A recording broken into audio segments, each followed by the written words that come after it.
The Fifth Dimension by Vera Stanley Alder.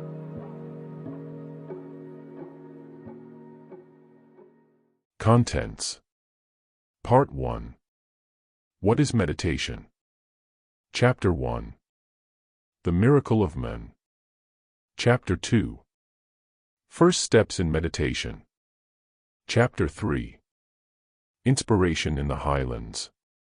Part 2. From Concentration to Meditation. Chapter 4. Statement of our problem, First Stage. Chapter 5.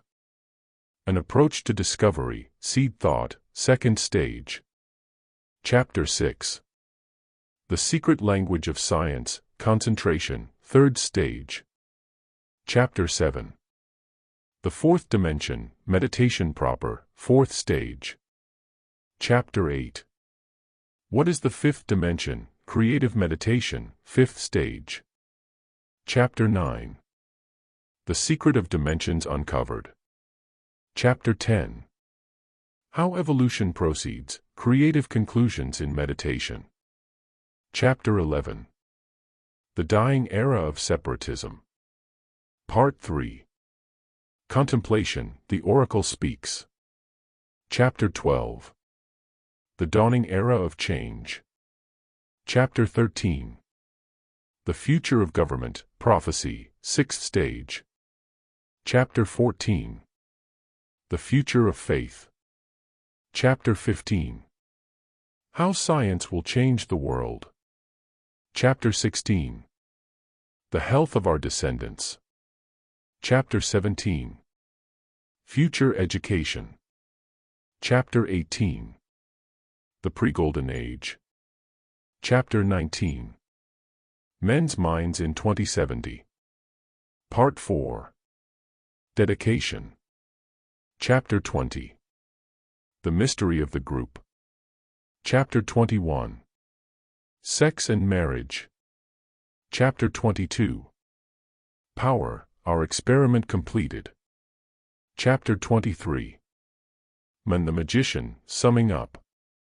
Chapter 24. Ultimatum. Preface. There are many today who are trying to look at the world with clear eyes. To them it seems as if civilization is at the crossroads, or even that it has become trapped in a blind alley. There seems to be complete congestion between the forces of tyranny and those who are minded for liberty and peace. Although the existence of these dual streams is obvious, they yet seem so mixed and crisscrossed that they can only create chaos. Perhaps the age-long practice of compromise has produced a tapestry of civilization in which the good and bad threads are so inextricably interwoven that it would be hopeless to try and clarify them and introduce order and integrity into the pattern. Today men are spending most of their substance on material for mutual slaughter. In such a way are the first 2,000 years of the Christian era drawing to a close. The world presents a panorama in which progress and barbarism, organization and chaos, brilliance and stupidity, are accepted with a kind of conditioned blindness, a lack of values which renders non-existent the will of the people. Humanity seems sunk to the neck in a quagmire of muddle through energetic ineffectiveness.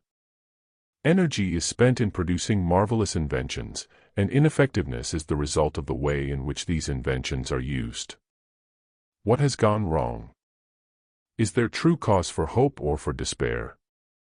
Is it possible to read the riddle of human evolution, to discover the clue to future progress, and to find the means by which humanity can be set free from the present apparent deadlock? For civilization has reached an impasse involving economics, health, morality, and self-knowledge. Is there any way of piercing the fog of surface happenings, and of understanding the real trend and significance of events? In my first 2 books we studied life as presented to us by the great minds of all times, including the present epoch. We outlined the worldwide science by means of which the greatest discoverers and prophets in history have acquired their wisdom and knowledge, the science of meditation. In Egypt, in Babylonia, in China, in Tibet, in India, in every great culture, we find meditation producing the basis of morality and of law, whether through the oracle, the guru, the high priest, a Buddha, a Pythagoras, and finally, a Christ. All taught that human beings contain a channel within themselves which, when developed, connects them directly with the universal mind, the universal love and the universal purpose. The Buddha fasted under the Bodh tree, until his meditation opened his channel to nirvana. Christ fasted 40 days in the desert, until his meditation inspired him to his task. He said, "Only by prayer and fasting shall ye come unto me." Pythagoras, of the Greek Golden Age, would not accept pupils until they had kept silence for a definite number of years. But, alas, after that, the age of barbarism set in, and these wonderful teachings were forgotten.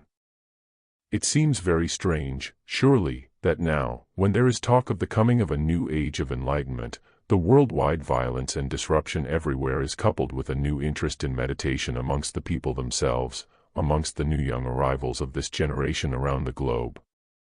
For some time now there seems to have been an instinctive recognition that a new and better world civilization can only emerge after the chrysalis of tradition, habit, and heredity has been cracked open and burst asunder, allowing escape into the light of freedom and the nakedness of the unconditioned. Such a transition necessitates destruction of the old forms, both of thought and action. It produces revolutionary and experimental attitudes which find their first expression in the fine arts, which are always prophetical.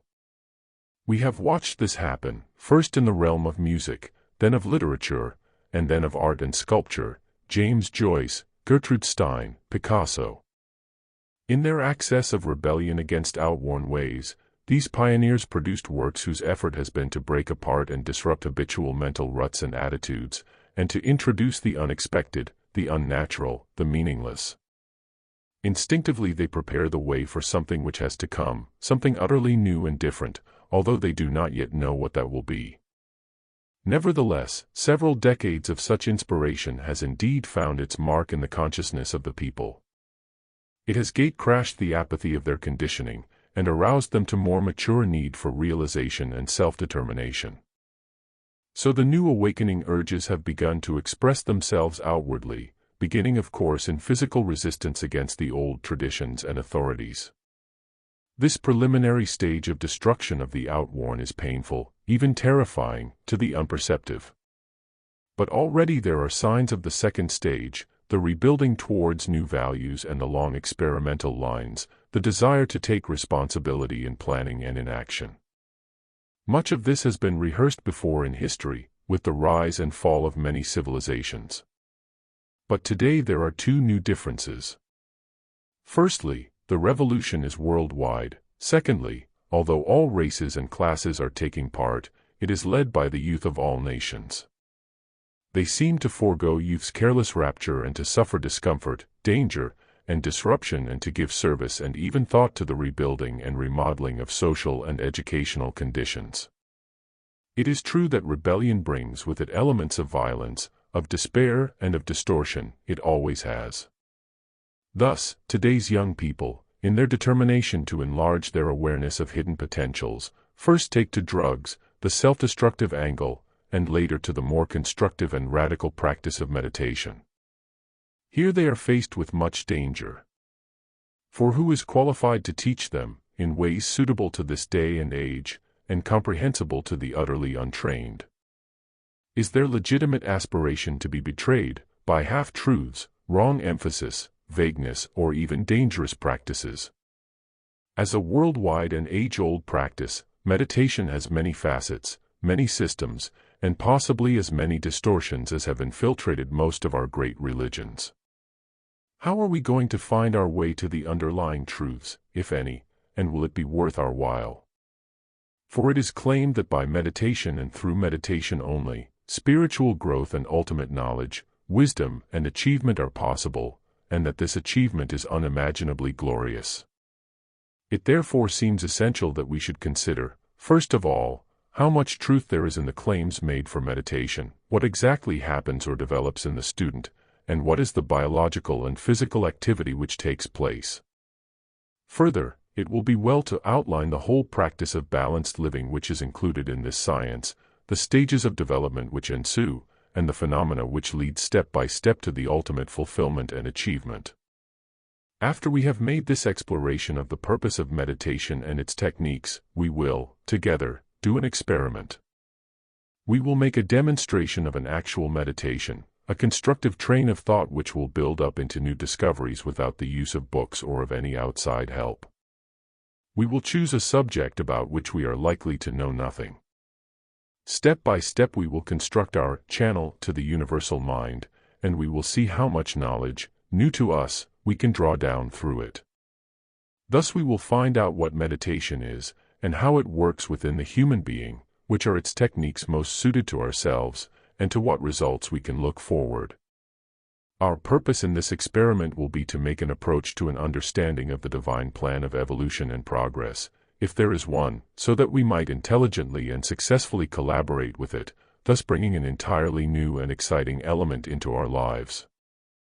During the time of this experiment and the writing of this book, we will open no other volume, nor use any visible source of information whatsoever. The memory of our former studies, one coupled with energetic thinking, will suffice for us. Individual thinking is a rare and difficult function with most of us. Some of us may feel ill-disposed to follow through with the rather scientific beginnings of our research. Those who skip that portion of the work may arrive at the end saying, astonishing, interesting. But one cannot possibly know whether there is any truth in it. Those who enter seriously into the spirit of the experiment will, on the other hand, be likely to discover even more than we may capture in these pages. Introduction. What is meditation? Is it something vague? Is it in any way practical? Could it be called scientific, deeply scientific? Perhaps the most scientific activity in existence. What is its history? What are said to be the results of its practice? What kind of people have been and are its exponents? Has it a biological or physical function? Has it definite effects on psychological activities? Does it affect energy output? How does it compare with the taking of drugs? Is meditation really connected with the pituitary body and the pineal gland, and other brain organs, and if so, how can we prove it? To what extent can we experiment with it ourselves? Why was it, in various forms, considered to be the essential foundation for national government in ancient civilizations? By the time we have considered all these questions, we will know whether the practice of meditation and all that it includes is really what we are after in order to build a new and wonderful life for ourselves, independently of all circumstances. The practice of meditation has been, and should be, only part, albeit the most important part, of a complete way of life designed to bring development and maturity, firstly in the invisible components of the mind, secondly in the visible brain growth, and thirdly in the orientation and control of action. There is such a wealth of literature, sometimes, alas, contradictory, on this age-old science, that a clear-cut summary is needed for so many of us who have, perhaps, but little time in which to obtain a hold of the subject. It is rather the same as the search for the ideal diet. We are confronted with a mass of literature, some of which contradicts the other quite wildly. This is because, of course, everyone is at different stages of need and understanding. However, during my own search amongst the masses of diet books, I finally came across quite a tiny volume which explained exactly what happened during digestion, and according to what one had eaten.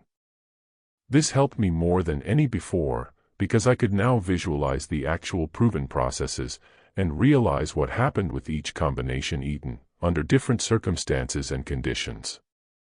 This analysis gave me a working basis on which to form my own conclusions and decisions, and build up a program to suit my particular stage and projects. Surely the same should be written regarding meditation, which is, after all, a process of choice, combination, assimilation, digestion, elimination, rebuilding, and use in activity. We might therefore begin by ascertaining the mental organs of intellectual digestion, and their reactions to choice, combination of ideas, food for thought, digestion, subsequent nourishment, good or bad, and successful elimination of the unwanted. We must find out whether such mental organs exist. Science has taught us that in the last analysis all is energy, and that the most powerful and actual activities are those we cannot see. It appears that the visible is really only a kind of sheath and focal point for the basic invisible activity. An instance of this is the vast power focused through an atom, and the invisible genius at work within a cell. Therefore, in the study of any subject we have to take into account two of its parts, the visible and the invisible.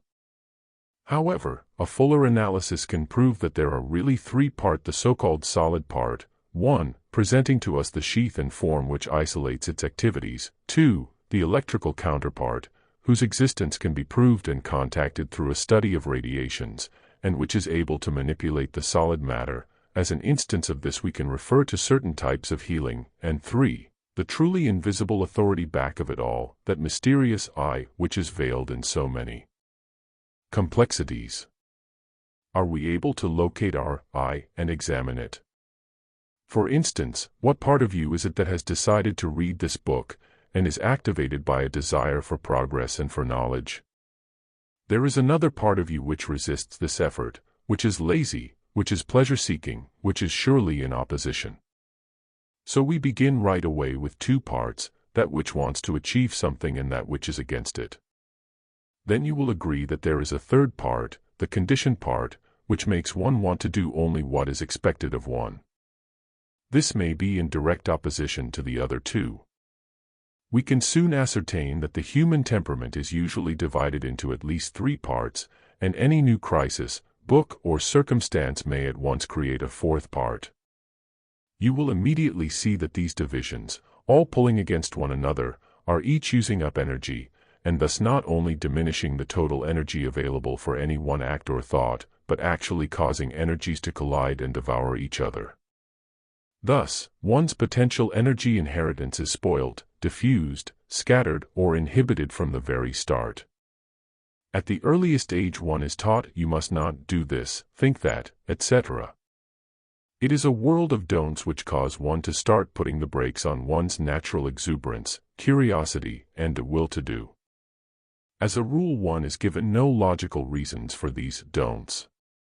Our self-repression is obliged to be unquestioning and influenced by fear of reprisals.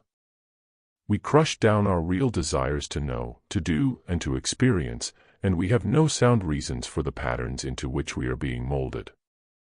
A part of us is perhaps content to have our thinking and organizing done for us, whilst another part of us is in deep rebellion, either conscious or subconscious, or even superconscious. All this obviously builds within us a situation of crisscross energies, desires, resentments, frustrations, and even apathies, which eventually produce chaos in our orientation, our realization, and our state of identity. We have allowed this whole condition within ourselves to be enclosed, beaten together and molded into the required social pattern like a piece of dough for bread making. Our personalities are therefore like lumps of dough wherein all the ingredients are held prisoner in inextricable and uncongenial congestion. When people speak to us, our replies pop out automatically, mostly habitual reflexes without thought. A good example is our famous weather exchanges. If we are asked an unwanted question, we suffer actual mental pain at the prospect of having to think out an answer. We usually cannot do it, but trot out whatever attitudes we have adopted from our spasmodic reading or listening habits. If this is a true picture of some of us, is not such a situation really death in life? And is it not a horrible result of generations of a blind following of the line of least resistance, letting the other fellow do our thinking for us? Is this not a tragic state of affairs when one considers that it is possible that any one of us may have a potentially remarkable mind, an amazing will power, unlimited energy, and an inner fountain of knowledge and wisdom, if only he could break out of the terrible prison of conditioning described above?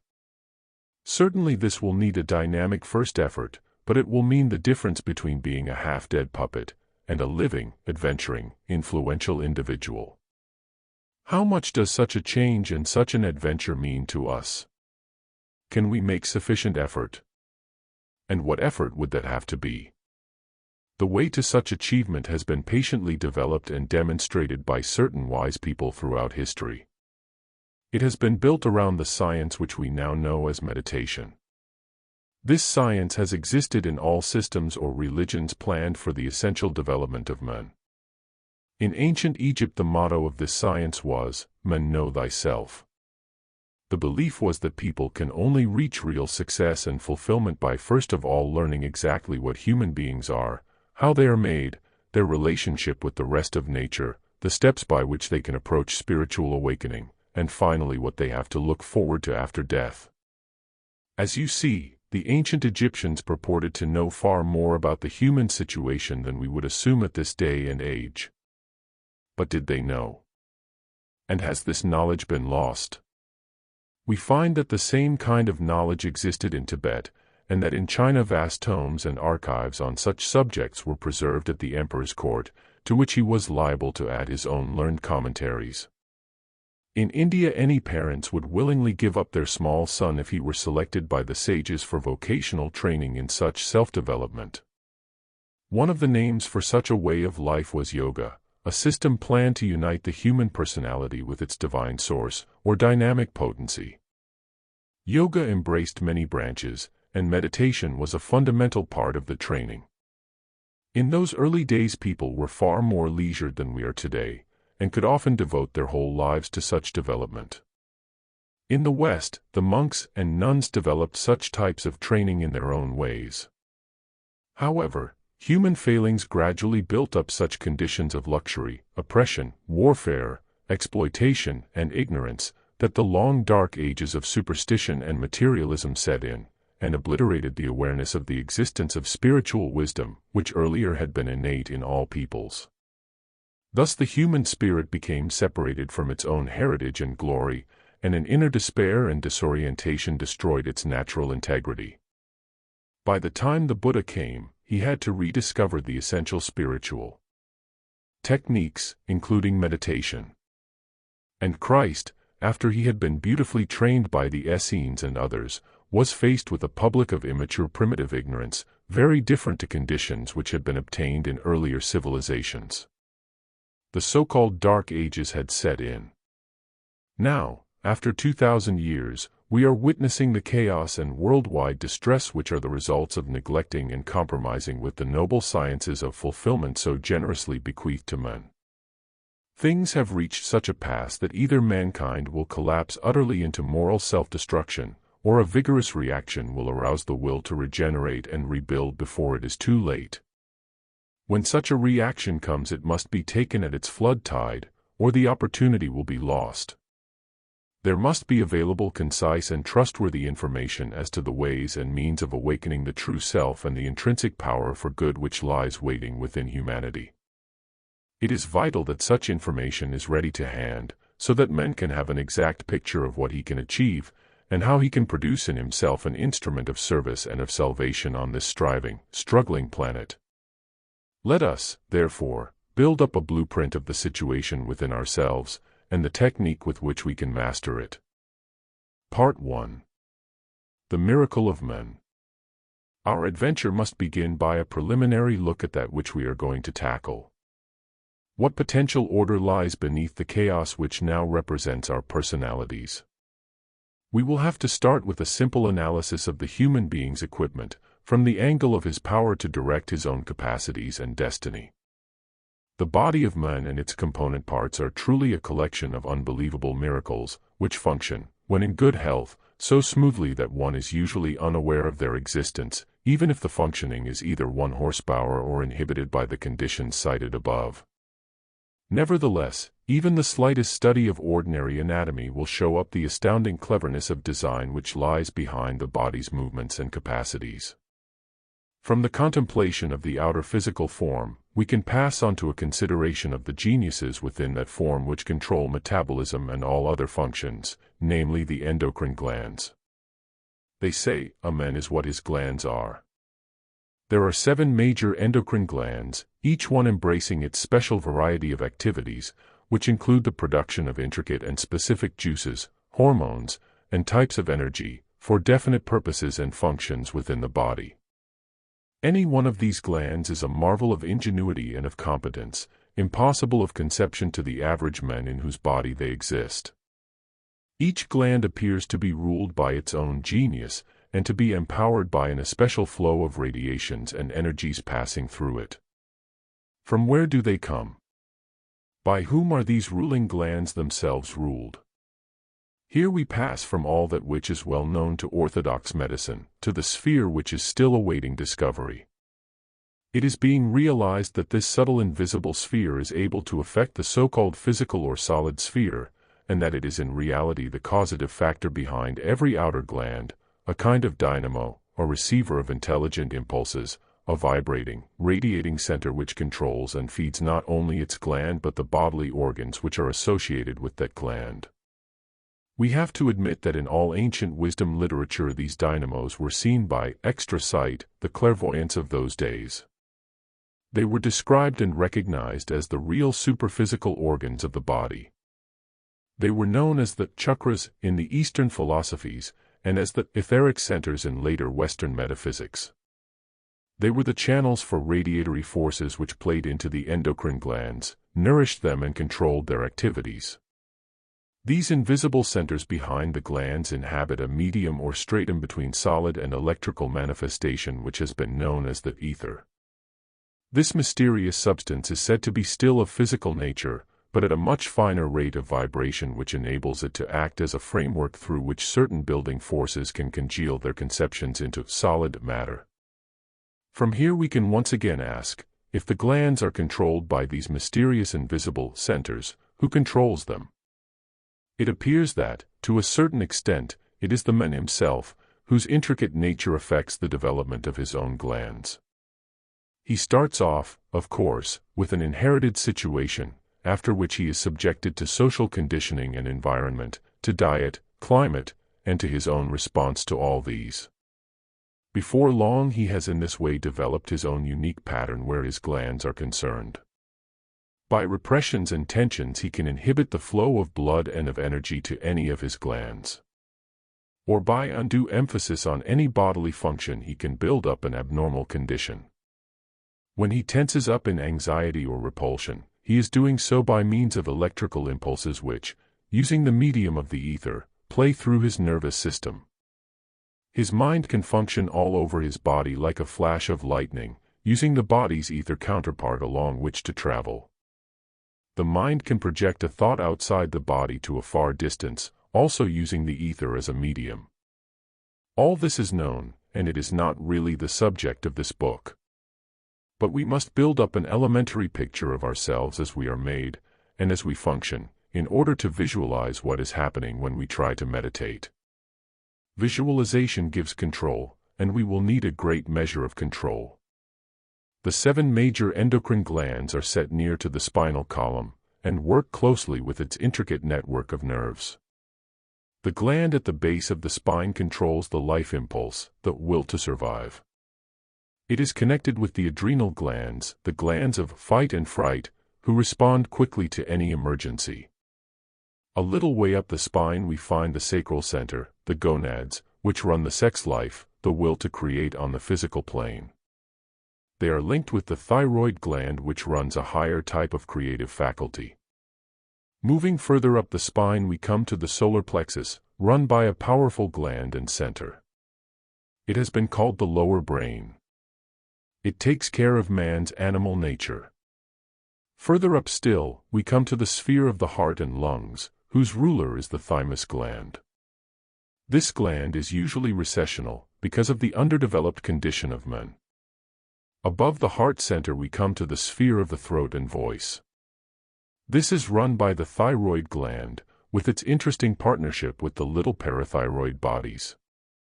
In the throat center we have the potential basis for human creativity as differentiated from the animals, who share in all the glandular conditions so far mentioned. When the thymus center functions again, the heart also will become a thinking creative medium, but with most people this lies in the far future. We now leave the spine, and rising up into the head we will find the remaining endocrine glands. We know, of course, of the existence of the pineal gland and the pituitary body, of the carotid gland, and of the medulla oblongata. But the situation in the human head presents us with a new picture. The human brain has a fundamental resemblance to the human embryo or fetus. It presents the component parts of a bodily form, with the repeat of the endocrine glandular pattern in miniature. The little form is hermaphrodite. The pineal and pituitary represent the male and female elements, whilst there are two perfectly formed little breasts, known as the mammary glands. It is taught that the prototype of the new human embryo takes shape first in the head, and that the baby's little body grows as an extrusion or externalization of the inner brain form, and that the glandular entity within the skull builds and runs its outer extension, the complete human being, just as a governor may control his domain. This occurs successfully or otherwise according to the varying state of the glands within both head and body, and the amount of cooperation and of sharing of energy which exists between them. Here we are coming to the crux of our subject.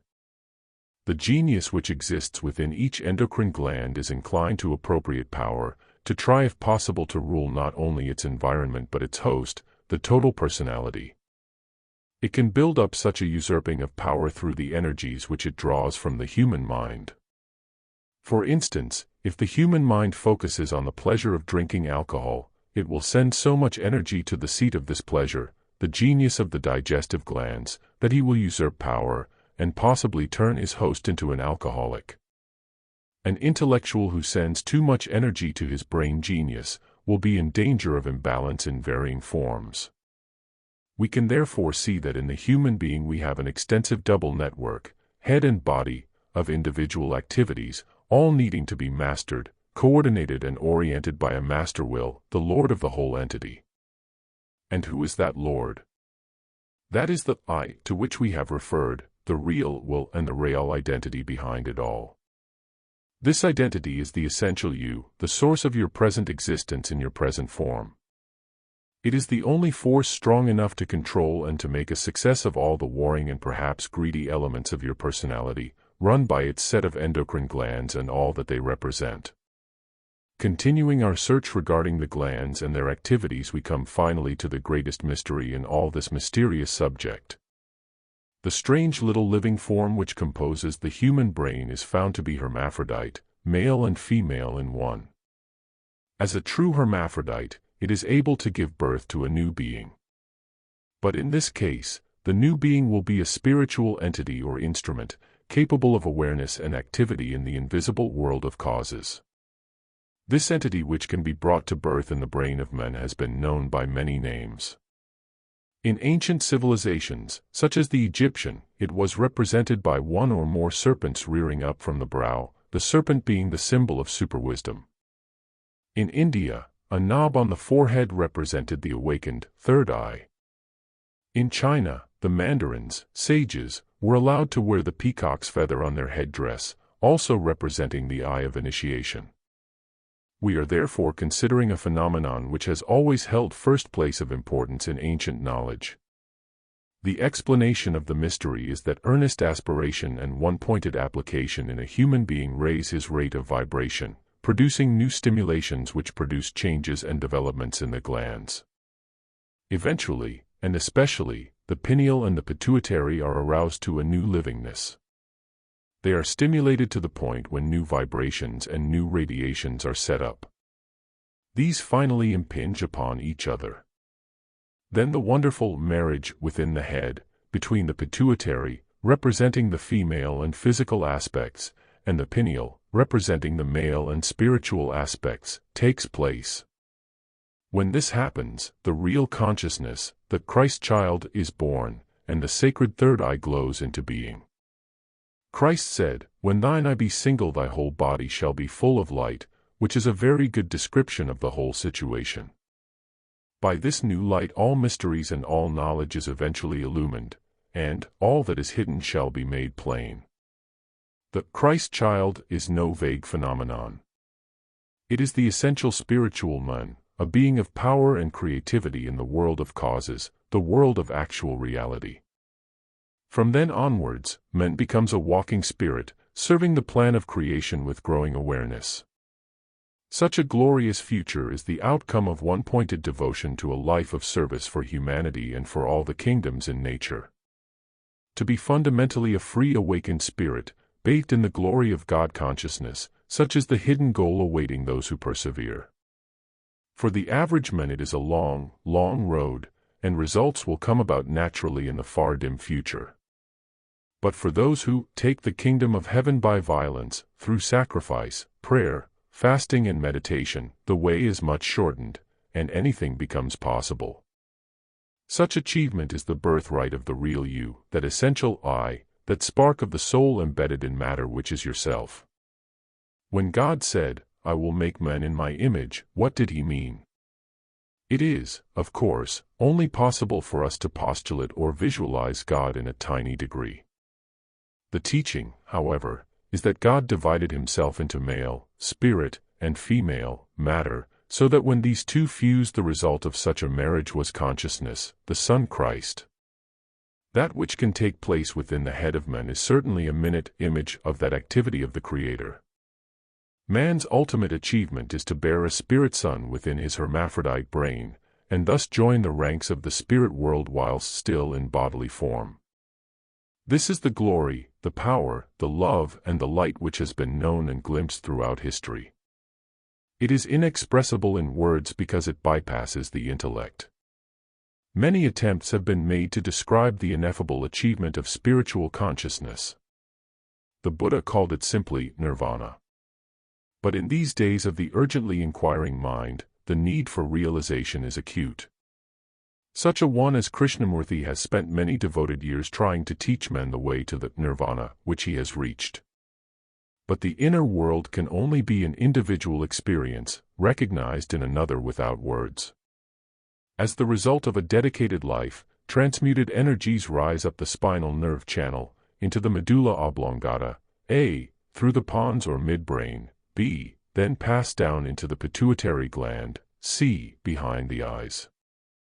The increasing pituitary radiations finally pass through the third ventricle, D, or air cavity, until they awaken the dormant pineal, E, and the third eye lights up between them. Such an experience gives freedom through discipline, power through humility, riches through deprivation, achievement through selfless service.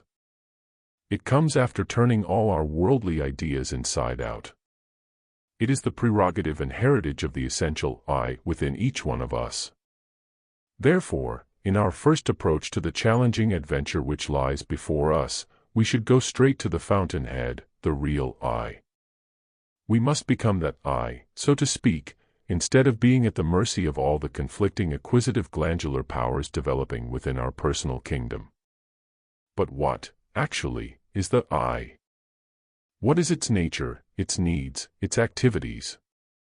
Is it not best summed up in 3 words, love, beauty, and achievement, words which can interact to mean the same thing, fulfillment, and is not that kind of fulfillment what the real I lives for? Search yourself in this. However, if we want to describe what exactly love, beauty, and fulfillment are, we are up against the impossible. For they represent the mystery of reality, the mystery of being and of realization. We can only say that love and beauty and achievement are demonstrations and qualities which we can only experience through our endocrine glandular system when it is health. For these glands lie behind and cause to function all our organs. Therefore the reactions of sight, hearing, feeling, all of the 5 senses, depend on our glandular perfection, whilst the realizations of abstract thought, of those appreciations which allow the entry of love, wonder and worship, depend on the centers within head and heart. Therefore a serious student of meditation seeks to build up his glands into as perfect a state as possible, so that they can become good recipients of the forces and intelligences which play through the ether nuclei behind them. How, though, can we build an equalized and perfected glandular system? The ingredients needed are, firstly, right motive, together with correct posture, controlled breathing, correct nourishment, and forgetting the self in service, and meditation. 4. When once we recognize the existence of our glands and the part they have to play, it is better to forget them, and focus on the overall aim, that of love, service, fulfillment. The saying is, energy follows thought. This is important to remember. Whatever we think about draws energy to itself like a magnet, or we could say that the mind projects energy to the object of its thought. So we could easily overstimulate one of our glands by giving it undue attention. On the other hand, it would be difficult to give too much attention to our ideals, our wish for integrity, and our purpose in life, for we wish to attract all the energies within our being to the one focal point of the desired achievement. When we do this, the glands will safely adjust themselves and balance up in their development. We now come to a more mysterious part of our technique. We have to bring our imagination into play and visualize those activities within ourselves which cannot be seen.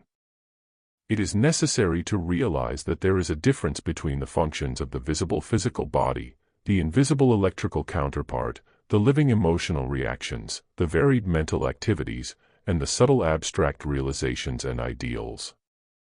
All these are separate, living entities, as it were, each one trying to usurp power over the whole.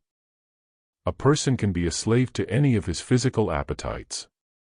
He can be galvanized into extreme activity either under emotional or mental or spiritual stimulus. The uncontrolled emotional stimulation is exhausting, the mental stimulation is equally so.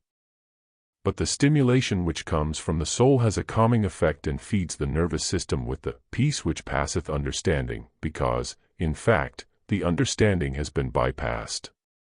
The soul lives in a world of its own, the stratum of soul vibrations. It has a task to perform. It must become the intermediary between the world of spirit, a world of still higher vibration, and the physical or brain world.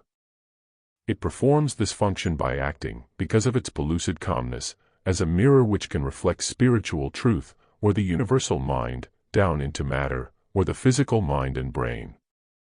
But in this case, matter, in the form of the vibrations of brain, emotions, and intellect, has also to become pellucid, calm, and mirror-like, in order to receive the reflection of spiritual truth via the soul. The above gives you the simple problem which faces the aspirant to meditation. He has to learn to produce stillness in his body, emotions, and mind, so that together they constitute one calm chalice which can receive and reflect truth as a quiet pool can perfectly reflect the sun. In such quietness also the auditory nerve can distinguish the still small voice of real consciousness. So that some may learn from the soul world visually, some through hearing, and again some through the intuition, which needs neither sight nor sound nor form, it simply knows. But first of all, the student is trying to build himself into a sort of television for the reception of spiritual truth and wisdom. He is also trying to gain control so that he can, in his meditation, plug into different stations in the invisible worlds. His success will depend upon the quality of his motive and his visualization. For each type of thought or feeling has its own wavelength which through resonance will attract its corresponding higher octaves, as it were. A person cannot suddenly determine to have high motives and pure aspiration. These qualities must be built into the framework of his personality until they become its essential expression.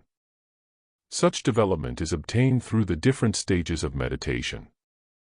In fact, it can well be stated that meditation is something which happens when finally the aspirant has, through selfless service, one-pointed study, and patient exercise and training, produced the right conditions. When young people dash out to a Maharishi in India for training in the achievement of revelation, they do so because instinctively they know what they desire. But when they return and, with splendid sensibility, get to work to serve the old and the poor, they have chosen the best way to achieve their fulfillment. Somehow or other they have made the discovery, so difficult for us all, that self-interest is the great imprisoner, that egotism or self-centeredness creates a shell around us which is the strongest form of isolationism in existence. For it cuts off the life flow between all living creatures. It short-circuits and inhibits our realization and our creative expression. It can eventually produce mental atrophy and render us abnormal. Therefore the main enemy we have to conquer is selfishness, the main friend we have to make is our own highest aspiration. Thus prepared, we can now take up the study of the systems of development which are necessarily associated with the practice of meditation so that we will have a glimpse of the pattern of achievement that leads to the glorious heritage of man. First steps in meditation. As we survey the dim vistas in the history of meditation, we must ask ourselves which we will select for our initial exploration. Shall we delve into the extensive knowledge of the yogis?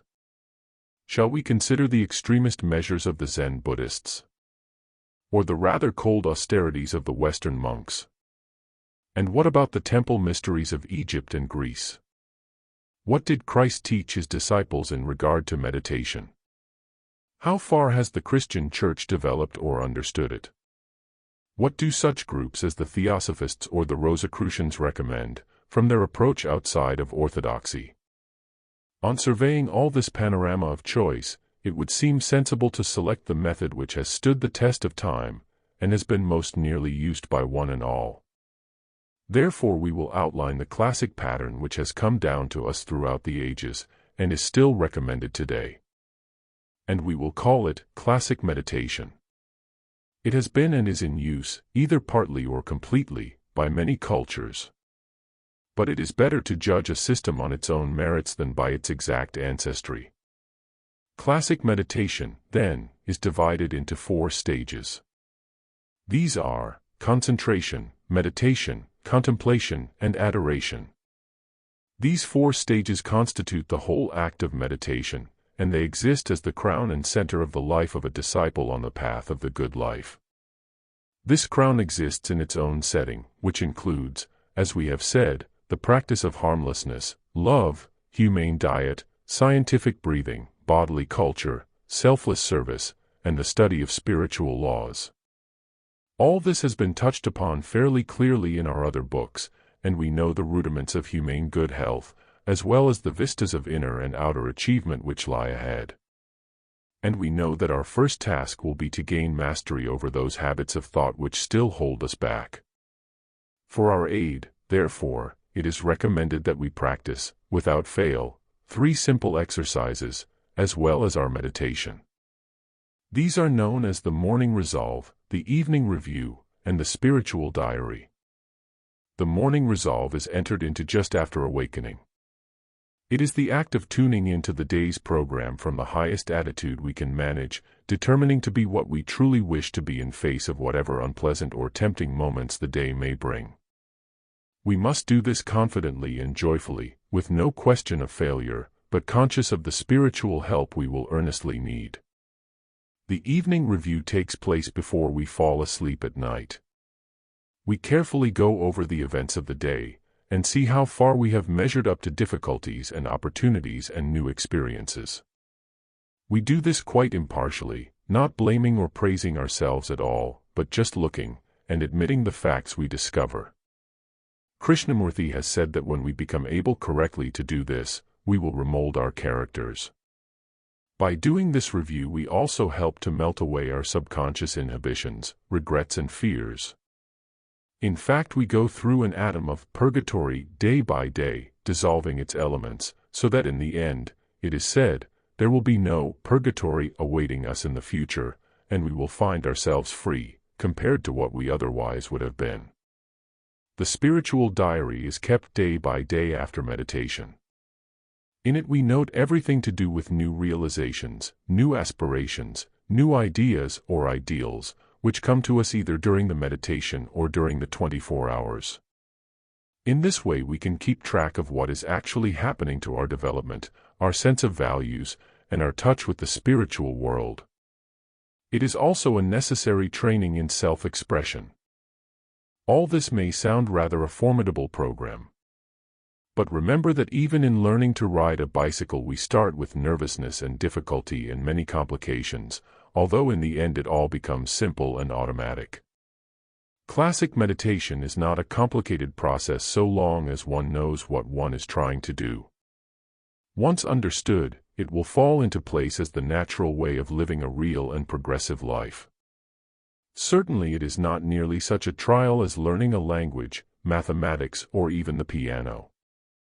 All that is needed is the strength of mind to put first things first, in which case the short daily intervals dedicated to meditation should take priority over breakfast, dinner, and tea, over gossip, television, even over superfluous hours of sleep. For we are seeking the richest of all prizes. We begin, therefore, by deciding which part of the day we can best reserve for our initial self-training, and in which sequestered place we will work. Usually the privacy of our bedroom is the best choice. If, however, we are denied this especial privacy, then we must find a corner in house, garden or park, a museum, a river bank, some place where we can pass daily a period alone without attracting attention.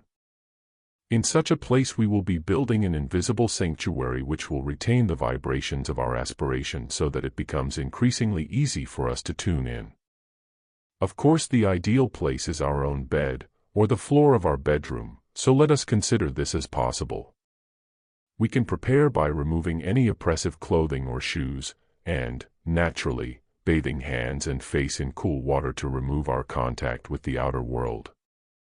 We then settle ourselves in the position which seems most suitable for us. The ancient Egyptian pharaohs meditated whilst seated on a straight chair or throne, with a hand on either knee. There are many statues of them in this pose in the world's museums. The Indian Buddhas prefer to sit cross-legged on the ground. In their lotus position, the soles of the feet are turned upwards, and the body southwest locked into place that it would be impossible to fall over should they pass into a trance. The hands are in various positions according to the kind of meditation in progress. But the beginner has only to remember a few things. Firstly, it is important to keep the spine upright, so that the back is not hollow, and the chin is not sticking out. If the spine is straight and balanced upon itself, the spiritual channel will be unimpeded, and the nerves and sinews can remain at rest. As soon as the body is quite comfortable and at peace, we turn our attention to our breathing. Here again, we are at the door of an extensive science. But at first all we must think about is to reduce our breathing to a slow, quiet rhythm, without strain, inducing peace and relaxation, and under our control. We next take a look at our emotional state. We must be careful not intensely to desire or anticipate anything at all. We are offering ourselves for whatever our Creator prefers for us, and we cannot know what that may be. If we have brought ourselves to accept that all that happens is for the best, we have taken a big step. Our only task will be to understand. Having quietened our emotions, we pass on to the mind. Here, indeed, we have to be stern. For the mind is the greatest tyrant whom we have to face. It is determined that we shall not bypass it into the realms of wisdom and enlightenment. For then it would lose its power over us. So it fights us, with doubts, with fatigue, with endless interrupting thoughts, with illusions, with wishful thinking, with ambition, with excuses. Oh, well was it said by the ancients, the mind is the enemy of the real. Evidently they knew, but evidently, also, they conquered, else they could never have made that saying. One of the things which keeps up an endless disturbance in the mind is a guilty conscience, either when it is raging in the front of the mind or buried and repressed in the background. In meditation we are offering ourselves utterly to the spiritual or higher world. We are laying the gift of ourselves on the altar of our aspiration. It must be a clean and clear offering. Christ told us to delay our offering at the altar if we had any quarrel with our brother men, to go and make peace with him first, so that there was nothing on our conscience. This is very important. You would not expect your watch or your car to function if there was sediment or grit in the works. The mind also, if it is to function properly, must be free from the sediment of old repressed thoughts and resentments. These create a shell through which light cannot penetrate.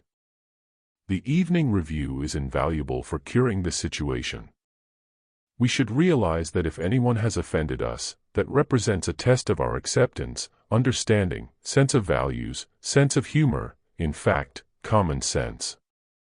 The offense is, actually, of no importance whatsoever except as a little five-finger exercise in character building, our character, not the offender's. So we wipe out any such trivialities from our minds, and enlarge our focus towards the mind of God. Having wrestled gently but firmly until we have reduced our mind to calm cooperation, we are at last ready for the first stage of the meditational process, that of concentration. This consists in bringing the whole of our personality to a one-pointed consideration of a selected subject or object. If this is correctly done, our physical brain, emotional radiations, mental capacities, all having been reduced to a condition of quietness and calmness, fuse together into one amalgamated pool of intention and attention. This is a pool so still that it becomes a reflector of whatever part of truth we shall touch or tune into. This complete attention of all our being is what we know as concentration. It often happens involuntarily, as when we are reading so thrilling a book that we do not notice the greatest disturbance around us.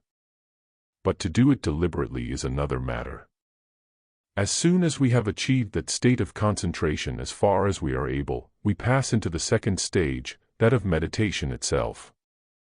For this we have to choose our subject or object. As it is a thought which will give birth to others, it is sometimes known as the seed thought. The beginner had better choose as simple an object as possible, such as a flower, a tool, an ornament, something which he has often noticed. We then begin to visualize this object, building it up clearly in our mind's eye, until we could almost draw and paint it. As soon as this visualization is as complete as we can make it, we next begin to think about the object, summing up all we know about its origins, its use, its quality, and its future. Whilst we are doing this, we will be astonished at the realizations and appreciations which we are able to feel, not hitherto experienced. We know more about the object than we thought we did. When we reach the zenith of our meditation, we could write quite an interesting essay about this object, so comparatively casually noticed until now, for we have reached the stage of creative meditation. It is at this point that we have to become very careful. We must hold all that we have so far achieved steadily at attention whilst we pass on to the third stage, that of contemplation. We have built a thought form of our object. This is not something vague and misty. It is an actual potent creation in the ether, or mind world. It is a form which now has its own vibration and wavelength, which align it with all similar vibrations flowing through the entire universe. You have created a little radio station. Supposing that you have built a rose. Because of its resonance with the whole rose world, your thought form is plugged into it. However, at present your thought form is full of your own limited thoughts and conceptions. But if you were able quietly to withdraw those thoughts, leaving the form empty, and wait, you would see a change.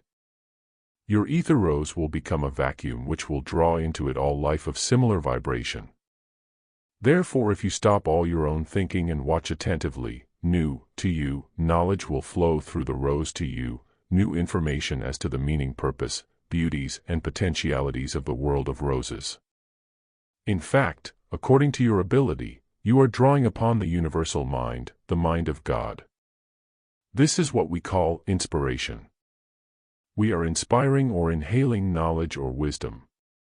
Having done our part, and worked to attain the state of contemplation, life takes over and teaches us, and we must take care only to listen and attend, not to think.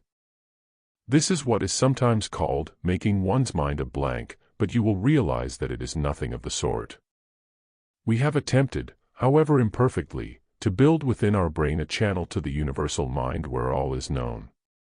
This channel, if we persist in all the pattern of training so far indicated, will grow stronger and stronger until it is as real and as useful as anything within us. This channel is a bridge between the inner world of causes and of knowledge to the little organs in our brain which can learn to interpret and step down that which comes through to us. This bridge was known in the ancient Eastern training as the Antikarana. It is often referred to in mystic literature. It is also sometimes called the Rainbow Bridge, a beautiful name, and for a beautiful reason. When it is perfected, it will be formed of 7 strands, looking like neon lighting, of the 7 colors of the rainbow. These 7 strands represent in miniature the 7 qualities upon which our solar system is formed, each having its own color, function, character, and sound. The mysteries of meditation include many other fascinating discoveries. For instance, what is the contribution of the individual spark of spirit which we know as the I?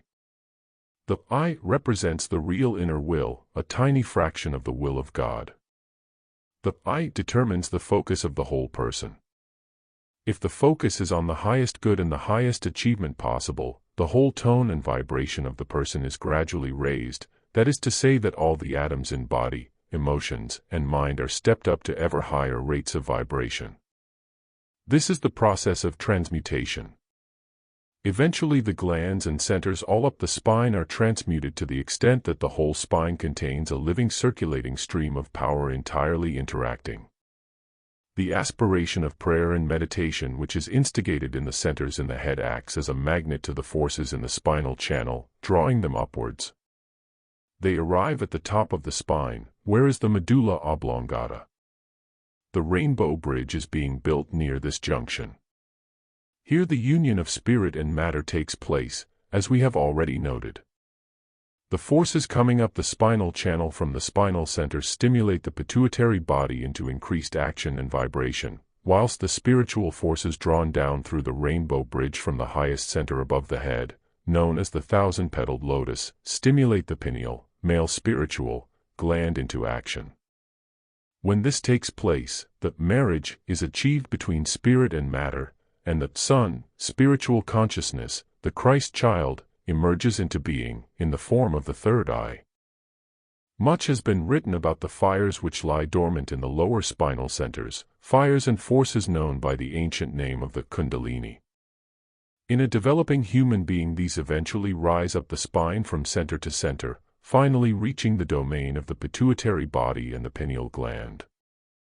The Kundalini expresses real electric fire, although subtle. This fire burns away any dross or impurity in its path.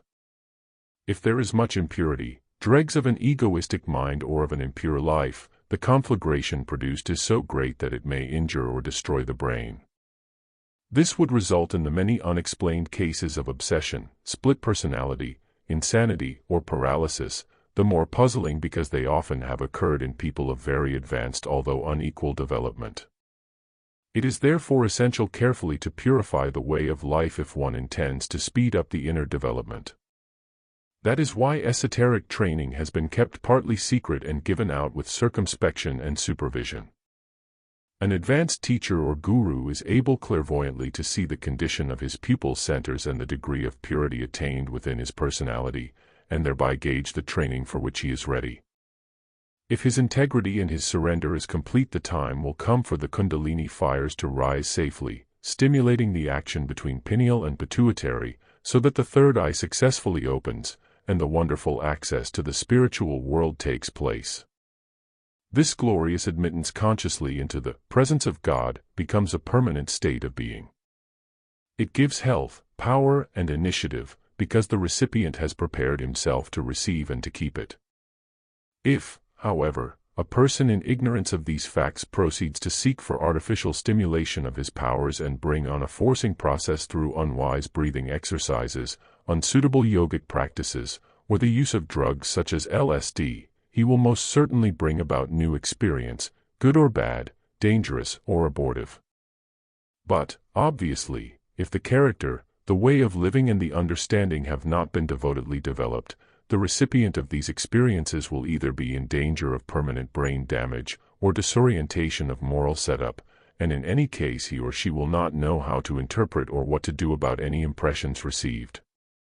Although there may be great exaltation and thrills at the time, it surely does not need LSD to convince an observant person that the inner creative world exists and is bound to be marvelous.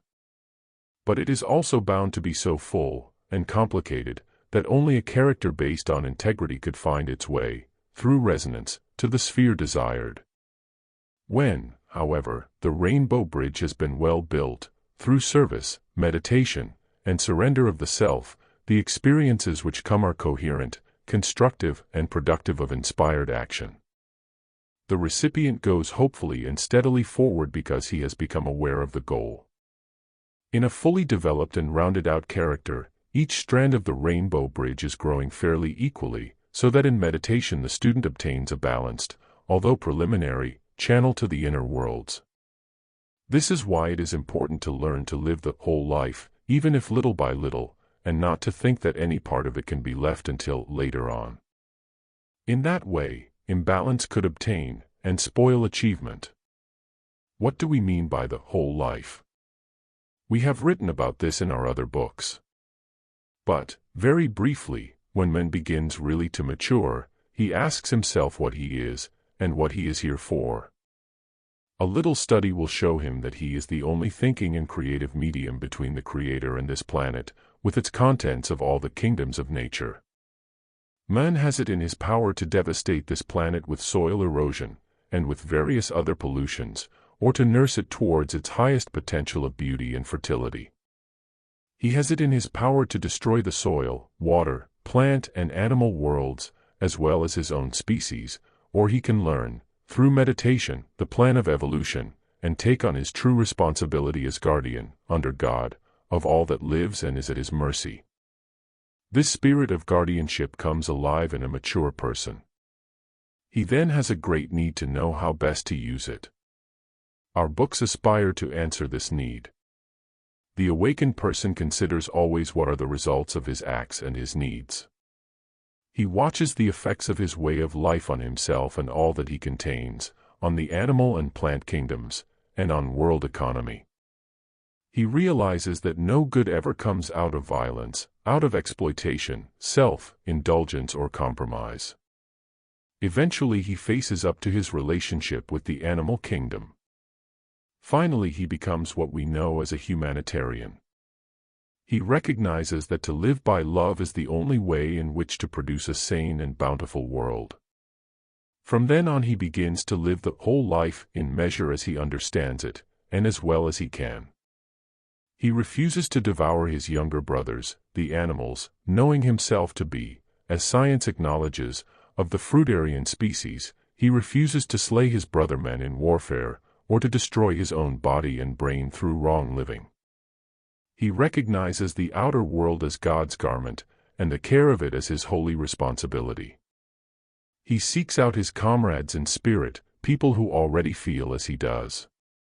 Together they work for the welfare of animals, trees, plants, soil, and water. These people are the hope, the only hope, for the coming of a new age. A student at this stage realizes that man's function is to combine three entities. Firstly, he must become the perfect animal, and consciously a fruitarian species. Secondly, he must become the perfect human being, whose creative mind can mediate between all the kingdoms of nature. Thirdly, he must align with his spiritual soul, who is already an inhabitant of the heaven world. All these three combine in man to give him his unique place on earth. When he lives according to these realizations, he begins to demonstrate the whole life. He cannot bypass his obligations in any sphere. He knows that a life of sharing must replace that of exploitation, that to love one's neighbor as oneself includes also one's neighbor animal and plant. This of course will produce a quite new way of life. It necessitates the breakdown of all self-protection and self-interest. For the new man must hold out his hand to the younger generation, give what he can of the light coming to him, and stand up honestly for his new morality. He finds that he is no longer alone, but that thousands of fellow spirits the world over are moving into the new way of the whole life. From then on he need never be lonely again, or uninspired or unoccupied. His life expands in value, in meaning, in inspiration, and in joy. True, he can see and feel the vast sea of suffering and of evil which exists everywhere. But he learns that one only grows through suffering and through finding out how to cure its origins. Life has become a challenge. The new man or woman wants desperately to achieve as healthy a body and brain as possible in order to serve. If it has been possible to develop the greatest quality of all, that of integrity, then only the whole life will suffice in future. Inspiration in the Highlands. We have outlined the first three stages in the process of meditation, as well as the development of character and of realization which its practice will bring. It may take considerable time before the fourth and final stage, which we know as adoration, is achieved. Nevertheless, eventually there comes a time when, having been shown, in contemplation, the wonders of God's design, whether in a butterfly's wing, an atom of mineral, or a solar system, or the mystery of a human character, something happens. The student is suddenly overwhelmed by wonder, and by a new realization of the utter loving magnificence of what has been designed. His appreciation is so deep that he becomes identified, as it were, with the fraction of the Creator's mind which he has been allowed to touch, and he passes into the state of adoration. This last stage is impossible, of course, to describe. It has been known as ecstasy, bliss, nirvana, and it exists in various degrees. But it comes best to those who not only love the Creator but strive to develop their understanding of His plan of evolution, in order that they may serve it. We have given a picture of one of the more simple, well-tried and age-old methods of meditation, as it has been brought down to us. But to feel attracted to it one must have graduated out from the purely emotional focus of the mystic who only wants to feel, and be ready to train and discipline the mind in order to know. If we are not ready for that, the above description will make us recoil at the thought of so much apparent complication. We may also ask ourselves, what, after all, is the difference between meditation and prayer? Prayer is usually a request for favors and for forgiveness. Meditation is an effort to learn and to cooperate with the divine will. It is the contribution of a mind which is reaching maturity. Both prayer and meditation have their rightful places, expressed for us thus. Ask and it shall be given unto you. Prayer. Seek and ye shall find. Meditation. A child asks. An adult finds. Of course, only a certain percentage of seekers feel drawn to the rhythm of training described above. It may even be that one is an atheist, not believing in anything, yet still trying to seek logically for the meaning and purpose of life. Such a one, all unknowingly, might outclass his more pious brethren in honesty, kindness, and determination. A person who scoffs at the theory of meditation might yet be training himself for it very effectively, as a bridge player, or a designer of computers. We must reserve judgment of all that we see. We must seek only to see it, impartially, and always to seek. Impartiality will safeguard us from many mistakes. The strands of the rainbow bridge are the channels which link us, first of all, with the planetary consciousness. At this preliminary stage we recognize that this earth is the living body of a great conscious entity, in whom we live, move and have our being, and with whom we can eventually cooperate. After much further development we will recognize that our solar system itself is the living body of a greater conscious entity, with whom we are intimately connected. We have then passed from planetary consciousness into solar consciousness. In the dim future we can look forward to the time when we will have built our rainbow bridge of such material that we become linked up with the cosmos outside the solar system, and we recognize a still more awesome life. We are then beginning to touch what is known as cosmic consciousness, in small or greater degree. The term cosmic consciousness has been bandied about and often wrongly used to designate lesser types of consciousness. As we know, there is much wishful thinking and claim-making in the world today, by people whose understanding of what is holy and sacred and unutterable falls far short of the desirable. In their amateur eagerness, many rush in where angels fear to tread. Those who, through their own humility and patient efforts, have been privileged to have unity with the higher consciousness and the higher wisdom, never speak about it. That is the golden rule. Such people can only be recognized through one's own growing intuition. They keep quiet, very quiet. But by their thought and meditation they will be doing much to save this world from the insanity in which it is dangerously wallowing at this time. We can see, therefore, that the science of meditation is the beginning of a long and glorious trail, known as the path, or the way, or the light. Those of us who make a start can take it very gradually and simply. But the motive and perseverance must be there, and also the sort of understanding which we have outlined in these chapters, of what it is all about. If we wish to enlarge our studies, we will have a fascinating search, whether we explore the knowledge of the Japanese samurai, the Chinese Buddhists, or the Zen Buddhists themselves. We have mentioned the oracles of ancient Egypt. These were usually women, kept in the temples and dedicated to a type of meditation which enabled them to make bold pronouncements and to prophesy. From time immemorial, the greatest of all men was the prophet. He was one who had touched the inner worlds and brought back glimpses of the future through meditation. His help was the factor of most value to any ancient nation. The long centuries of Egyptian culture spread their influence far and wide. The same understanding of divine laws can be traced in most of the succeeding civilizations. Some writers believe that it was only when mankind took to a life of carnivorism, warfare, and materialism that this great fundamental culture became obscured and forgotten. Then humanity passed into the Dark Ages, whilst superstition and bigotry flourished. At the present period in history, materialism has hanged itself, so to speak, and fully shown what it is worth and in what it results. All the wise ones, therefore, are now turning their backs on materialism and seeking once more the ways of truth, integrity, joy, and freedom. God is answering their quest by bringing to their notice the fundamental way of revelation through meditation. Having given this bare outline about what classic meditation is and what it can do, our next step will be to show, from an actual example, how it works out. The finest meditation which I ever experienced resulted in this book, The Fifth Dimension. It happened in this way. In 1938 I was living in London, and deeply engrossed in writing my second book, The Initiation of the World. My family asked me to go away with them for a really restful holiday in Scotland, and to take no work or books with me at all. To this I agreed.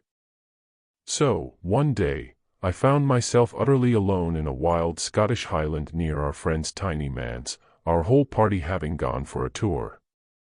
The weather was warm and gracious. The contrast between the life and work of London and this silent loneliness was startling. I sat on the grass, and could see nothing all around me but the line of the horizon and the clear sky. What a chance, I thought, for a real meditation. I will see how far I can get with it. And I will choose a subject about which I know nothing. I have never read Einstein's work. I will meditate upon the fourth dimension and see if I can discover it for myself. I will then seek to formulate a fifth dimension. I will then contemplate on the results which such types of knowledge could and will bring to humanity. Having thus set myself what I thought was a quite impossible task, but one which presented a real test of the value of this ancient science, I settled down with a feeling of timelessness and peaceful opportunity. After some time I realized that my meditation was developing happily along all its stages, and that I seemed to be making my own assessments and discoveries. I recounted this meditation exactly as it came to me, in my third book, The Fifth Dimension, written down in 1940. Today, 1969, I am only slightly modifying it to align it with present events. The future which is foreseen is that of the next century and onwards. The exciting history of events and discoveries which has followed on since 1939 are discussed in my other books.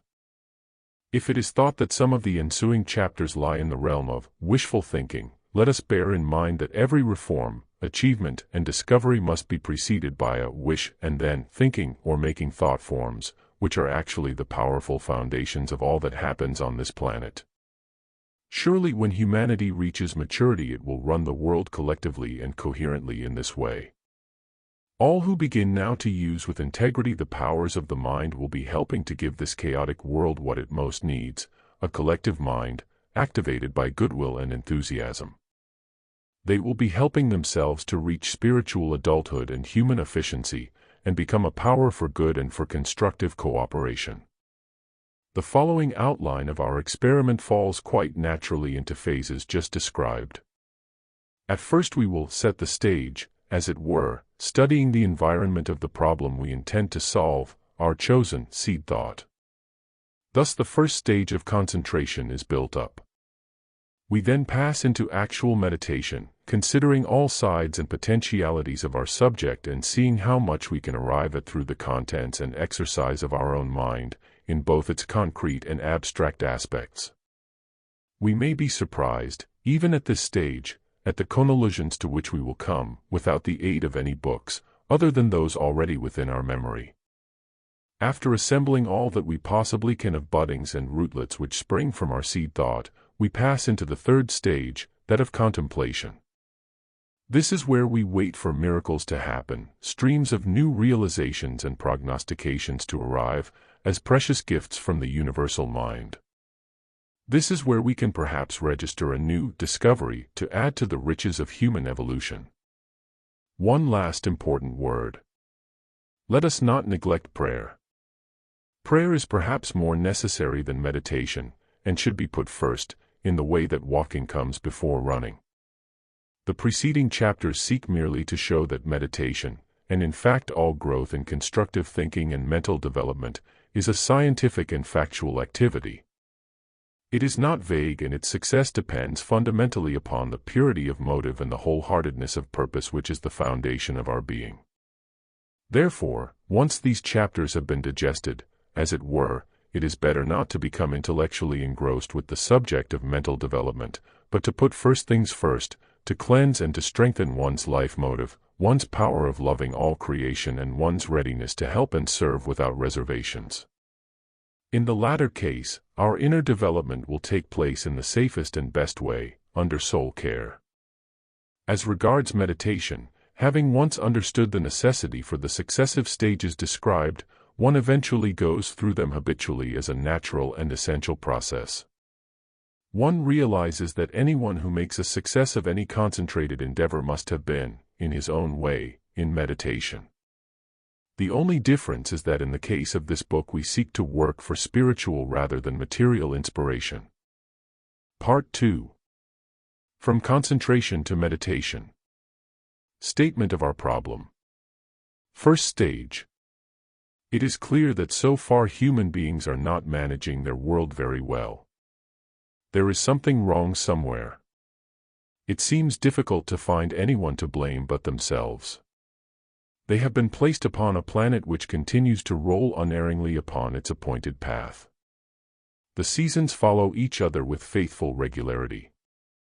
Upon this revolving home they can find everything calculated to give them their heart's desires. Infinite beauties and infinite delights are theirs for the taking. There are just enough difficulties and varieties to keep them stimulated. There is sufficient space, sufficient nourishment, and sufficient occupation for all. In themselves, human beings have been given amazing bodies, whose natural state is that of joyful health and energy. They have been given mental powers whose possibilities are immeasurable, and creative ability which is allowing them to master all the substances and forces of nature one by one. They have been provided throughout their history with a succession of leaders and teachers who have bequeathed to them doctrines and laws which, although quite simple, would ensure an ideal social life. What have they succeeded in making out of this wonderfully generous heritage of theirs? Has generosity begot generosity in their hearts, or beauty aroused thankfulness?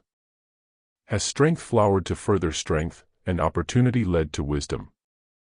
The picture before us of human quality and human achievement is kaleidoscopic, showing closely intermingling facets of beauty, of worth, of genius, of bestiality, of idiocy, and of crime. It is difficult indeed to pronounce judgment upon this jangled pattern, to discern whether its greatest trend is towards the light or towards the darkness. Man has made of his world a patchwork of disconnected bits and pieces. His most obvious lack seems to be that of coherency. Within his world of plenty he has produced want. In face of the ordered march of nature he often produces disorder, disharmony, discord, disconnectedness. Capable of creating beauty, he yet seems content to dwell mostly in conditions of hopeless ugliness. Of his magnificent body he makes on the whole a travesty. His mind, as an actual potent instrument, he usually ignores altogether. He sets self-preservation as his goal, yet bends all his efforts and his wits to the production of conditions which result in wars, disease, and other methods of self-destruction. His mental life must habituate itself to a code of contradictions, misfits, conflict ions, and inadequacies which inhibit coherent thought. In many ways the present life of humanity presents a quite mad spectacle to the unbiased eye. Yet withal, the average human being desires supremely to live happily and safely, to enjoy beauty and comfort and good fellowship, and the stimulation of achievement. Where, then, is the missing link between man and his desires? What is the hidden error which dislocates his life? It must be found. Until it is discovered and recognized, humanity will continue to wallow in the quagmire of confusion and destruction into which it has plunged. When powerful nations treat other nations, without apology, to anarchy, robbery, slaughter, and persecution, and the only remedy which can be found is further slaughter by those who would keep the peace, it is indeed no longer a world in which anyone can shirk the urgent responsibility for putting things straight, and for establishing a new and a better order. For it must be the past apathy and unconcern of every man which has brought the world to the terrible impasse that obtains today. The leaders of men can only act as public opinion or public strength of mind or character allow them. Dictators can, and do in part, mold public opinion, but alternatively they can be molded by it. Most strong men are both potential tyrants and potential benefactors. The issue is largely determined by the desires of the people around them, their environment. Only a definite social condition allows a certain type of leader to come to power. It is the mentality of the public, made up of the mentalities of yourself and of myself, which rules the issue. The responsibility lies largely at our door. If this is so, then there is but one remedy for present world chaos. It is for each one of us to begin at once to do our share of thinking, and help to make public opinion an entirely new and courageous and clear and omnipotent thing. Then, and only then, can we deserve and expect a new and splendid world in which to live, a splendid world which is there all the time, but from which we shut ourselves out simply by lack of thought. I suppose each of us believes that we do think. Yet I fear that almost all of us are quite incapable of real thinking. Our first step should be to realize this dangerous defection and start to remedy it. In order properly to estimate our habitual lack of thought, the best procedure is to think. In these chapters we are going to carry through a train of clear, logical, and original thinking, we hope, proving first of all what a thrilling adventure that is, and secondly what miracles of quite new knowledge it will bring to us. Wise men have always declared that there is nothing the human mind cannot learn, without books, purely through a system of scientifically controlling the mind. This art is practiced either consciously, subconsciously, or in part by anyone who produces an original idea or creation. Let us consider what we mean when we talk about thinking. The average person does not think at all. His brain, under various stimuli from his environment, reacts almost automatically. It produces ideas and phrases for him. These it either picks up like a wireless receiver from the crowded ether, or repeats from its own stored memory. It is almost impossible for the average person to pronounce a sentence or an idea or state a fact which is not merely lifted from his memory, either from what he has read, learnt, or heard. Most people do not realize that this is so. Thinking, however, is a function entirely different from this repetitive process. It is an act of creation. It produces something which was not there before, at any rate in the mind of the thinker. It puts two and two together. It compares, sifts, analyses, deducts, questions, and results in a new compound of ideas, or a new theory, giving forth, probably, a new vibration. Something has been created, and a little has been added to evolution. One or two people in history, thinking in this way, have produced inventions, doctrines, and discoveries which humanity has found invaluable ever since. Consider what it would mean if humanity as a whole were to learn so to think. Civilization would change out of all recognition. Because nobody has been doing enough thinking, things have come to such a pass that the only resource of men, after all these centuries, is still war. But fighting will not produce any solution to international muddles and difficulties, nor has it ever done so. The only remedy possible must be one of international cooperation and organization, planned by the most competent and visionary minds on this earth. These plans must have the support and understanding of a large portion of the general public before they can successfully be carried through. The solution to the world's troubles will depend, in the last analysis, upon clear thinking by a few, backed up by the intelligent understanding of the many. It is extremely urgent that this clear thinking is developed as rapidly as possible, in order to avoid many more years of wasteful warfare and suffering. The trouble is that man has not trained himself to understand and apprehend the trend of his own evolution. He cannot appreciate the significance of the march of events around him, perceive to where they are leading, and deduce what is to come. He has given progress a mighty push forward, in the mechanical sense, with his marvelous inventions, but then he lags behind in his ancient ruts, clinging to conditions which he himself has buried. This causes an unnatural gap between life as it is, and as it is lived, and results in cross-currents, unbalance, and confusion, giving us the state the world is in today. Until man gets free of his mental ruts and opens his eyes to the fast-changing conditions of life, and understands how to move in step with evolution, he will continue to be an unhappy travesty of what he is meant to be. Every man and woman must become a really alive and thinking unit in order to produce a public worthy of a new and grand civilization. The glorious adventure and freedom which thought brings will open up a new world to them and emancipate them from their present puppethood. Man acts because he believes that his actions will bring forth certain results. The bird builds its nest because it anticipates in its own way certain family developments. All life looks to the future. Perhaps it is only in ratio with our ability to estimate the future that our life will not be lived in vain.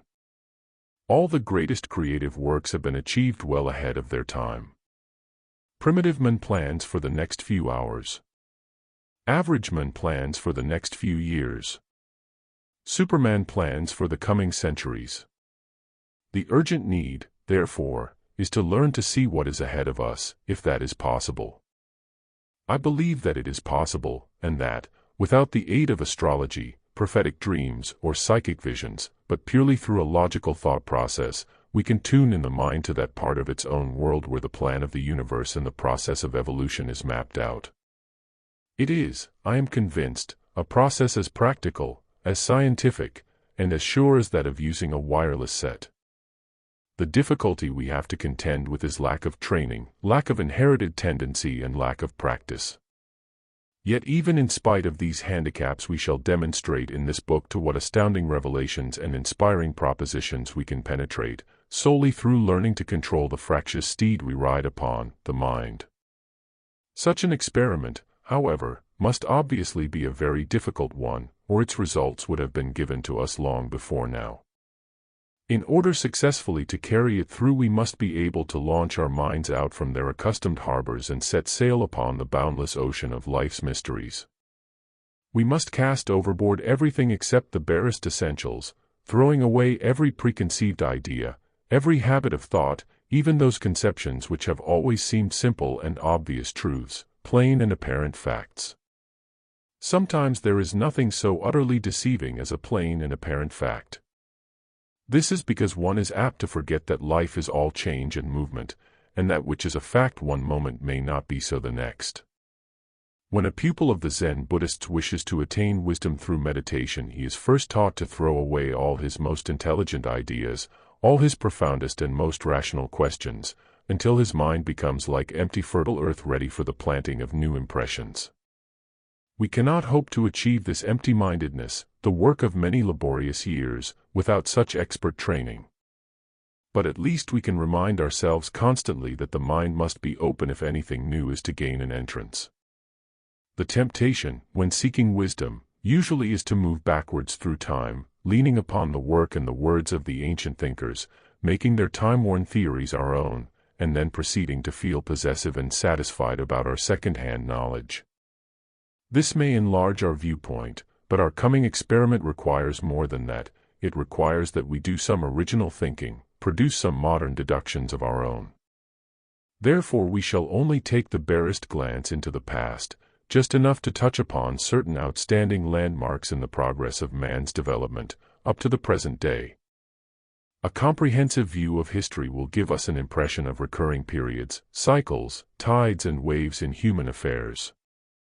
Life has ever been so, and it will doubtless continue to be so, history repeating itself, but always with a difference. It is that difference, that newer element which forever enters in, that constitutes evolution, and points the way to the future. As our object is to ascertain the moral and mental progress of men, if any, we need not turn our attention to the vistas of wars, conquests, and rising and falling empires, which stretch back into the endless reaches of time. We must seek deeper, and try to define changes and modifications in the human being of everyday life.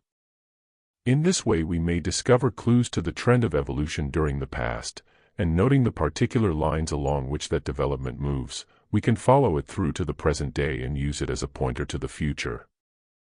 Average man has always presented the picture of a curious mixture of good and evil, of brilliance and stupidity, energy and sloth.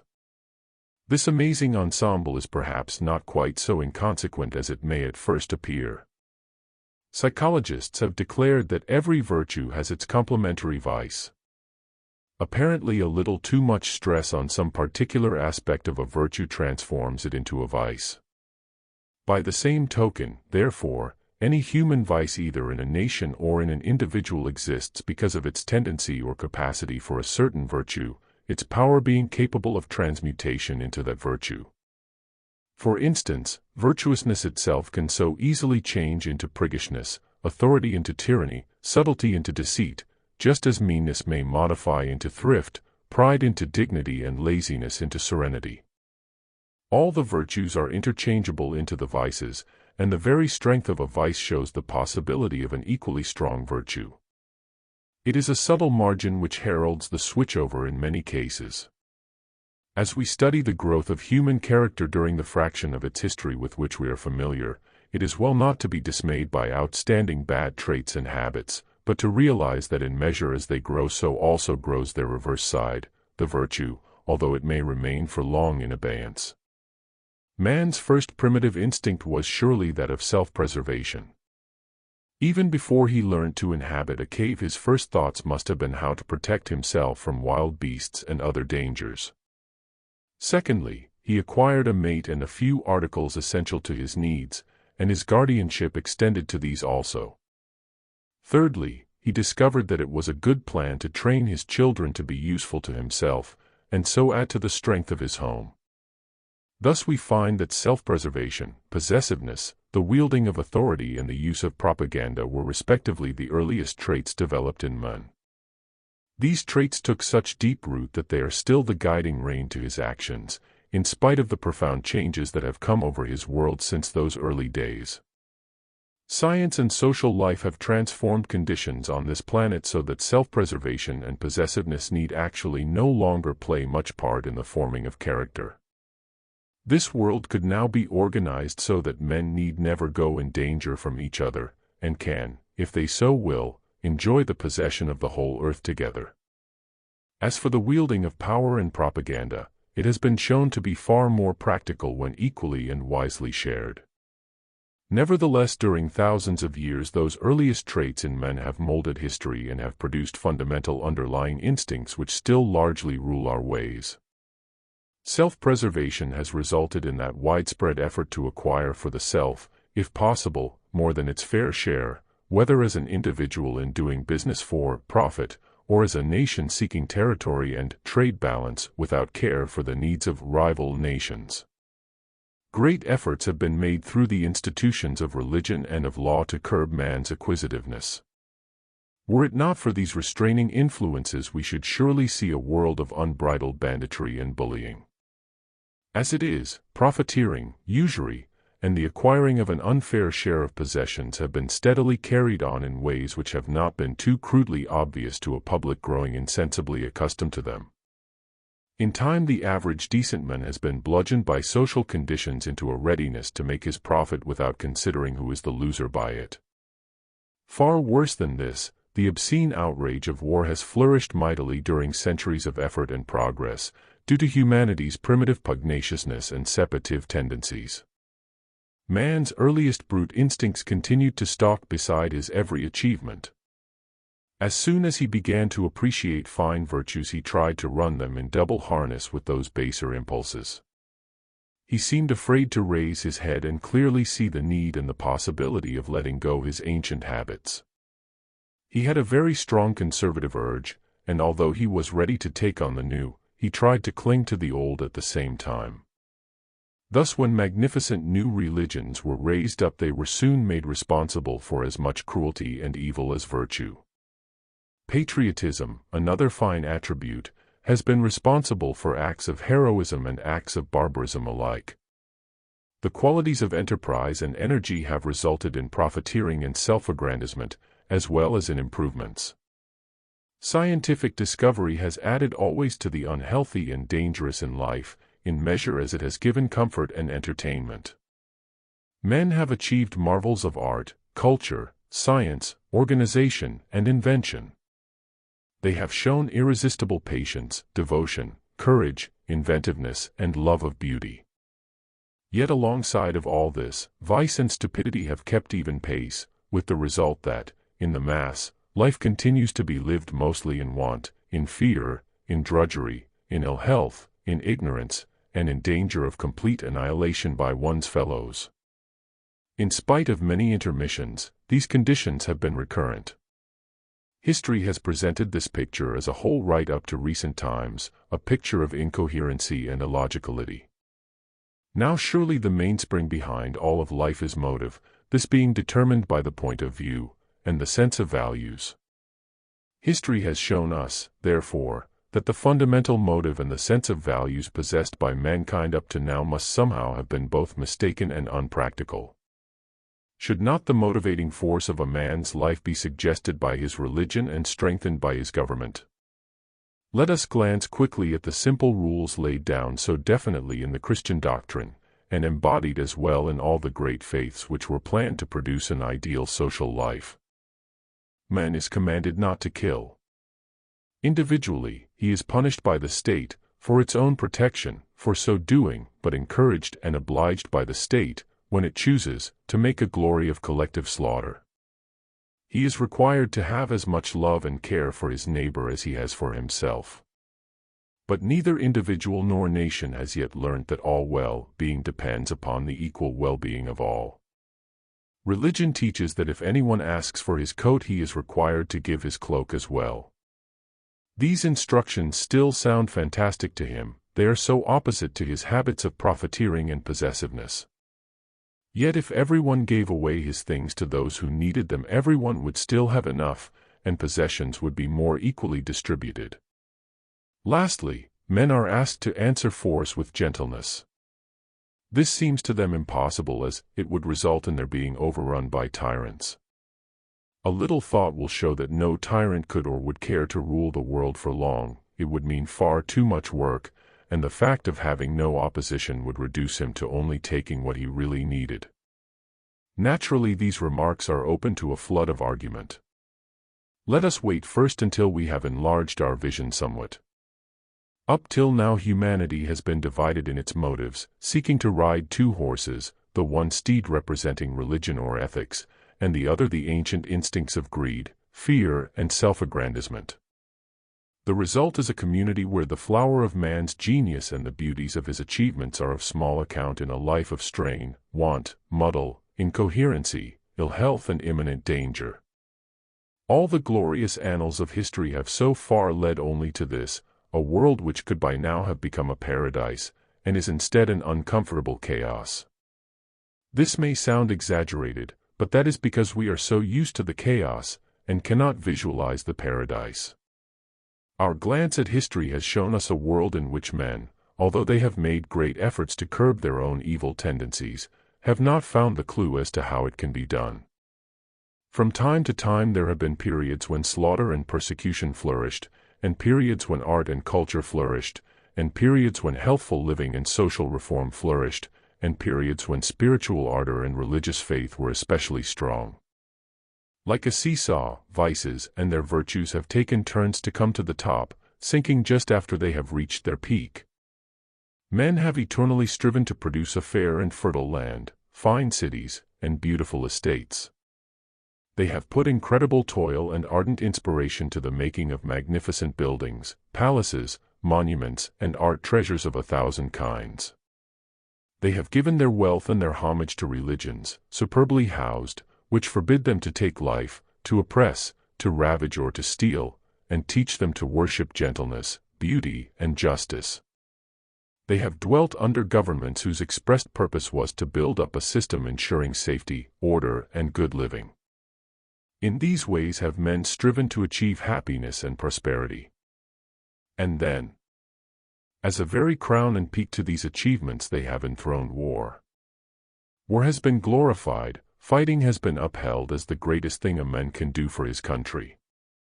War, which entails murder, destruction, ravage, oppression, robbery, is thus diametrically opposed to all that men have striven to build up, and in a few hours can render matchwood, ashes, corpses, cripples, and waste land of their whole existence. What an insane, illogical, ridiculous state of affairs! Men have thus been brought up in a world of such crass contradictions and irrelevancies that clear thinking has been inhibited. There has been only one attitude for the average man, that of blind and traditional compromise. Thus as clear straight thinking has been in the way and unwanted it has dropped out of use. A man did not say, either I am to follow my religion simply and truly, or I am to obey the behests of business and of my government which are diametrically opposed to it. If I am to be a genuine human being I cannot do both. Instead he endeavored somewhat apathetically to please all sides, and to mold his thoughts to fit this double life. Thoughts so fixed became static and sank generation after generation into insurmountable ruts. The result of this was a type of mentality which put the public at the mercy of mass hypnotism and propaganda. Communities, being made up of such individuals, also grew into set patterns, producing nations which, while claiming complete authority over all those within their bounds, yet refused to acknowledge any authority themselves. The more obedience and peace they exacted from their citizens, the more they demanded for themselves the right to invade, destroy, and rob their neighbors. Such nations have gone by the name of sovereign states, which sounds well, but in actual fact means that the state as an individual unit is nothing but a bandit. There are instances throughout history of wonderful efforts to overcome this condition of national banditry. Some of these attempts have met with encouraging success. Neighboring states and principalities have agreed to drop their sovereign authority, or share it, as in the case of Switzerland or America. Our historical review, which carries us up to the end of last century, thus finishes on a note of promise. Nevertheless, traditions die hard. The kidnapping of a people by a stronger people has been held up as glorious empire building. The kidnappers have said, "We don't approve of the way you live, and you and yours will be useful to us, and it will do you good, so we take you." Later on, having thoroughly established the usefulness, and taught the people to live along their own lines, the kidnappers say, "It is possible that if you continue to live exactly as we wish, and to be useful and friendly to us, we will grant you a measure of self-determination and self-government." This is all made to sound very noble, and no mention is heard of the tremendous addition in wealth and strength which such action has brought to the kidnappers. Still, it is in a certain sense the relinquishing of banditry, and is therefore promising. It seems that self-interest has been the automatic mainspring of life up till recent times. Every man for himself, every country for herself, every class and creed for itself. This has resulted in 1,000 little antagonisms, bound together to resist greater antagonisms. Throughout many centuries man's spirit has found no escape from those conditions, and has been unable to pierce the shell of habit and tradition. Within these limits he has achieved much, but it has brought him little joy. He has created many ingenious and beautiful things, but thought has been at a discount, and his mind has been pushed into the dimmest recesses of his being, hidden over and forgotten. So much is this the case that it is unrealized even by some of the more intelligent of us today, which makes it necessary in the preceding pages carefully to prove how little are people acquainted with the art of thinking, and to essay to lift the curtains which veil the forbidden territory, our minds. Our brief consideration of man's history showed us a succession of marvelous though disconnected achievements, scattered throughout a life which seems dislocated through lack of coherent thought, and reduced to a chaotic mixture of building and destroying, sense and nonsense, inspiration and idiocy. Until the end of last century, people seemed perfectly complacent about it. An approach to discovery, seed thought, second stage. We have considered the story of man up to the beginning of the present era, which we may roughly place around the commencement of the 20th century. It is possible to recognize the change into a new era by certain marked differences. At its inception we found a leisured world, in which the art of home life, of culture and conversation, of intense class consciousness and of settled self-satisfaction, both individual and national, were the general characteristics. During the last 50 years, however, enormous changes have taken place. Science has come into its own, remaking social life in many ways, speeding things up and bringing one complication and difficulty after another in its train. Science has cast a network around the earth, filaments of intercommunication by land, sea, air, and ether, which have drawn the world rapidly together, making of it one small interwoven whole. This has happened far too quickly for a humanity so embedded in its antagonisms and separatisms. People have been flung out of their attitude of comfortable security before they have discovered what to put in its place. War and brigandry has continued unabated, but now everything that happens is known immediately by the whole world, and can be discussed between those at one end of the earth and the other while still taking place. This means that even the lowliest peasant can be world-conscious. Because of the tremendous progress in the newspaper world, because of the rapid development of the radio and television, he can from his humble cottage follow step by step everything that is happening all over the globe. He is being steadily dosed with information, with propaganda, with music, and with entertainment from early morning to after midnight. Thus the mental side of humanity, as a whole, is beginning to come into its own at last. To be well informed is now the prerogative of the many instead of the few. Class consciousness is still present in the educational system, and plays its part in company with party politics in the daily press. But with radio and television quite new factors have come into being. They give out the same to beggar and to duke, as they speak to all the world. They ignore and negate class barriers, and any sections of their varied entertainment are liable to appeal to any type of person. They have one audience, composed of everybody. They are actually the first educational body, when regarded in that sense, to adopt this attitude, and this is an extremely important innovation which has passed with little notice. Thus science, although blamed for many recent social difficulties, has in reality performed an inestimable service in drawing humanity ever closer together and promoting understanding and sympathy between all peoples. This, of course, has been growing for some time. People have been awakening to a feeling of responsibility for every member of their kind the world over, irrespective of nationality. Charity has extended its vision from home to abroad, until today it is about as easy to raise funds for a little-known people at the other end of the world, if they are in dire need, as for urgencies in one's immediate surroundings. All these changes have come about without attracting much attention, but they are significant and profound changes, nevertheless, and they are changes which are new in history.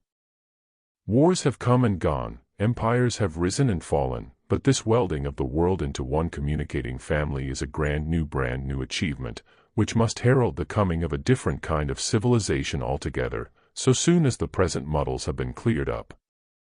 For other reasons also there can be little doubt that we are living in the most pregnant and vital time in history. There is another thing happening now which has never happened before. The whole world is gradually dividing into two camps. On the one side are those who believe in living by force, theft, persecution, and cruelty.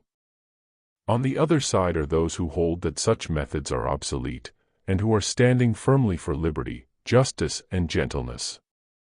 The latter side are largely the Christian side, At any rate, their attitude constitutes an approach to the Christian spirit, whereas the former camp is definitely anti-Christian in both its methods and its declarations. Caught between these gradually forming opposing forces, the rest of humanity are being drawn to take one side or the other. They saw the middle of the century dawn upon a world tensed and anguished. They are shaken out of the makeshift complacency of former years, and are turning anxious eyes in all directions. They are confronted by the spectacle of a world ridden by terror and slaughter, disease and want, injustice and cruelty, unemployment and malnutrition, and all this as the result of their efforts and success in science, agriculture, labor-saving devices, rapid transport, and intercommunication. In spite of magnificent achievements for the improvement of living conditions, the seat of human trouble remains uncovered, the spirit of progress appears to be playing a losing game, and this fair world seems to be imminently threatened with complete moral and economic collapse and retrogression. The tempo of living has been so rapidly speeded up and concentrated that these facts are now self-evident and urgent, and their realization is running through all grades of society. People are beginning to see that comprehensive and drastic action must be taken, not only to win several more wars, but to set civilization upon new and safer foundations. This desperate need is at last becoming apparent to all, and men are ready to confess their failure to run the world. The crucial moment is therefore drawing near when, if there were a sound plan put forward to rebuild international conditions of living, it would have the attention not only of a few enlightened minds, but of most of the general public throughout the world. Of what does this general public of the 20th century consist? With what aggregation of types have we to deal? I think we can roughly divide them into three classes. First, there comes the simple type which we might call animal man, meaning nothing derogatory in any way, as we are most of us far below the animals in their own sphere. That sphere is the home of what we call instinct, and therefore, animal man is he who is ruled by instincts. These primal instincts are those of self-defense, of feeding, of rearing a family, owning a home, and enjoying the simple pleasures shared with animal life. Among the animal instincts are many of the noblest, such as mother love, heroism and devotion to one's own, bravery and patience and industry and energy, all concerned with the bare necessities of living. A very large number of human beings belong essentially to this first class.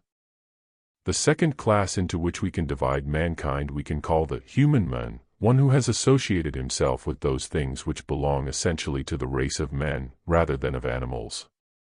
The outstanding characteristic of the human man is self-centeredness. His life is molded by this instead of by instinct. Self-centeredness entails self-expression, self-aggrandizement, and therefore emotion and feeling. Man discovers himself as an artist and creator of beauty, as a possessor of power and property. He needs an audience and he becomes gregarious. This results in social life, in its battles and in its beauties, and in the world as it has existed hitherto.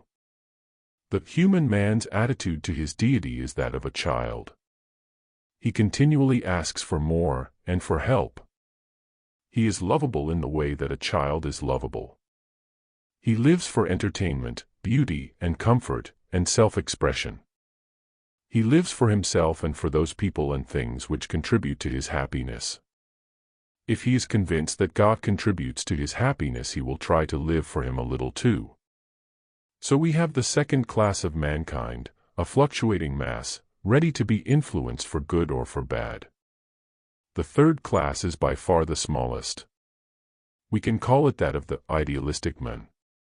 Such a one is he who has become detached or decentralized from his own personal interests. He is ready to share his success, his work, his credit. He is cooperative, and it is from those of his type that the longed-for brotherhood of men could be formed. He is of the spiritual as opposed to the material caliber. He feels responsibility for world conditions. He is not possessive, is not violently attached to his home, his family, or his nation. He has lost enjoyment in antagonisms and rivalries. His attitude to deity includes a wish to serve him and to understand his purpose. These three types have existed since early times, although often somewhat mixed through so-called heredity. Of late, more and more examples are to be found in the last category. These three classes represent three phases of evolution. We are just entering upon the third phase. During the long story of the past, man has been governed by his emotions. In the fine man, this meant sentiment. In the lesser man, it meant sentimentality. It gave us fanaticism and it gave us devotion. The world was ruled through men's conceptions of their religions, into which they put all their separatisms and antagonisms. Gradually, however, the age of science has come upon us. Here sentiment and emotion have no place.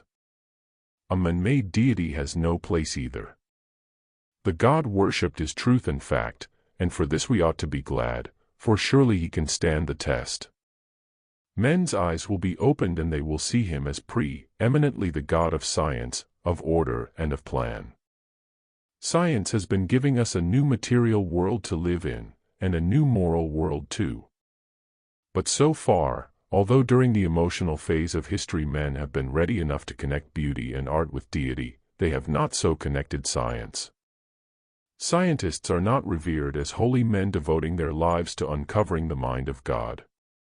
On the contrary, man has been apt to think himself the prey of science, because he has not yet learnt satisfactorily to deal with the forces and potentialities which it has unleashed. We have been passing out of the age of emotion into the age of mind. This is a great event in history because it is the first time it has taken place. It heralds a fundamental change in civilization. Certain people have subconsciously responded to this change already. They have tried to escape from old ruts, from tradition, from convention, from everything in fact which belongs to the past. They have given us modern art, music and literature, freedom in sex life, and even a recoil from ancient courtesies and manners. We have seen also the first germs of a widespread desire to use the mind. The newspapers mirror this for us, with their crosswords and other puzzles, and their voluminous correspondence, and other contributions from the reader. It has become a slogan that everyone writes nowadays. A vast quantity of people have published literature of some kind. The fact that public interest in astrology came to stay points also to the subconscious belief in geometrical forces at work in the universe. Another significant and recent development is shown in the vast number of groups and fraternities with utopian ideals which bid fair to honeycomb the life of the people. All these groups without exception point to the dawn of a new and golden age, but whereas up till recently they were mostly confined to religious and psychic communities, they have now begun to invade the thresholds of political and economic reserves. A utopian future in world affairs is no longer held to be a glorious impossibility, or even probability, it is now seen to be a necessity. The arts have always been universal and have bound men together the world over in common appreciation and pride. Science also knows no barriers, its honors and conveniences being shared by all without thought of nationality. It has been in religion and politics that man's baser instincts of antagonism and separatism have flourished, thus letting down the whole fabric of civilization through the exercise of wrong motives and sense of values. There are promising signs of late that this insuperable stumbling block has been realized by the people, and that steps for its removal are being taken. Such movements as the United Nations, World Federation of Faiths and Federal Union would hardly have been possible years ago. Now they arouse echoes on every hand. The world has begun to feel blindly for unity. These are the questions in everyone's hearts just now. Are people awakening to these needs and necessities in time? Is it possible to pull humanity out of the morass in which it is foundering, and can we learn to read and understand the forces which are moving underneath outward human manifestations? We can see the effects, but how might we learn to estimate the causes? Is it hopeless to expect a utopia, or is it close upon us? These are the vital questions which need answering. We shall attempt to answer them during our meditation, having now set the stage for our mental exploration by a brief survey of the conditions leading up to it. In the great age which is just passing, the age when religious emotion ruled the world, men quite rightly sought for inspiration in their hearts, and an interpretation of life in their religion. In the new age which is now upon us, the age when science and the mind will rule the world, men will quite rightly seek for inspiration in their minds, and an interpretation of life in their scientific discoveries. This is not to put aside religion, but to make it one with science, which in fact it is. And this is not to put aside the heart either, but to clarify the riddle which Christ spoke, as a man thinketh in his heart so is he. So far men have used their hearts for feeling, not for thinking. This is the most basic form of separatism, and the cause of their irrational duality. According to our assertion, then, man's next task is to learn to interpret the message and purpose of deity as it speaks through science. The upbringing of humanity during its long adolescence has been accomplished through the emotions.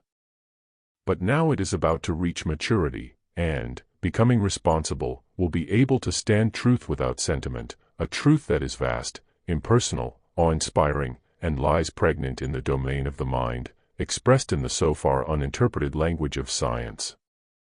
It will be our endeavor to decipher this language, and thus uncover the plan of world development, the process of evolution, and the stage of this process which lies before us in the immediate future. The secret language of science. Concentration, third stage. The mystery of life, the trend of existence, the stupendous secrets which lie locked from our view behind the gates of birth and of death, send out their silent challenge with the radiations of every star, and on the hushed breath of space itself. Throughout the passage of time 100 mighty minds have wrestled with the secret of their own existence, and have explained, propounded, or denied the mysterious source of themselves, and of all around them. The statements of these great thinkers stand out like scattered stars in the dark sphere of our worldly knowledge, some pointing to the north, and some to the south, some giving a big light and some a small. Space and time, force and matter have been the subjects of vast numbers of theories, hypotheses and declarations, many of them brilliant and intriguing, but most of them apparently in disagreement one with another. The ancient savants explained life in terms of planes, the modern scientists work in terms of vibrations, while our most advanced thinkers postulate in terms of dimensions. If we could ascertain what these terms actually signify, we might discover points of resemblance between them. Possibly, when gathered together they might be made to form a coherent whole which would cast a clearer light upon the mystery of our own composition, the purpose of our existence, and the manner in which that purpose is being carried through. As we are going to try to formulate some original theories, we will avoid all contact with ancient thinkers and savants for the present, as well as the spheres of poetry, religion, and philosophy in whose language they express their genius. Instead, true to our concept that the present age is being preeminently ruled by the scientific aspect of deity, we will seek to read the divine message and lesson as it is instilled into this world through the medium of science, confining ourselves for a while to the realm of scientific conceptions. Perhaps the highest peak of modern scientific thought of this century has been achieved by Einstein with his little understood fourth dimension. As most of us have no preconceived ideas about this seemingly abstruse subject, it will provide a suitable starting-off point in our search for the secrets of the universe. Do not let us be put off by the word dimension. We have chosen it in order to keep the train of our meditation in modern terms, and to prove that it is not necessary to borrow the language of the Eastern mystics nor of the Western Bible in order to penetrate the mysteries of being. We shall avoid the use of scientific terminology also. No matter how involved or difficult a subject may appear to be, I believe it is always possible to describe it in short and simple terms, in clear straight phrases which can be understood by clear straight minds. Our trouble is that some of us have lost the habit of straight clear thinking. We are inclined to meander around, we conclude beforehand that certain subjects are beyond us and would not interest us, we shy like wild ponies at unaccustomed thoughts, we twist and turn rather than quietly face new ideas. We are liable to gape at long-winded scientific postulations, allowing ourselves to be hypnotized into stupefaction by them. The average intelligent person is, however, able to understand a vast amount more than he might expect to do, provided it is put to him clearly and shortly, and his own mind is attentive and quiet. I have as proof the profound change I have been able to effect in my own mentality simply because I realized how well worthwhile would be the effort. Once the mind is cleared, it is annoyed by the amount of involved verbiage in which essential facts about life are wrapped up. Mr. Einstein made mountains of calculations and figures around his fourth dimension, which acted as an impregnable fortress against the average mind, and isolated his work completely from human life. A few specialists appreciated his discovery and gave it the celebrity which it deserves. Yet who understands the value of his work? Who uses it? What are those same people who acclaimed it doing about it? For the very reason that it seems so unapproachable and unpractical, I suggest that we think around Mr. Einstein's discovery until we tune into the secrets which lie behind it. We can best build up our approach to this fourth dimension by first considering the lesser dimensions in their respective order. The word dimension comes from the Latin dimension, meaning a measuring. The initial practical human reaction to things is to find out their size and shape. This can best be ascertained through measurement. The first measurement is simply the shortest distance between 2 points, and gives us the straight line. This corresponds somewhat to the first dimension, which is merely the first elementary movement through space in one direction only.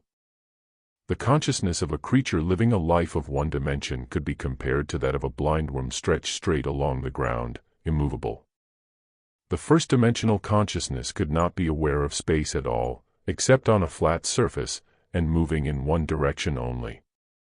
First-dimensional existence expressed the primal urge or push forward of life. The second dimension is found when a line or direction can be taken at an angle to the first flat plane or straight line. We then find other shapes coming into existence, such as the cross, the square, and the triangle. We now have 2 directions, but so long as movement can be made in 2 directions only, there is still a flat surface, our 2 measurements giving us its length and its width. The important aspect of 2-dimensional life would be that of intersection.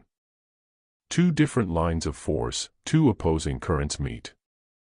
They may intersect, cross each other, or fuse. Interaction of some kind must take place, which was of course impossible with only 1 dimension. Such interaction must necessarily be either attraction, repulsion, or fusion. In either case, a certain amount of cohesion must be produced. For it needs cohesion even to resist. So that the second dimension would express the second primitive urge towards life, that of attraction or cohesion. The artist and the draftsman have to work in only 2 dimensions, that is to say upon a flat surface, and their art consists in expressing 3 dimensions when using only 2. Once cohesion is established, a center or core is formed, and around this center a form takes shape. A center or core can attract or repulse in all directions, so that at this stage life has become released from the flat surface, and can produce solid objects, and the third dimension. This third dimension or measurement gives the thickness of our subject, so that with length, breadth, and thickness the dimensions of all physical life may be ascertained. The sculptor works in 3 dimensions. If the distance from the core of an object to its surface is the same in all directions, the result is a ball or globe. Therefore, in the third dimension the curve is born, and circular movement, or rotation, is demonstrated. At this stage an object can rotate or move in all directions, through all the angles. The third dimension, whose scope includes the first 2, covers all motion and all shape in the physical world.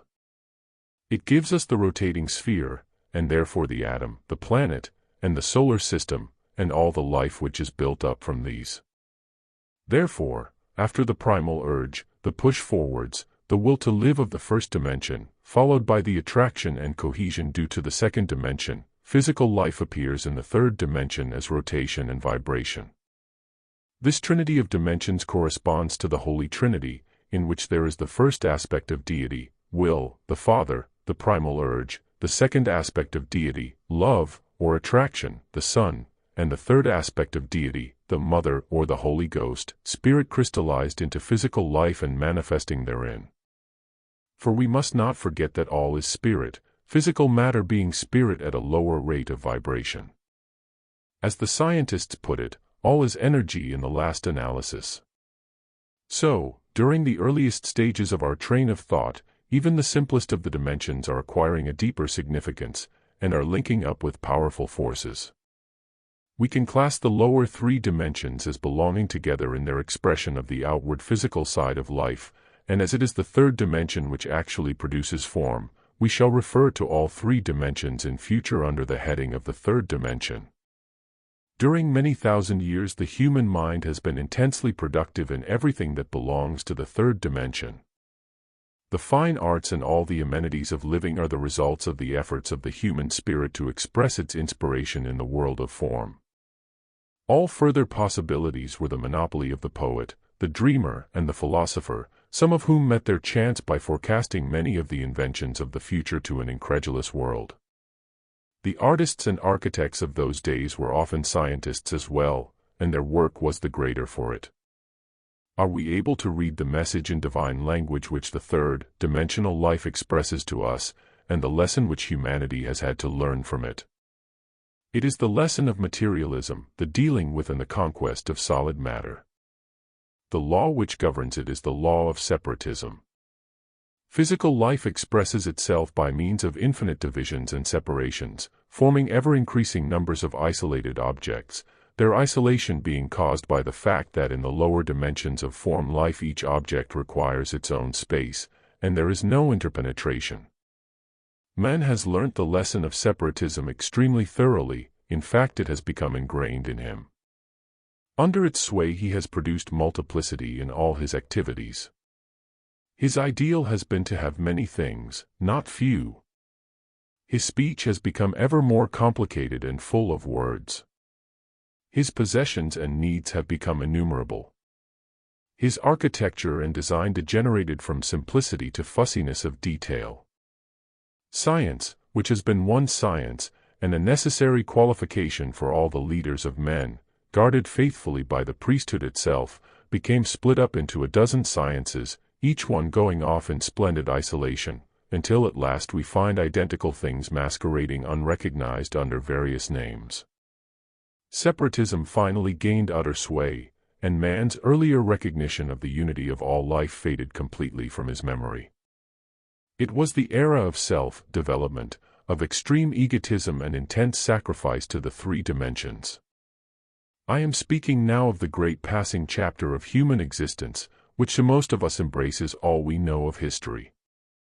At times during this period art has reached marvelous heights, and material living symbolized by home life has been beautiful indeed. Unfortunately, however, the more man concentrated upon the third dimension, the more he became separated from his hitherto involuntary recognition of and awareness of the higher dimensions, which we are going to explore. He came in the end to adore his physical world and live only for what it could give him. As most of this consisted of solid objects which could be taken from him, greed, possessiveness, love of power, the inclination to take for oneself at the expense of others and the readiness to tyrannies were the results growing out of this unbalanced adoration. His character became marked by extreme egocentricity, and his activities made for an ever more complicated existence, with an increasing infinity of divisions and subdivisions, each fighting to retain and increase its individual strength and draw all sources of supply unto itself. This type of life produced greed, fear, the stronger preying upon the weaker, and finally despotism, when men began to come together under one leader. The wiser of the tyrants would care well for his possessions both of men and goods, in his own interests. The feudal system, as we knew it in England, was built up under this influence. The chief or lord acquired sovereign authority over all his land and people. The invisible strings of evolution pulled. The lords came together to a larger merging, counties and departments were formed, and later little states, which still embodied the spirit of possessiveness, aggressiveness, and sovereign authority. Later a further merging took place, and nations appeared, which flourished through an even larger measure of acquisitiveness and sovereignty.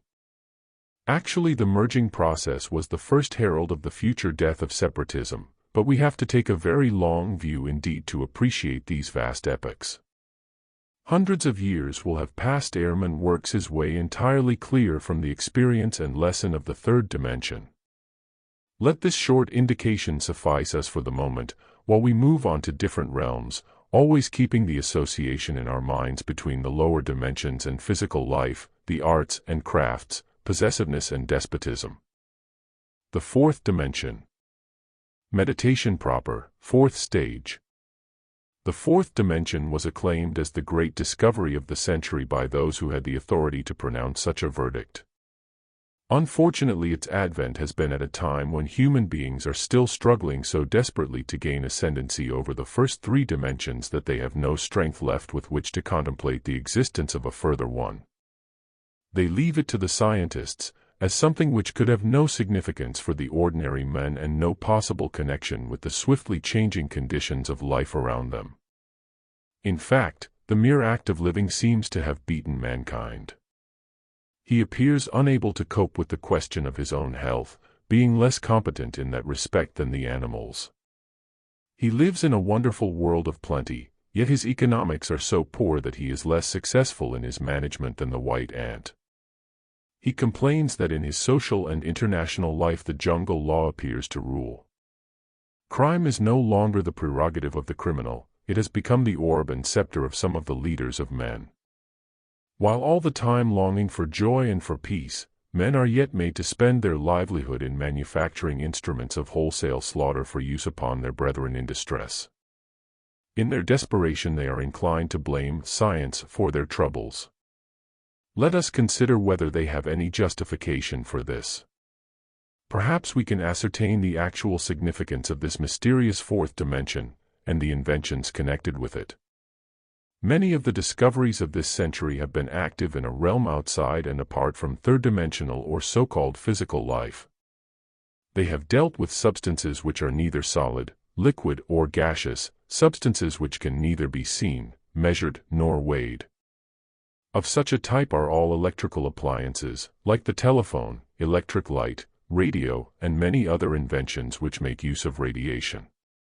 To this list can be added the many known rays, such as X-ray and ultraviolet ray, which are now in use. The harnessing of electricity and the harnessing of sound waves for the use of radio or wireless have opened up a tremendous new world to thinking men. It has been realized that the machinery of human beings is run and kept in action and fed with the requisite energy units by electricity, or by forces still put under that one heading. Messages from body to brain are carried by electricity, and the same phenomenon produces the resultant action. In like manner, electricity plays a leading part in the life of an atom or a planet.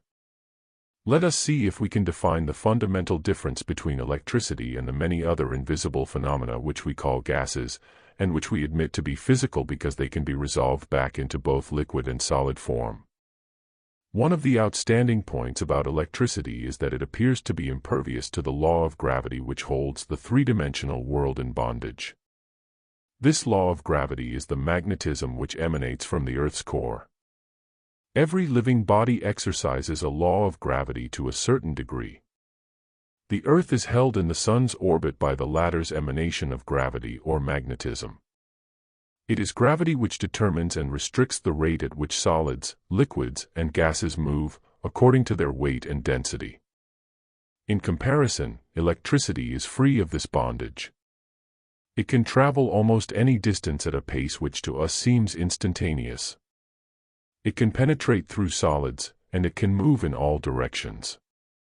This capacity brings quite new factors into our calculations. Time and space exist for us as such by reason of the fact that in three-dimensional life all solid bodies must be placed in juxtaposition. Progress amongst them must be made on or over their surfaces at the rate at which it is possible to cause the respective progressors to move.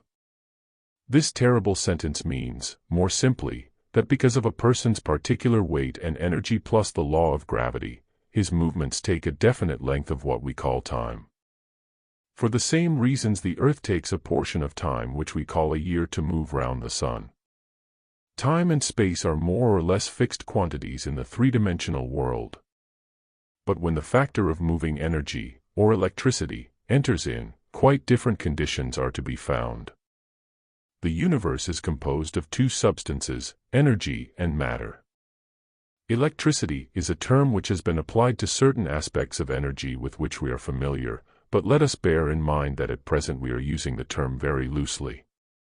Energy and matter are in a constant state of interaction, interplay, and interchangeability. A human being is actually energy dynamizing matter and moving it about. If we wish to put it more fully, we can say that a human being is a complexity of various subtly graded degrees of energy, which dynamize and move about a complexity of various subtly graded degrees of matter. The different degrees are determined by different rates of vibration or oscillation. The exact place where the subtlest matter ends and the coarsest energy begins would be practically impossible of definition. We will realize that the same statement applies to our Earth after we have studied the atoms which compose it and their relative constituents of energy and matter. This energy or electricity is everywhere, moves through all the universe in every direction, and can be located in earth or air. As soon as man was able to put it to his use, he became much more independent of the law of gravity, and therefore of time and space. For instance, if we telephone to those living in Australia, they receive and answer our remarks 24 hours earlier, to them, and we realize that we have overcome 1 day in time, and the width of the earth in space. If our Earth was twice its size and rotating at the same speed, and we telephoned to Australia, would they not receive and answer our remarks 48 hours earlier, to them, thus overcoming 2 days and twice the distance? If our Earth was as big as the sphere of the solar system, would not the same experiment overcome a year of time? Would we not receive a reply from people who are busy living a year ago?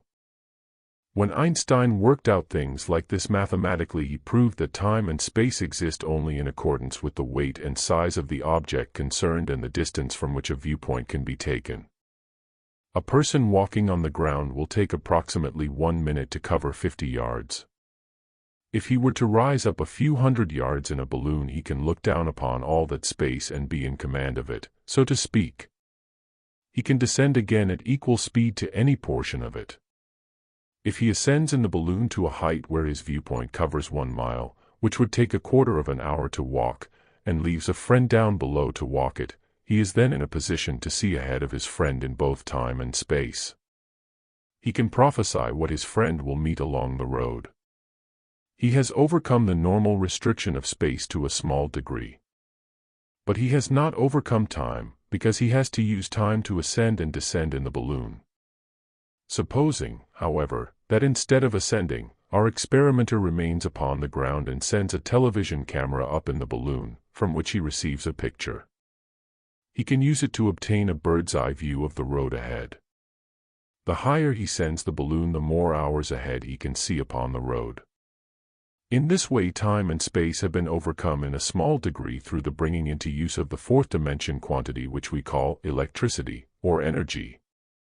We notice that the law of gravitation and the third dimension seem to be linked together.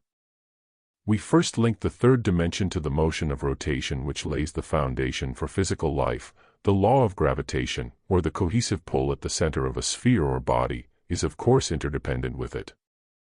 Permeating and influencing these motions of physical form, yet comparatively untrammeled by gravitation, and able to flow in all directions throughout the solar system, are a vast number of what scientists call rays. Many of these have been located and their qualities determined, but a huge number remain undiscovered. Some of these rays are built upon a gigantic scale and come to us from outside our solar system, and these have been named cosmic rays.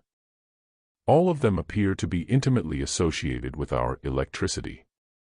It is apparent that these rays with their various electrical constituents must be playing through the body and brain of every human being. We have reason to believe that mind and memory are electrical in nature, or at any rate exist in or use the electrical world. It is by reason of this that mind can act independently and outside of the physical body. Because mind is able to travel at the speed of electricity, and can at times play the part of our television camera in the balloon. It can sometimes see ahead and prophesy. The manner in which this is done is outside the scope of this chapter and has been considered in my earlier books. To continue with our train of thought, it appears that the fourth dimension could be described as that world of subtle matter invisible to us, which is outside the laws governing solids, liquids, and gases, which latter phenomena hang suspended or embedded in the ethers. This brings us to that much-abused word, ether. We are told that this is a kind of invisible material which acts as a carrier to light, sound, and electrical waves and apparently fills all space. Inasmuch as man is beginning to take a definite cognizance of its existence and character, we can call it a physical manifestation, and suggest that it is a grade subtler or finer than gas. It is already being questioned whether ether itself is divided into definite grades of fineness. We have been into this question before, one when we noted that ancient savants postulated 7 states of matter: solid, liquid, gaseous, and 4 ethers. Modern scientists are already convinced of the existence of more than one ether. The fourth dimension may be said to apply to those states of existence which function and move through the fourth state of matter, the ether. But this statement must be made with reserve, as being only temporary. Because if there are 4 ethers, possibly the fourth dimension may not function in all of them. I would suggest here that we consider the existence of a 5th dimension, in which might be found activities motivating the finer ethers not yet located by modern science. Certainly it is the ether or ethers and their functions and possibilities which have been exercising scientists and inventors of the present era, as well as the various rays which play through them. Ever since the discovery of rays and radiations and electrical energy, they have been working with fourth-dimensional matter and with fourth-dimensional laws. We saw that the manifestation of the third dimension is continuous curved movement in space, rotation, which embraces all other angles and movements, and that it is under the law of gravitation and the restriction of the physical aspect of time and space. Now we must define the manifestation of the fourth dimension. We can name this as radiation, expressing a movement which we can call throughness, as opposed to that more specific surface-covering movements belonging to the first 3 dimensions. Radiations pass outwards in all directions from large bodies, such as suns and planets, and are absorbed, modified, and re-radiated outwards again from all smaller forms down to the atoms. The fourth dimension gives passage to the electrical and other life forces which feed and imbue the concrete form. If a man could picture himself as having his consciousness functioning in the fourth dimension, he would be able to see in every direction at once to any distance, and cover all space with the speed of electricity. Time and space would no longer exist for him to anything like the same degree. Let us now consider whether man has, indeed, any actual personal relationship with this fourth dimension. He contains within his body every mineral and element which go to make up the physical world. Every form and feature of plant and animal life are traceable within him, too. Beyond this, he also claims a share of the ether world, or world of energies, as part of his makeup. Through him pour all the existing rays and currents. If, therefore, he, containing matter of the first, second, and third dimensional worlds, can move in, utilize, and control that matter exterior to himself, it is logical to suppose that, containing also, as he does, fourth-dimensional matter, he should be able to move in, utilize and control that matter also. This would imply the capacity to see and feel substances not classed as three-dimensional, but of a higher vibration than physical, in other words, superphysical or supernatural. It would include also the power to travel in time and space with the fourth-dimensional or electrical part of a man and his mind at fourth-dimensional speed. We see at once that many of the so-called psychic gifts must belong in this class, such as clairaudience, clairvoyance, prophetic vision, and long-distance vision. We shall consider these more fully later on. The possibilities of the fourth dimension have begun to be capably exteriorized in such developments as television and wireless. But the fact that man is and should be capable of performing interiorly and of himself anything which he can cause crude metals and machinery to do has not yet been grasped. It is just about to be realized that the power of the mind actually to wield and affect matter is a scientific fact. I believe that it will not be long before interesting developments in this direction take place. Meanwhile, psychology is approaching ever nearer to the forefront of medical science. Let us now see whether we can uncover the message, read the secret and divine language, and appreciate the lesson which is given to us through fourth-dimensional life. It is a world of radiation and re-radiation, continuing until every living emanation is passing through, interacting with, blending with, and mingling with every other emanation until nothing is any more separate.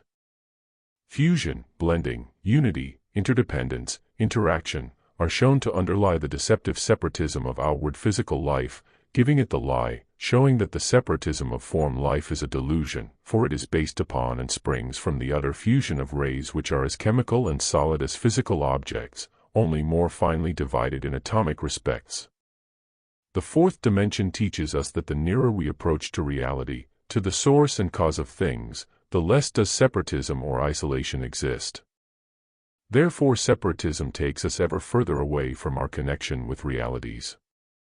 Separatism is the expression of our limitations under physical vibrations. It involves us in ever deeper complications, and moves always away from simplicity and coherency.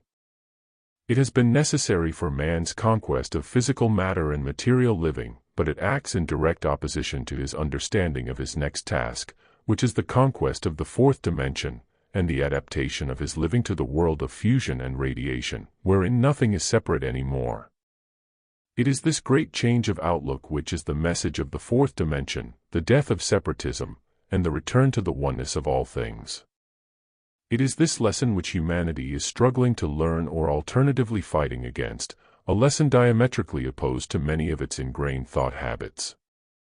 It is the lesson of unfocused universal love, a love which does not differentiate or prefer. From the fourth-dimensional world, one secret after another is being revealed and given to humanity for the better learning of this lesson. Telephone, wireless, television, all these marvelous inventions which knit up human beings in the closest intercommunication, the study of radiation, even of the grand cosmic radiations which link up every star with every other star, all are pointing to the unity of life.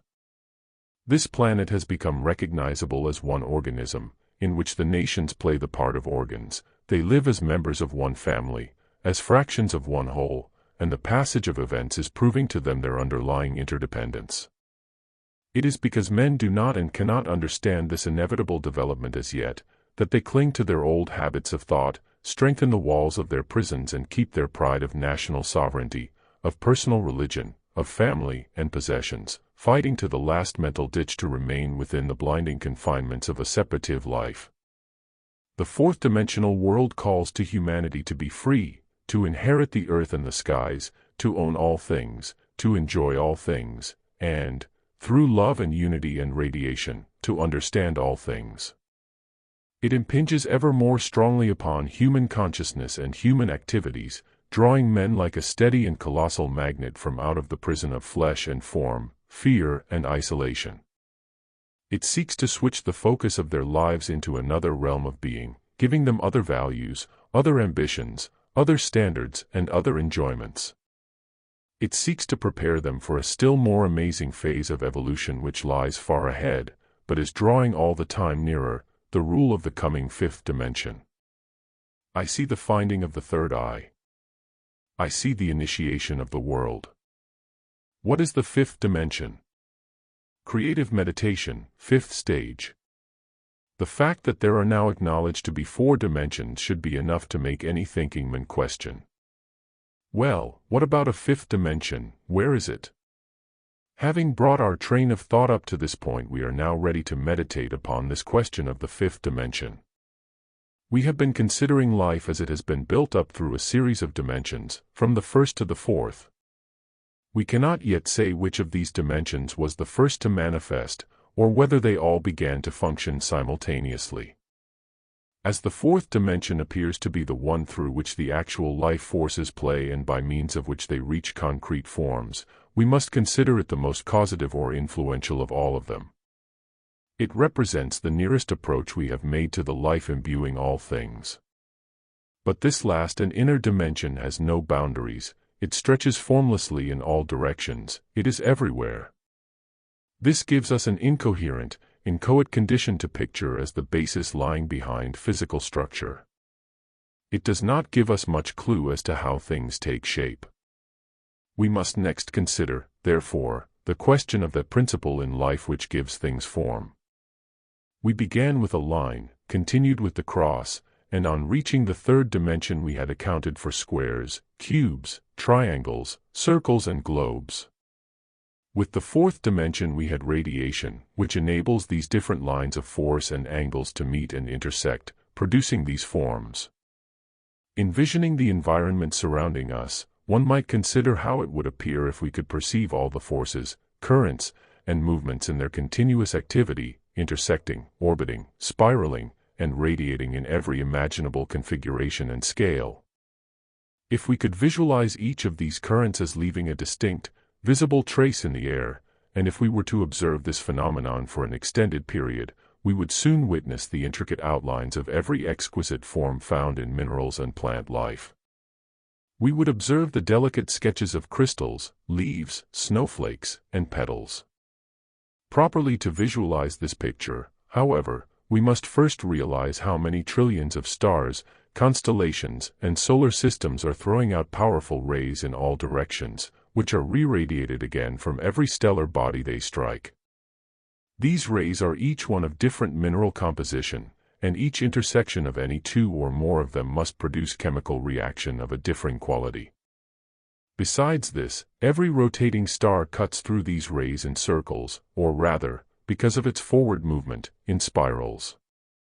If we furthermore remember that the subtle constituents of all these radiations are actually the same as those of which the Earth is made, we can begin to feel that the life which is playing through all space is really a tangible, clear-cut and definite manifestation, which would appear much more crowded and intricate to our sight than our everyday physical world. These constituents are infinitesimal particles of all the mineral kingdom, which have been radiated out or have escaped from the periphery of the atoms which make up the physical world. They include ions, electrons, alpha and beta particles, little bodies which are propelled at colossal speed through the air, partly because of their light weight, and partly because of the stupendous force which palpitates within every atom. Take a few million of these dancing particles, condense them together in right relationships, and you have a microscopical speck of physical matter. Yet all these mad little particles are dancing along the radiations to produce predestined interaction between star and star, moon and plant, sun and moon. They are dancing the dance of growth and evolution, dancing into the patterns which make up sound, form and movement. Having shown what countless designs can be made by the interplay of all the cosmic currents, our next move will be to try and discover whether there are any proofs of their being actually so made. Let us consider, therefore, how the frost patterns take shape upon a glass window pane. They appear out of space before our eyes. They were not formed by third-dimensional means, they were neither made by hand, nor grown out of cellular life. The fourth dimension, being formless, could not have made them. They must, in fact, have been there all the time. They must have existed in that portion of space, in all space, perhaps, only requiring a windowpane upon which to crystallize, a windowpane whose thickness is a fraction of an inch. Another point to consider is that if frost is formed on the pane while the sun is veiled, it takes fern-like shapes, such shapes as the earliest vegetation of the earth showed while this planet was still shrouded in thickest mists. But if frost forms while the sun shines upon it, rose-like flower forms appear. Both these alternatives were there all the time in the same fraction of space filled by the windowpane. How many other forms are lurking invisible in that same slice of air, interpenetrating each other and yet still independent? Let us remove the window, and in the same space place an instrument called an eidophone. It is like a megaphone, with a drum stretched across the large end, and it is held with this drum upwards. On the surface of the drum paste is spread. If a few notes are sung into the megaphone, the paste will form itself into designs, geometrical in character. And if, instead of the paste, a powder be used, tree-like figures will appear. In these ways we can prove that there are innumerable invisible shapes in space, permeating each other, and yet differentiated and answering to different vibrations of sound, heat or cold. These forms can apparently be located at any point in the atmosphere, by producing the necessary conditions. Possibly they travel upon the radiations of the fourth dimension, and maybe we shall later have to accustom our minds to consider design and radiation as inseparably connected. But at present we can only conceive that these designs do definitely exist in the atmosphere and that this can easily be proved. When we can get to grips with this stratum of the universe, this sphere where designs come into being, we shall, I believe, be at home in the fifth dimension. Whereas the quality of the fourth dimension was formlessness and continuous radiatory movement, one single motion in all directions simultaneously, that of the fifth dimension is quite the opposite. It is poised, held, concreted, dense. It is the contrary movement to radiation, it is interpenetration, wherein worlds can dwell one within another, remaining quite separate, and even unconscious of one another. Thousands of people have seen ghosts walking straight through walls, furniture, or people, without apparently any conscious contact being made.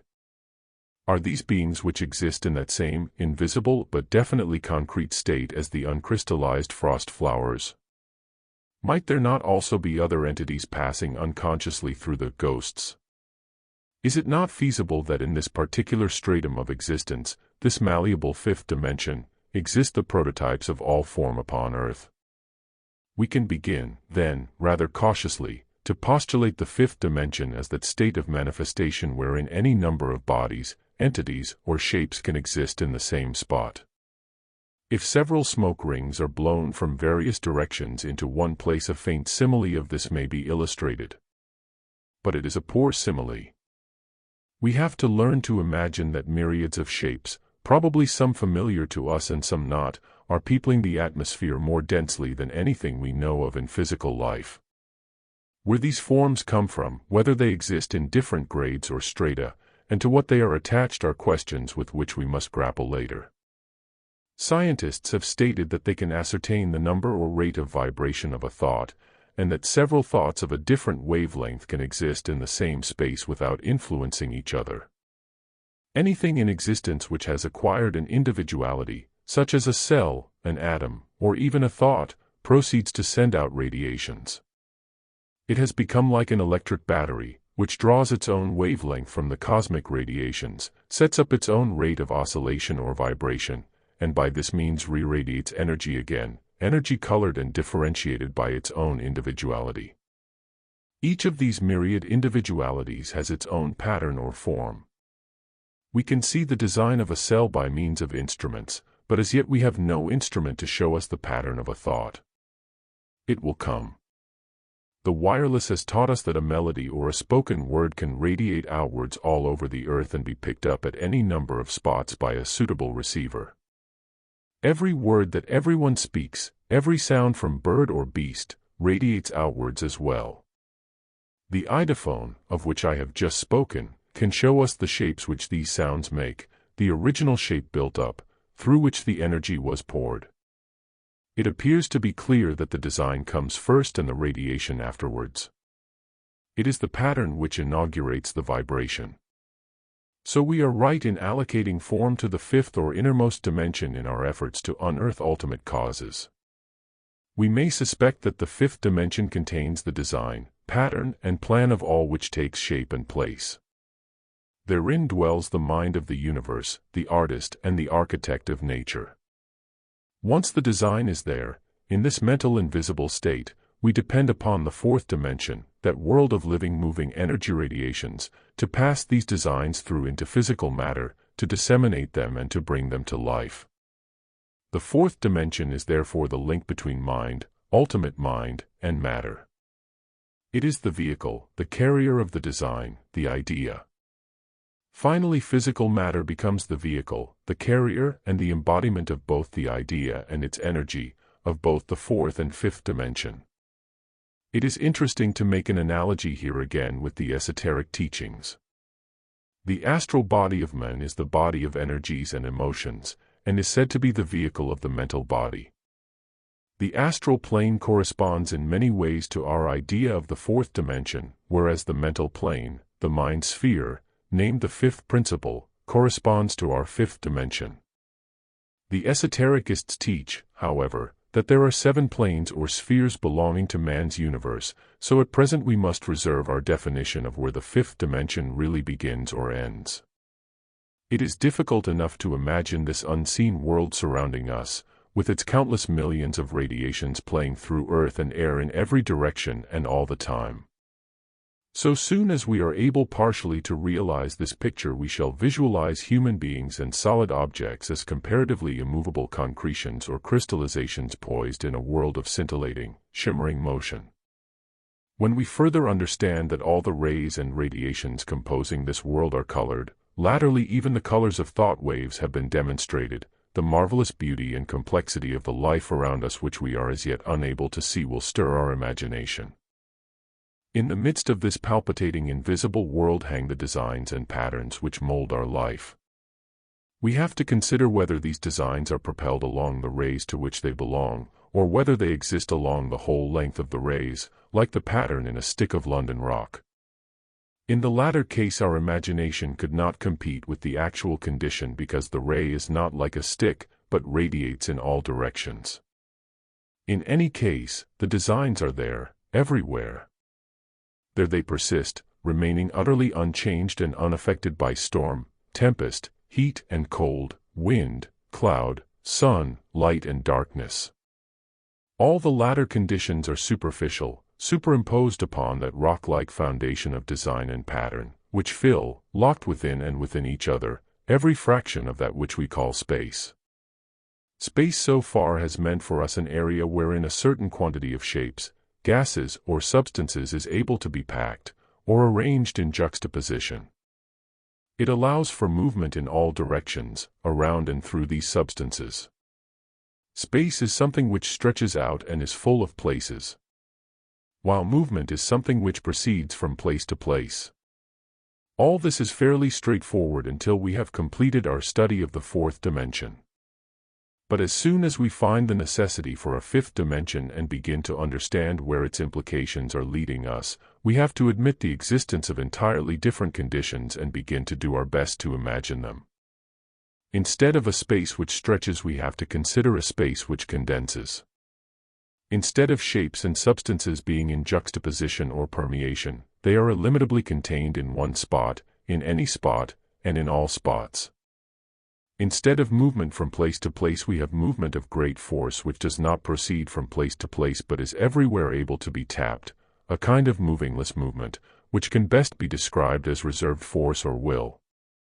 The fourth dimension was described as throughness.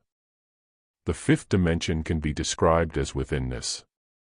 This means that the cause of every growing thing, the form upon which it is built, the force which holds that form intact, and the energy which causes it to grow are not factors which come from outside it, from some other part in space.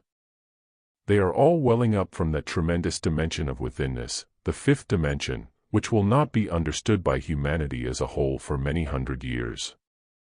Each dimension, as it becomes discovered, understood, and applied, gives us the use of greater forces. The unthinking man would consider that a stone hatchet was of more strength than one of gaseous substance. Let him watch, however, the way in which an acetylene blowpipe cuts through metals, even under water, where his hatchet would be quite unwieldy. When fourth-dimensional forces are used, they are able to master anything in the third-dimensional world. The fifth-dimensional forces, whatever they are, should be more powerful than any of the others. We have already observed what terrific force must be active to hold a design permanently in the atmosphere immune to any disturbances or conditions. The force of fire is strong, but it is susceptible to many things. Electricity depends upon movement. It has to come from somewhere and to go somewhere, and it gets used up. But this mysterious fifth dimension seems to belong to quite different laws and conditions. The designs are there, immutable, immovable, held there by the primal force of creation. They are independent of movement, or of modification. Another point to note is this. Inasmuch as we find the design of a fern or a tree prolonged through space, we must consider that the design of a human body may be there also, perhaps in a different degree of crystallization or rate of vibration, perhaps depending upon other forms of frost or sunshine to bring it to visible solidification. Before man invented a glass windowpane he could not see the frost flowers, he would have denied their possibility. Assuredly later on he will invent another type of surface upon which other archetypal forms will congeal. We will consider what steps have already been achieved in this direction later on. Meanwhile, a study of the fifth dimension has shown us three things: a. the fact of designs running throughout the atmosphere; b. the fact that several designs exist independently in the same space; c. the supposition that it is the original design or individuality which sets up radiation and sends forth rays; and d. that there is a tremendous force behind all this holding it in manifestation. Let us now consider if we can find any analogy to these activities within, for instance, a human being. We will take at random one of the many strange medical recordings, that of a woman dying of cancer, who was put upon the operating table as a last resource. After commencing to operate, it was discovered that the cancers were too numerous and too far advanced for the slightest hope to be entertained, so the surgeon stitched up the incisions without having done anything at all. The woman was due to die, but when she recovered consciousness they told her cheerfully that the operation had been a complete success. The patient made a rapid recovery, to their amazement, and all cancerous growths disappeared. A few years ago this case would have remained a complete enigma, but today there is more chance of an explanation. So much has been and is being done from the angle of vibrations, and it has been demonstrated that disease and health are all a question of varying vibrations or rhythms. Point 1. If one can shatter the rhythms at a given spot and impose a new tempo upon them, one apparently causes the protons and electrons to recollect in differing proportions, forming a different pattern, and a tissue or substance of a different kind takes its place. These results have been obtained by electrical instruments, such as the infrared lamp, the ultraviolet lamp, the X-rays, radium radiations, and the sunshine lamp, for some time now. In such ways the work which should be done naturally through the interplay of cosmic radiations within a human form has been assisted or augmented. The latest types of healing electrical instruments are those which deal with the radiations of shortest wavelength and highest frequency, thus becoming ever more subtle and delicate. Many doctors will admit that it is usually impossible to know how much of the work of healing has been done by the instrument and how much has been achieved by the patient himself under his own subconscious collaboration. With some of the latest of these vibrational healing instruments it has been found that in some cases the patient is able finally to do the same work upon or within himself without the instrument. The procedure has been registered by his subconscious mind, which now uses his own animal electricity to shatter and rebuild the rhythms in his body. This process has been loosely named autosuggestion, hypnosis, etc., and no scientific explanation of it has as yet been given. But it does prove that within man is a will or force which can act from behind the patterns and designs upon which his tissues are built, and, changing their rhythms, can bring forth another design in the same space. We thus find a complete analogy with our frost flowers and our 5 dimensions within the activities of the human form. We have the first 3 dimensions presenting to us the complete physical person, the 4th dimension radiating all the life, energy, and emotion through him, the 5th dimension containing all the myriad alternative patterns which can play various parts within his form, and finally that something behind it all, that will or force which is able to decide the final issue. We have seen that humanity's first great lesson, that of the 3rd dimension, has been separatism, in order to master the solid world and emphasize individuality, and that its second great lesson is to be the relinquishing of separatism and egotism, and the development of love, fusion, and unity, under the reign of the 4th dimension. The lesson of the 5th dimension is coherency within that achieved unity.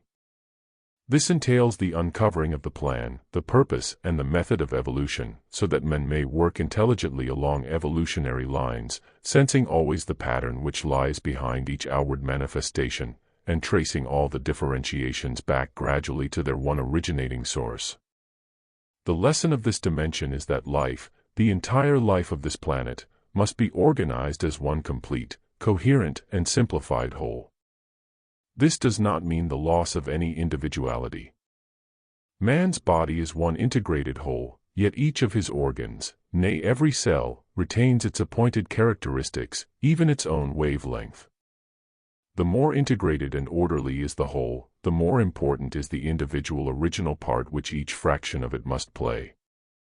This tremendous lesson of world integration will produce a quite new civilization, an utterly different mode of life, the life of the future which we will attempt to vision as it will be when ruled by the fifth dimension, after the fourth dimension, which is now beginning to take hold, has had its sway. I see the initiation of the world. The secret of dimensions uncovered. Having arrived this far in our definition of dimensions, let us now classify some of the thoughts which have emerged from our meditation. Are we any clearer as to what dimensions actually are? Has the name come to mean to us anything more than a mathematical symbol? We have seen that life appears to be graded in a long series of varying states of matter, from the most solid to the most subtle or gaseous, and that ancient savants or esotericists declared these grades to be 7 in number, each containing 7 subdivisions. They called them planes and subplanes. The early Christians knew of these divisions and called the subtlest plane of all, in their own language, the seventh heaven. The modern scientist grades his world by its rates of vibration, the lower or slower rates producing solid matter, and the higher or faster rates producing energy or electrical matter in the shortest wavelengths. The higher mathematician and the architect see their world in grades which they have named dimensions, which appear to be the modes of expression of the different grades of vibrations. So far they have given us 4 dimensions, but our meditation has already brought home to us the existence of a 5th, and what it is. And the inspiration which comes next suggests that as the link between dimensions, planes, and vibrations is obviously so close, if 7 is the key number of the planes of the esotericist and of the vibrations of the chemist, it may also be the key number of the dimensions. We can therefore suggest that there may be 7 dimensions in all. In accordance with this assumption, we may now tentatively state that a dimension is a term used to cover the activities of probably a 7th part of the vibrations into which this universe is graded. We must not assume from this that all of these 7 divisions are equal, to any degree which we could understand.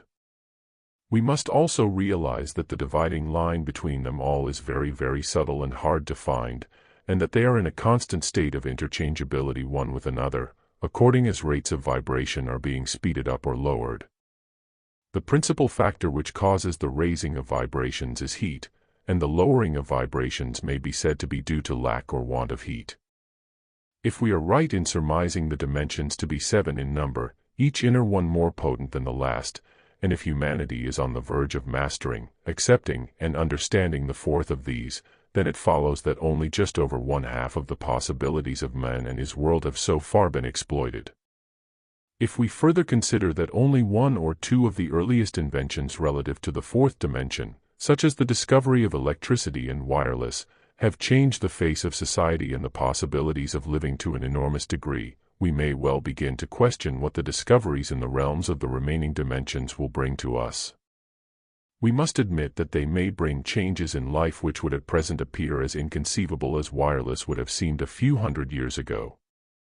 If we have only reached the halfway stage in man's progress so far, our final achievement will make us as different in the future to what we are now, as our present state is from that of the most primitive savage. We are about to see how much we can discover, through meditation, of man's future achievements, and the stages by which they will be reached. As we have said, in the practice of meditation the method is to set out the problem or question absolutely clearly, by means of which the mind is well exercised and concentrated. As soon as the mind has thus been tuned into the information required, that information begins to flow through, just as electricity flows through if you turn on the switch. Information, any information, can be tapped by the mind from its own dimension, and thus be acquired without words or books, according only to the skill achieved in this practice. We will return to this point later, and meanwhile put it into practice by focusing our minds still more clearly upon our subject. We shall do this by considering just how far modern science has advanced in the uses of both the fourth and fifth dimension, and that will give us a good stepping-off place for our projection into the future.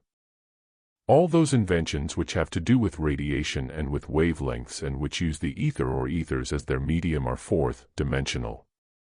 From the time when these inventions were made practicable, we have been existing in a fourth-dimensional civilization.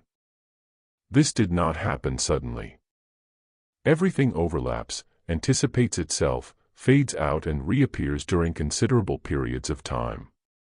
For this reason, people have been at one and the same time battling their way to the finale of the third-dimensional epoch while already using and improving fourth-dimensional activities, and they have also been making a beginning in studying and anticipating the possibilities of the fifth dimension, even if unwittingly, and although few of its implications appear yet in the observations of modern science, we can be sure that it will inevitably take its place when the time is ripe, and change the face of society quite as radically as the coming of electricity did, perhaps even more so.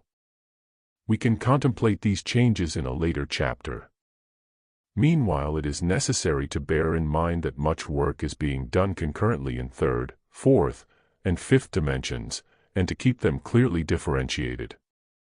Modern scientists have succeeded in analyzing, locating, and using an astonishing number of rays or radiations, whose frequencies and wavelengths they have determined, and of whose mineral constituents and especial qualities they know a certain amount. Among these fourth-dimensional activities we must list everything to do with electricity, including telephone, wireless, radio, lighting, and heating and electrical energy, plus all the many uses to which rays and radiations are being put, including the violet ray, X-ray, color radiations, the radiations of sunlight, and the cosmic rays. Some rays are used by the doctor, some by the chemist, to affect new compounds, some by the scientist to form new synthetic materials. In fact, they are put to use in every walk of life, making many things possible which were inconceivable before. Continued research into radioisotopes and the characteristics of subatomic particles is engaging men's minds, and the space program gives us much new knowledge of cosmic rays. From the finite to the infinite, from the immeasurably small to the immeasurably big, the realm of the fourth dimension is steadily giving up its secrets to the insistence of man's patient curiosity. We must also take into account not only the external but the internal work which people have been developing along fourth-dimensional lines. Most of this has been classed under the name of psychic. It includes the capacity to react to radiation subtler than those to which the average person responds. Since last century, this work has been growing steadily in volume, and among its branches are included the various elements of spiritualism, different types of mediumship, psychometry, healing, clairvoyance, clairaudience, long vision, prognostication, automatic writing and drawing, hypnotism and mesmerism. All these activities and many others come under the domain of the world of radiations, and are attracting an increasingly large number of the public. The mold of social life as a whole has been recast by the innovations attendant upon fourth-dimension discoveries. Human beings have had to adjust themselves to the different conditions which the employment on every hand of these new factors entailed. Little by little, and almost automatically, people have accepted the fact of the existence of these myriads of radiations. Apart from psychic work, they have not thought much about them, tried to understand them, or apply their obvious inferences in regard to themselves. Vibrations and radiations have been considered to be strictly within the domain of the scientist, and the layman has felt no need of giving them any thought. True, the spiritualists actually have experimented with electrical and magnetic phenomena and gained certain results. But they have relegated all their work into the domain of the so-called supernatural. This has divorced it from orthodox scientific interest, while keeping it, nevertheless, too unorthodox to be received into the domain of the Church. The Christian scientists, who also worked with mental radiations, couched their doctrines in terms unacceptable to either the spiritualists, science, or the Church. Thus a large body of facts and data was accumulated in separate compartments which in their turn were cut off from the average thinking man by the labels of sect. We shall consider later what will be the result of removing those labels, and of having only one nomenclature understood and used by all. We have now observed the extent to which men have already harnessed the world of radiations to their use, and to what degree they have so far conquered the fourth dimension. We must next study the earliest efforts of science in the realm of the fifth dimension. We must not mind a little reiteration in these chapters.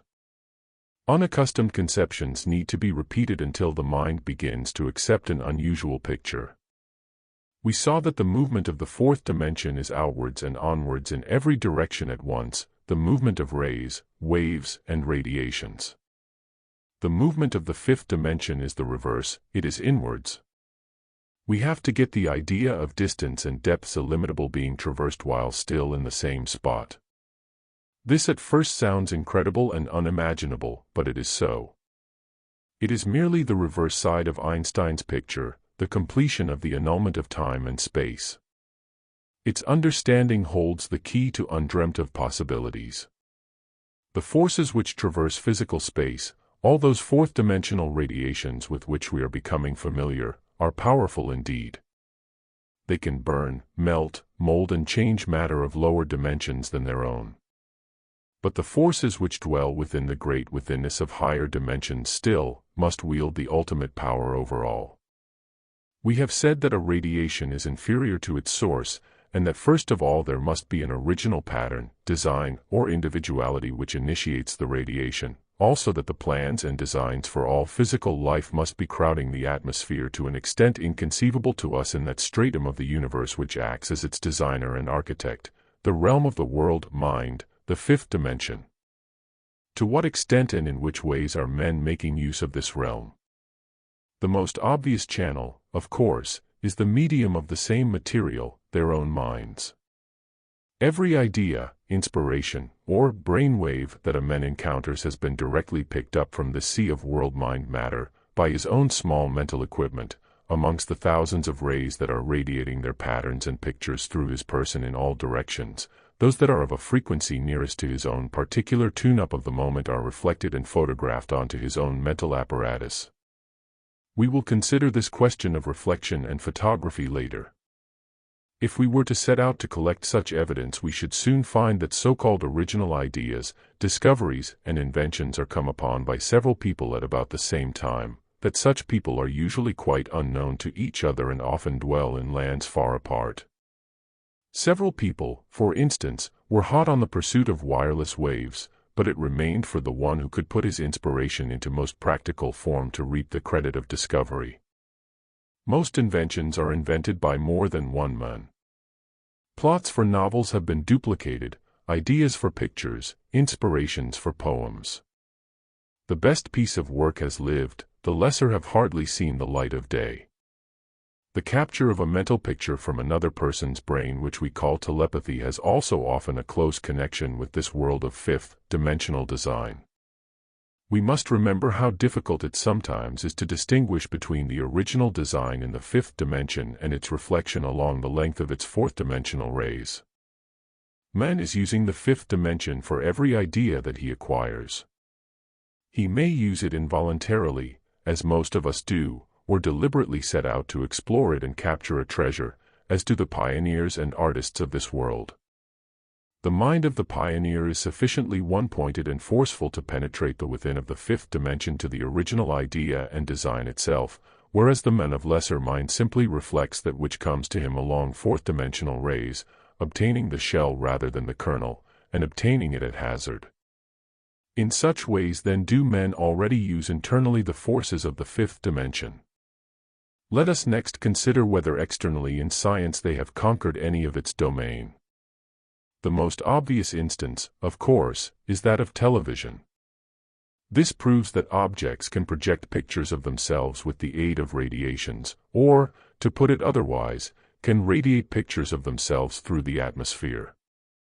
These pictures can be translated from one substance or medium to another by artificial means so successfully as to be comparatively unchanged. Photography itself proved that the shape of an object is projected through the atmosphere in all directions so definitely that it will impress its own picture or image upon any receptive surface. The latest inventions and discoveries are proving very much more than this. According to their findings, it is now claimed that every individuality impresses its own image upon the surrounding ethers, which image may be captured by suitable photographic instruments. Let us get quite clear what we mean in this case by an individuality. We are using this word to cover any object in the universe, solid or non-solid, which has its own self-insulating vibration. By self-insulating, we mean a vibration or frequency which is separate to itself alone, and which cannot be disintegrated by any other individual vibration, nor by heat or cold. Such an object may be a tiny cell in a human body, an atom, the form of a thought, a human being, an animal or a planet. Each cell in a human body is an individual, with its own especial frequency, differing from any other in the world. But the human body as a whole vibrates to its own ultimate self-insulating frequency, which rules over and colors and flows through all of its cells. The photographic image of the human being as a whole is impressed upon the ethers around it by the vibrations or rays which carry it outwards. These rays flow through every one of its cells, which each reflects and holds the photographic image in its microscopic dimensions. Each atom of the cell receives the image and holds it in the dimensions of its own ultramicroscopic sphere. Then one and all continue to radiate their images and frequencies out into the world. These radiations are fourth-dimensional and electrical. If a small portion of the body is separated off from the whole and removed to the other ends of the earth, the link is never broken so long as life remains to the individuality. The portion is linked strongly to its owner by the self-insulating frequency, which acts as a private telephone and television wire. We have earlier considered the work of Dr. Ruth Drown, who has apparently claimed, brought forward and proved these theories through her remarkable inventions. We also spoke to Dr. Lakovsky, whose wonderful work has uncovered much of the world of radiations to us. Several more splendid pioneers have been working at this time, each approaching from a different angle to prove the same truths. There is not space here fully to go into the thrilling work such people are doing, but we can sum up their findings as follows. Every individuality projects an image of itself along the length of its radiations. These radiations emanate from the governing oscillation, pulse or frequency of the individual, which is unique and self-insulating, and rules all lesser vibrations within the whole, which latter are impressed with both image and frequency. Therefore the picture or image of any individuality can be recovered from any fraction of the whole, which has been removed to any distance from its source. Once in possession of such a fragment, a line of electric communication is established, and messages and impressions can be sent along it to its source as well as be received. Once in possession of a drop of the patient's blood, no matter where the patient may be, Dr. Drown claimed to be able to be in such close communication with the patient that she could take his temperature, his diagnosis, a photograph of the part in question, and send healing electrical vibrations to the patient via the drop of blood. Apparently the photographs so obtained varied in size according to the energy of the radiation along which they traveled. According to Dr. Drown's findings, a gold mine appears to possess a certain individuality, because from a tiny grain of gold images of its source may be obtained. Those of us who are familiar with the psychic gift of psychometry will note here that it is apparently about to be explained and verified by orthodox science. This is happening one by one to all the supernatural capacities. Another very interesting point brought forward by Dr. Drown was her claim that all living tissue which goes to make up any one organ is governed all over the world by its one key vibration. The tissue of the heart of emperor, whale, or fly has the same frequency and something of the same design, while the tissue of the liver in any creature has also its own especial numbered vibration. This calls to mind the fact that in astrology every organ is said to be ruled by a planet, in a system which applies to all living creatures. If we further remember that each planet is said to control and radiate a certain mineral or mineral combination, this becomes more significant. The famous Dr. Abrams and his successors have done much spade work in ascertaining the frequencies of the organs and tissues of the body both when healthy and when diseased. These frequencies always tell the same tale wherever they may be found. It is perhaps not so very difficult for us to imagine that all those objects with which our eyes are familiar are radiating their images outwards, and that the atmosphere is therefore teeming with these moving pictures. This, however, is not the whole of the matter. We have to realize that there are very many existing forms with which our eyes are not familiar, either because they are too small, or because they do not take shape in solid matter. The experiments of Dr. Pfeiffer brought light to bear upon this stratum of design. This clever pioneer produced a crystal of copper chloride into which he inserted a tiny drop of blood. As the crystal forms, the blood traces a definite design within it. The design varies according to whether the patient is healthy or diseased. The healthy blood forms a certain leafy pattern, whereas various diseases each produce their own design. The blood of mice also gives the same results. By this means diseases may be detected before any of the usual symptoms are showing.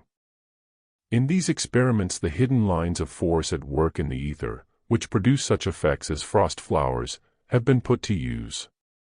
The pattern which is radiated by an individuality, such as a definite disease, has been captured in its flight outwards. We have now touched upon a few of the instances in which science is using and penetrating the fifth dimension. Many more will occur to us as our train of thought develops. How far have we got with our penetration of the mystery of dimensions themselves? It is becoming clear that, far from being a simple expression of measurement for the architect or artist, or an abstruse abstraction for the higher mathematician, dimensions can be considered as a practical and useful everyday means of understanding, classifying and learning to control the laws and mechanism of the world in which we live. Under the heading of dimensions, we can marshal and assemble the little-known array of facts, laws, and statistics which have been collected by various studious minds in many walks of life. Perhaps when enough of these have been placed together, they will slowly reveal to us a completed picture which will bring revelation. At any rate, I think we can already see that a very intimate relationship may exist between dimensions, planes, frequencies, so-called matter, and some of the sciences such as psychometry and astrology. There is one further point which comes to mind. For some while scientists have been studying the power of the atom. They have attempted to harness the vast store of power that can be released from its inner core. Where could this tremendous store of power come from? Could it radiate through the atom on fourth-dimensional rays?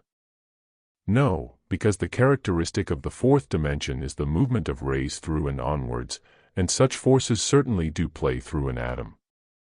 The power, though, which the scientists have unlocked resides within the atom, always in a state of active immobility. In reality, it is perhaps the atom which resides within the power, being a minute crystallization in that cross-section of life which we call time and space. Perchance the atoms of this earth and all that they form are but frost flowers upon the mirror of life, witnessing to the vast intricate molding forces playing in all directions, and only certain of the many shapes are caught and crystallized by the mirror at this particular time. The great force residing within the atom must not be confused with the fifth-dimensional realm, which latter is only the realm of pattern and plan, the mind realm. But the force underlying all things is something different again. It is surely an expression of that will to be and to grow, that mighty strength which pushes evolution forwards and yet holds it in place, a force which we must relegate to some higher dimension still. As we uncover, by means of scientific discovery, the dimensions one by one, the secret lesson of each is there waiting for humanity either freely to interpret and learn it, or to be beaten into it by the inevitable march of events and changes in conditions. The dimensions represent vast major epochs in the history of men, definite stages of experience and evolution. In spite of these succeeding epochs, the dimensions are there all the time, inextricably interpenetrated, showing the ultimate oneness of all things. They each have their part to play, constituting perhaps the 7 ages of evolution. They follow the laws of being, even the law of unbalance which created the physical world, for one of them must always be wielding major power over the rest. How evolution proceeds. Creative conclusions in meditation. Let us now consider how evolution passes gradually from under the rule of one great dimension to another. We have built up before us a vision of a new type of plan upon which the living universe is constructed. We have visioned 7 dimensions, representing life expressed in 7 classes of vibrations. Through the release and use of energy, these vibrations or frequencies can be altered and speeded up, therefore shifting any phase of life into a higher dimension. For instance, the plant takes carbon and other raw mineral elements and produces a release of energy through atomic interaction between them. The result is an alteration to higher frequencies and subtler combinations which produce the sugars and salts of cellular life. Man consumes the plant, and in his turn blends these sugars and salts, producing among other substances the energy he uses in thinking. By this process the original mineral elements have been so subtilized and their vibrations so heightened that they have reached a gaseous state and pass out into the air upon the delicate radiations of man's aura. Through these means a comparatively inert crystallized piece of carbon or other element out of the earth has been liberated and transmuted to a state where it has the freedom of the air and can be radiated from planet to planet. The process of change whereby any substance can be speeded up to a higher vibration and thus shifted into a subtler dimension is called transmutation. The opposite process, whereby any substance is reduced to a lower vibration and thus shifted downwards through the dimensions towards solid matter, is called crystallization. For instance, a man gets an inspiration from the highest dimensions. He works out the idea and plan, 5th dimension, and imbues it with the ardent energy of his heart and passion. It has now become so cohesive that it radiates electrical energy and has crystallized a vehicle of 4th-dimensional substance, known as a thought form. Finally, it becomes possible to produce it in terms of the lower 3 dimensions, and it takes shape as some inspired work of art, of literature, or of science, having crystallized into solid matter. Thus a divine message or inspiration must be clothed in matter of all the dimensions before it can be expressed in earthly life, whilst a crude chemical element from the earth must be transmuted upwards by men into the dimension of thought so that it can be used to capture an inspiration. The inspiration is then crystallized downwards again into solid matter and expressed through the use once more of mineral and vegetable substances. This continuous cycle shows us the interdependence of spirit and matter, and the interchangeability of energy and solid. It shows us above all the peculiar power which the mind wields, in acting as a link between the upper and lower dimensions, and in producing interaction between them. This cycle of interaction must be continuous or else the current of life is broken and disintegration sets in. When a man grows old, his body and brain become set and crystallized, thus drawing apart from his personality and mind, the side of him which works always towards transmutation. When the gap is too big to be bridged, separation or death takes place. It is this process of transmutation which spells the secret of evolution. All vibrations are in a constant state of change, mostly the change of transmutation from a lower to a higher frequency, resulting in the change from something visible to invisible. Man, animal, and plant progress in ratio to this transmutation, which varies from a process so slow as to be imperceptible to one which is quite easily distinguishable, such as that of radium and phosphorus. In the world of chemical science, most operations consist largely of forced artificial transmutations, brought about in many cases by the application of heat, or higher frequency. By this means the lower, heavier, more inert chemical vibrations of solid atomic compounds are split up, changed, rearranged and transmuted to other forms, which usually pulse at a higher frequency, and therefore have become more potent forces with which to achieve effects. The first primitive achievement along these lines was to turn water into steam power, but that is only a picturesque simile of what we mean, because the water itself was not changed. The production of gas out of coal is a better illustration, and many more will come to mind. Transmutation, then, is one of the major concerns of all scientific activities. It is actually the speeding up and the accelerating of a natural process. It is the externalizing into machines and instruments of some of the processes which take place naturally and more subtly in man, animal, and plant. The whole earth is actually in process of transmutation. The heavier and coarser elements are gradually disappearing, and in their place new ones are appearing higher up in the octaves of frequencies, but with corresponding numbers. Thus the Earth as a whole is becoming hotter, lighter in weight, and of subtler and more potent material, and the frequencies of all it contains are being steadily speeded up. It is a question also whether this process is confined to our planet or is taking place in the entire solar system. The process is slow and subtle, and scientists are still considering this important problem. When they come to more definite conclusions, they may be able to make some strange forecasts of the changes likely to take place in the dim future. In mankind itself, this process of transmutation is slightly more apparent. Humanity is very definitely increasing in sensitivity, and becoming ever more highly strung, psychic, nervous, refined, mentally active and complex. The general transmutation of the planet is greatly helped out by all living things upon its surface. They each exist by reason of this process, obtaining their growth and warmth through the disintegration by various wonderful chemical processes of the coarser substances of the earth and the invisible substances of the air, and their blending to form more highly specialized and complex patterns for the tissues of plant, animal, and human life. Up the scale of being, the transmutation appears in ever more subtle and potent form until we can no longer follow the trail it blazes before us. It is man himself who contributes the largest share of the work of transmutation of all that composes this planet.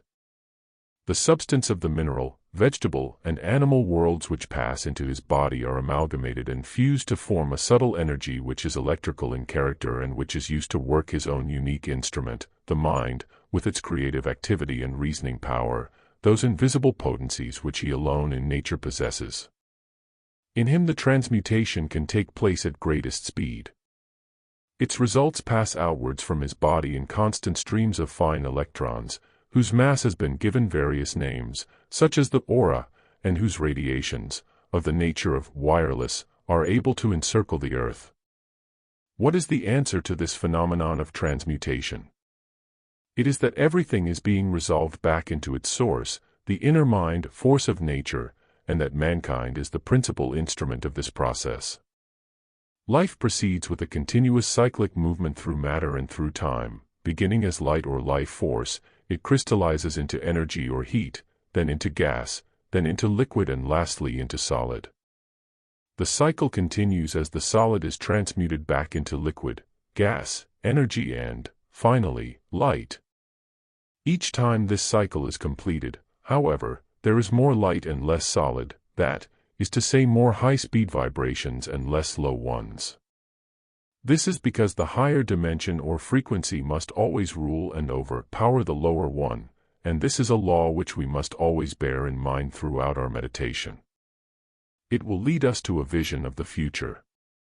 It will allow us to realize that mind can always rule matter, and that will can rule them all. A man can think and be as he wills, in all essentials. But real will must be used, and not the fragmentary apology for will which most of us know. We must remember, also, that it is the will which directs the mind, and its pattern-forming work, and that this is often done without the cognizance of the relatively low-frequency brain. This planet was developed into the form we know through a long period of crystallization, whose phase of greatest density, solidity, and lowest frequency was completed long before life appeared upon its surface.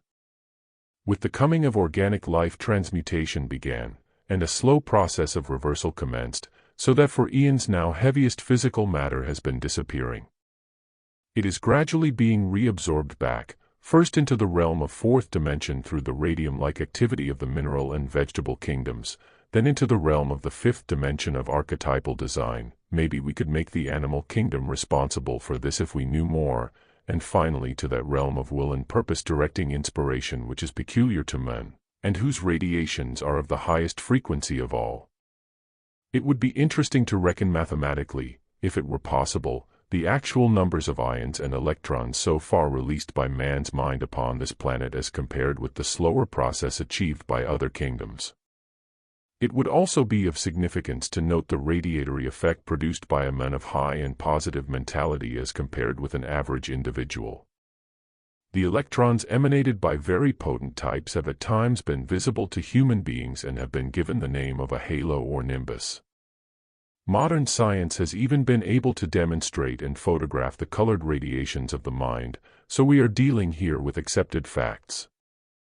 Let us now see how our picture of the universe is shaping. We have our 7 dimensions, within which are classed our 7 grades of matter with their various subdivisions. We have the eternally moving cycle of life which progresses through all these grades in spiral fashion, causing interaction and interchangeability, crystallization and transmutation, its spiral character being evinced by the upward urge into ever higher frequencies, because of which the lower frequencies are gradually passing out of existence. This spiral action, which has been named one epigenesis, proves to us that progress and evolution is inevitably taking place. It proves to us also the fact that physical life is much more intangible than we may have thought, that it is hard to draw the line between life, matter, thought, and energy. Everything is liable to be changed into everything else, and our so-called solid Earth is verging on a state of complete flux. Now the question arises as to what it is that prevents that state of flux from taking place. What force or law is it which holds this vast array of vibrations each to its rhythm, and each in its place, allowing just so much interaction and no more? What is it, indeed, which keeps solid matter in manifestation and in existence at all, preventing the rapid disintegration of the physical into its component parts, and holding the complete edifice of the universe to its slow course? The answer to this question lies in the word polarity. The electrical energy, which is the essence of all matter, is divided into 2 kinds, positive and negative. In any individual, such as a cell or an atom or a human being, these 2 kinds are never quite equal. They are forever striving together to equalize themselves. The core of this battle becomes the magnetic pole which runs through every living thing. It is the urge of life expressed physically by what we know as electricity. An atom has such a pole, so has a planet, and so has the solar system. The rays or lines of force which produce these poles play through the atmosphere in all directions, and in all degrees. They meet and interrupt each other, because they are never equal in strength. These 2 unequal opposites of positive and negative, meeting in the air, cause a pull or a strain in the ether. Around that strain they swirl, forming a little vortex. The vortex whirls, and an atom has been born into the physical world. The formation of the atom has depended upon the inequality or unbalance of the meeting forces of positive and negative electricity. The quality or nature of the atom depends therefore upon the respective number and arrangement of the positive and negative electrons, particles of electricity, composing it. The positive electrons go to form the proton or nucleus, while the negative electrons swirl round within the periphery of the little vortex, as the planets swirl round the sun. Those on the outermost surface are subjected to the pull of everything outside the atom, and sometimes they are released. When an atom loses one of its electrons, radiation has taken place. The fate of that electron may be to unite or join forces with another unit of a subtler nature than its late harbinger, in which case it joins the rhythm of a higher frequency. An atom is now formed of a more potent type, probably in a higher dimension. Transmutation has taken place. Transmutation is therefore dependent upon a release from polarity, and polarity is due essentially to a condition of unbalance or inequality, electrical in character. We can thus state that the crystallization of forces into visible physical matter is due to the existence of electricity in 2 aspects, positive and negative, which rush together in an effort to unite and fuse, but do not succeed because of inequality in strength. The result is the formation of atomic matter. If the positive and negative charges were to become equalized, fusion would take place, and the neutralized electricity would vanish from our ken, the solid be no more. Now what relationship does this process of transmutation bear to the evolution of the human race as a whole? What is the secret message of its silent language, and how do its activities cooperate with the dimensions themselves? The process of transmutation releases units which have been confined to the lower vibrations of atoms, forming heavy solid objects, and enables them to come together in higher vibrational groups, forming objects or substances of more diffused and potent nature. After further transmutation, these particles or units gain the freedom of the ethers, and can fly from star to star, coming under the government of the solar system instead of under that of one small solid object. In human affairs, an analogy can be made. The human unit is first restricted to the limited nucleus of his family, later he is released into the larger sphere of his tribe, later he gains greater freedom, scope and possessions as a member of his nation. This is transmutation in human living. With each change he escapes into a broader living, he is stepped up into thoughts, habits, ideals, and outlook of higher vibration. From the utter separatism of cave life to the lesser separatism of tribe life, he has passed into the broader but still restricted phase of nationalism. He now stands upon the threshold of internationalism. This will be the greatest transmutation of all. At its inception he will become partly released from the nucleus of the nation, and strive to be a world citizen, living the fourth-dimensional life, and reaching ever forward for the plan, purpose and pattern which will bring him utopia, a world set in order, and a universe whose riddles have been read. The dying era of separatism. It is not to be wondered at that little human beings are so self-important.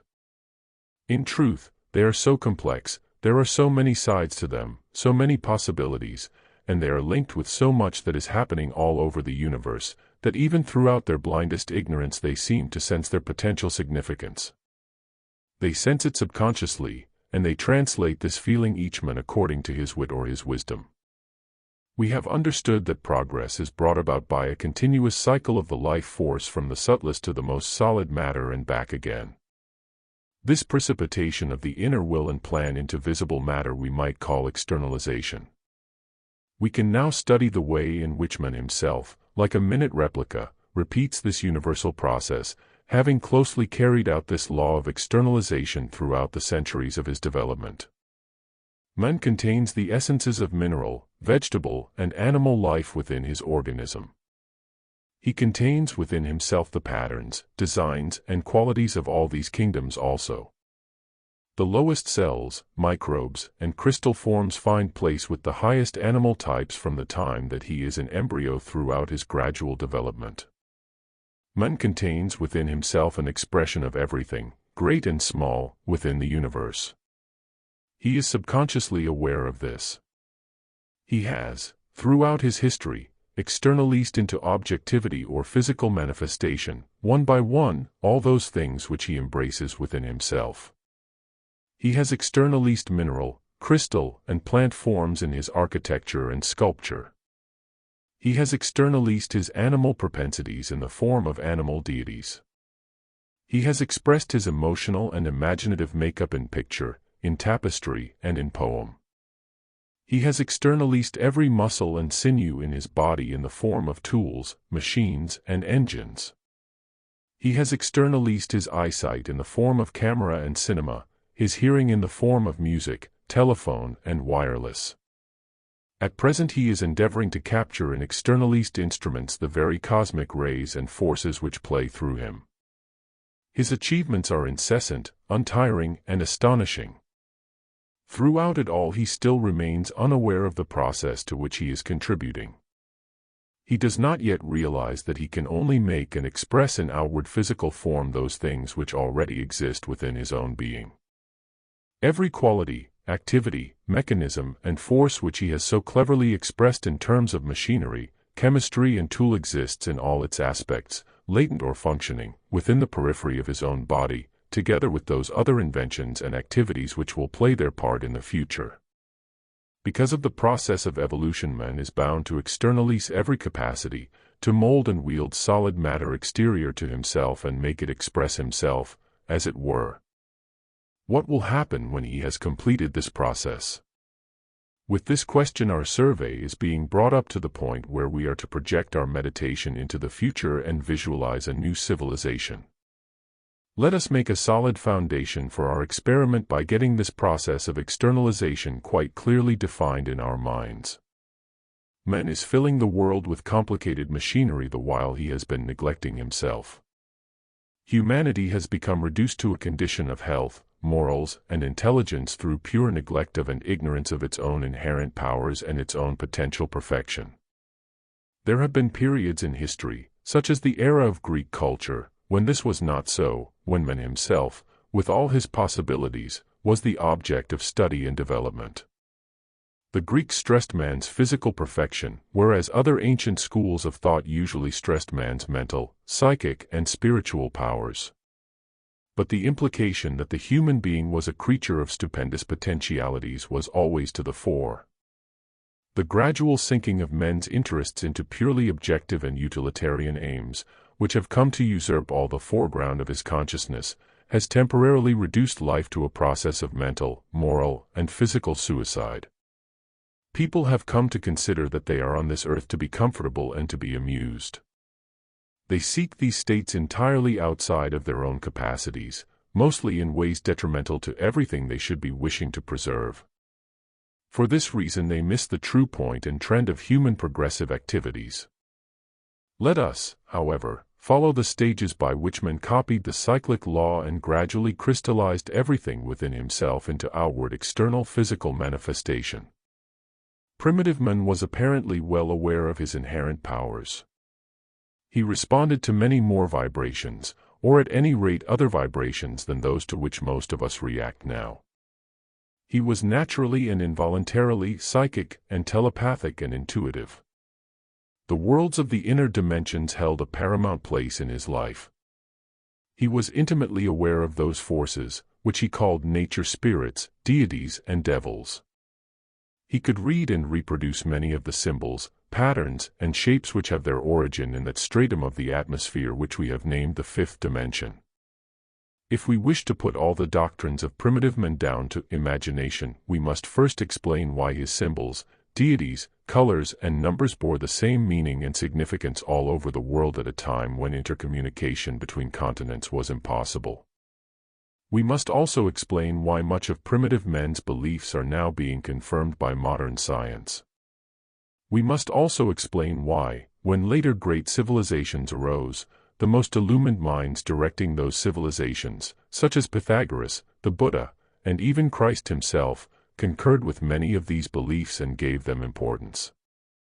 All these great minds have declared men to be possessed of superhuman powers which it is his duty to develop, and by means of which he learns to know and to control the hidden powers and entities and individualities of the invisible dimensions. All these things that I do and more, shall ye do, said the Christ. He referred to the 7 gifts of the Holy Ghost. These were the gifts which all men who develop themselves through living in accordance with cosmic or divine laws may hope to acquire. One of the foremost of these gifts was that of prophecy. Another was the power to interpret dreams and symbols. 2 more were the power of healing, and the power to work miracles.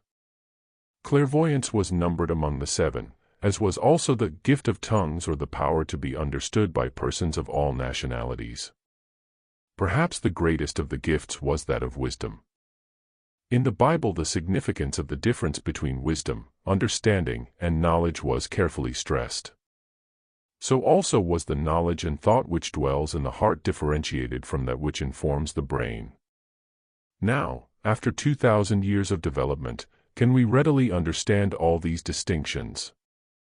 How many good Christians, Buddhists, or those of other faiths are deliberately working for the acquirement of those faculties held up to them by the great teachers as their birthright? Most of the leaders of the churches would retire in confusion before such a question, and the mass of the public do not give it a thought. Yet we are told that such is the goal and purpose of our existence.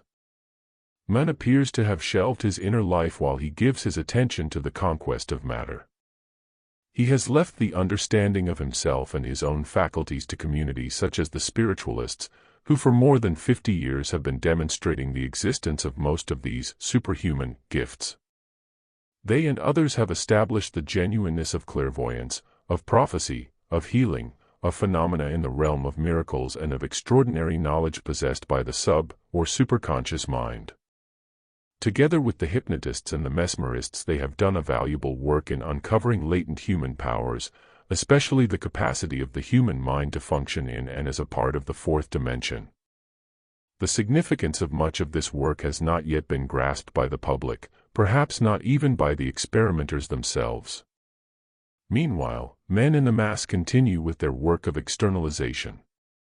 With amazing cleverness they have produced television, by means of which it is possible to see things happening at a great distance.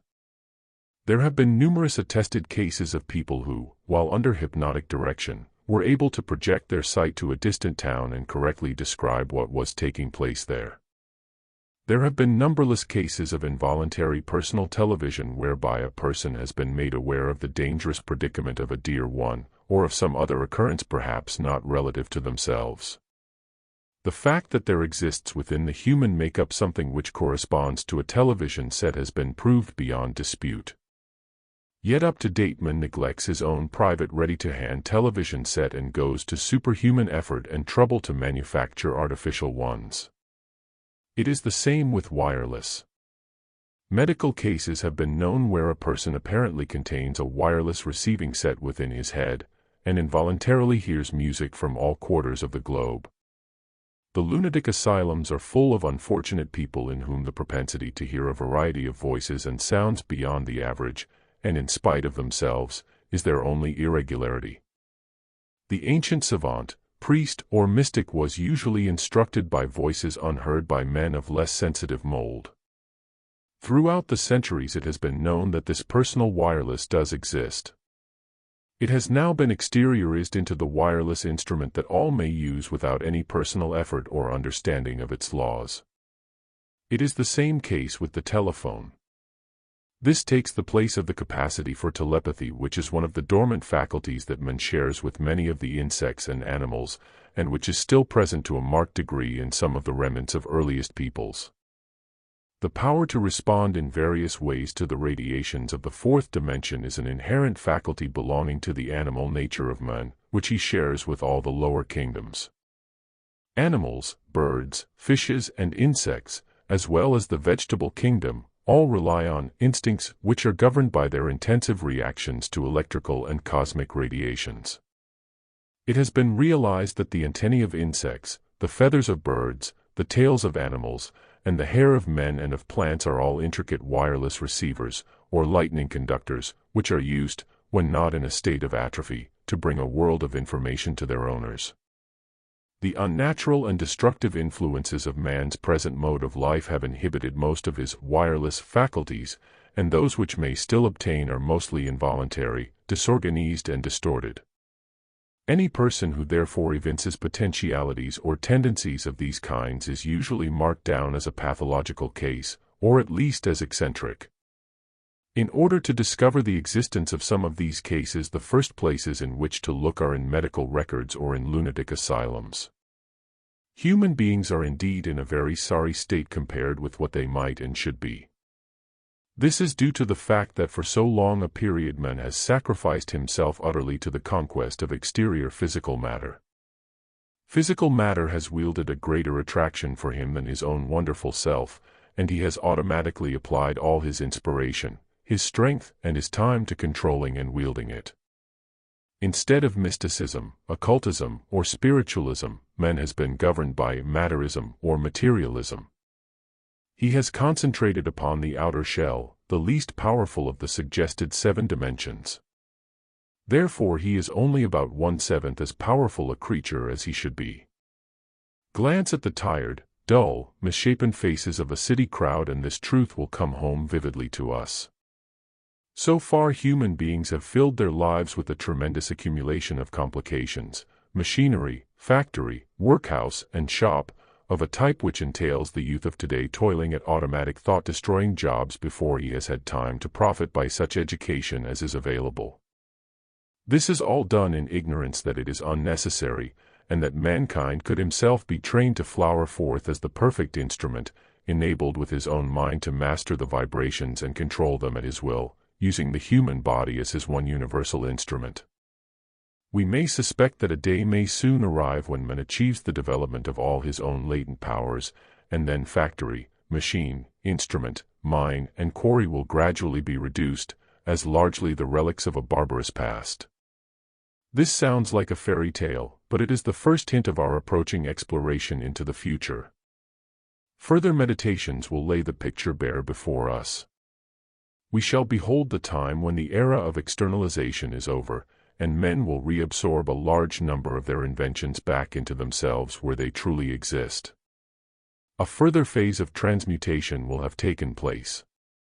The forms embodied in machinery will have been raised to a higher vibration, a subtler dimension, the fifth dimension of mind force, at last fully under the control of the innermost dimension of all, at which we may only hint at this time. We have now finished the first part of our exploration. We have considered the way in which man has been outwardly developing and evolving, throughout history and at the present day. We have sought and found clues and explanations of this development in the underlying causes of scientific progress, and in the uncovering one by one of the laws of nature. We have seen how these laws of nature, as they were uncovered and brought into use, produced a steady march of ever-changing living conditions. We have deciphered the message of these changes, and understood in what manner humanity has failed to react to them, and to move along their unwavering tides. We have grasped what a tremendous pull there is between the forward march of progress and the conservatism of short-sighted men, shackled by his habits and traditions and ruts. We have realized that we are living at a tremendous moment in history, when a great era which has lasted thousands of years is dying, and a mysterious new era is coming to birth. What a time to be alive! We are caught and torn by both death throes and birth throes, in which vital forces are involved, that tear at our very heartstrings. The convulsions of these great forces have stirred humanity to the depths, swirling the dregs and the scum to the surface to temporarily confuse the issue with nobler elements already in action. The result bewilders us and we cannot discern the meaning of it all. Is humanity retrogressing? We ask. So the battle continues between those who cling angrily to all that belongs to the dying period, and those who are ready to loose their hold on dead and crystallized ideas and gain a grander birthright in their place. These people are mixed, and fighting not always vis-a-vis, but side by side. The great and wonderful dying era has nursed the development of the ego in men, involving self-assertion, creativeness in physical matter, the clinging to personal and national individuality. The still greater and more wonderful dawning era will produce an utterly new consciousness in humanity, so different as to be hardly understandable, the consciousness of fusion with all things, so that little personal individuality seems no longer important or desirable, and men can truly say, I am all. This change of consciousness will take many thousands of years to ripen, and will be fostered by amazing scientific discoveries changing entirely the habits of living and thinking. The finger of science points implacably and irrevocably on towards this rapid fusion of humanity, and gives the decree that in living men shall radiate one to another without any veiling of their personality masks, thus bringing into full physical manifestation the fourth-dimensional world. For the law is that everything unseen must become seen, and must then be transmuted back again to its own realm, having gained strength in battle with physical vibrations.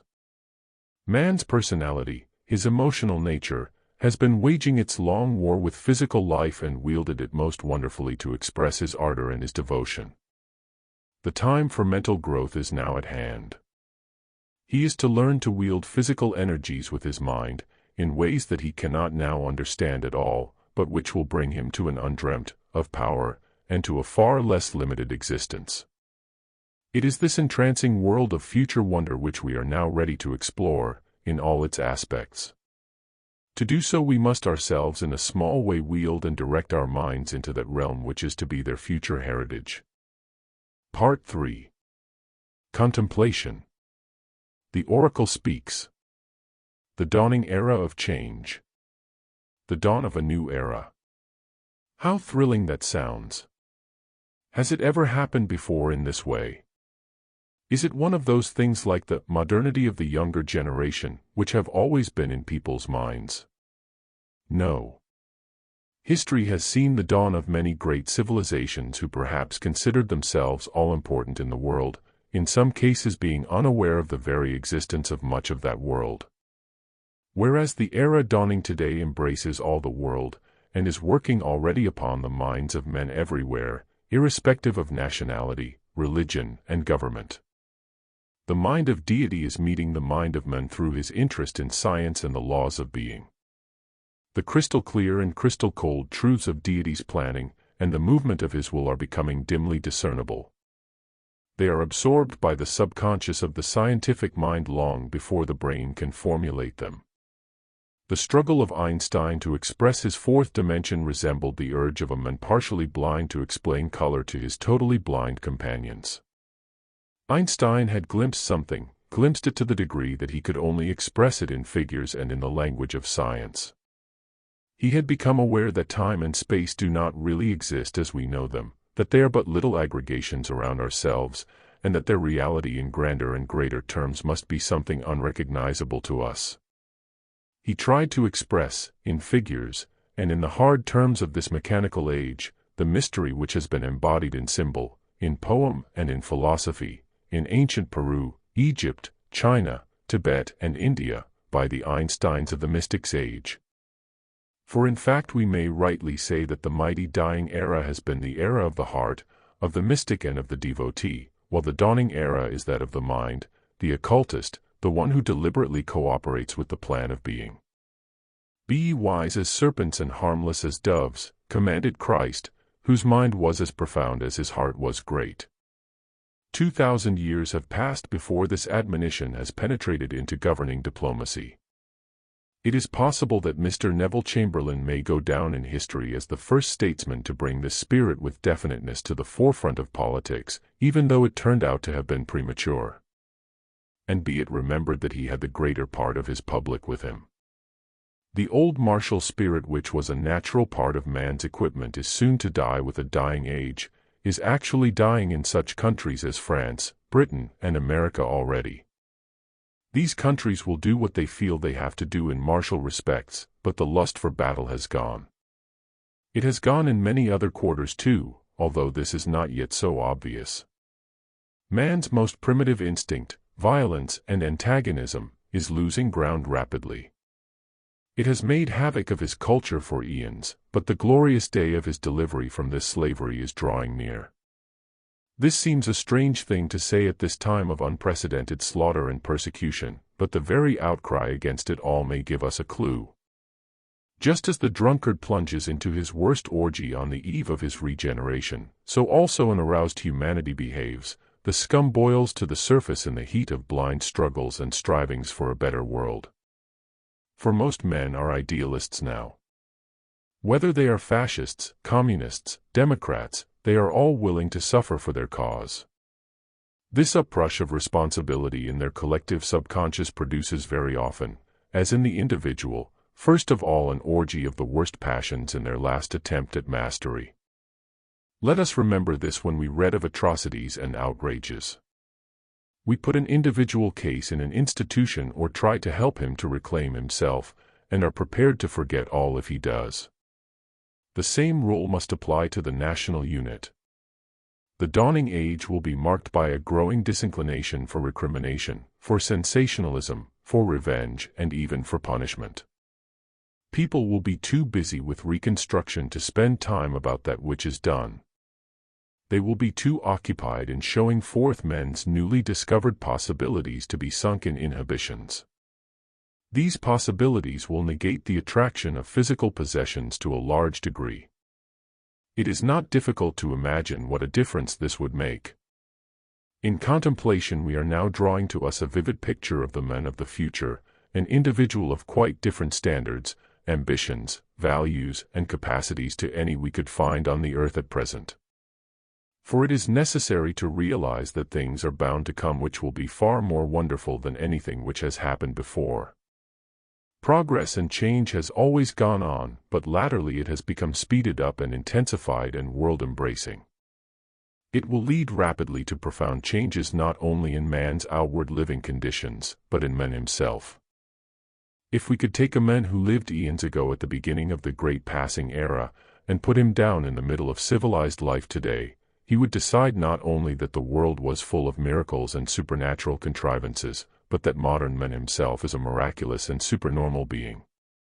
He would be confounded, not so much by the crazy speed at which everything was moving and being done, but at men's power to support such speed and think in accordance with it.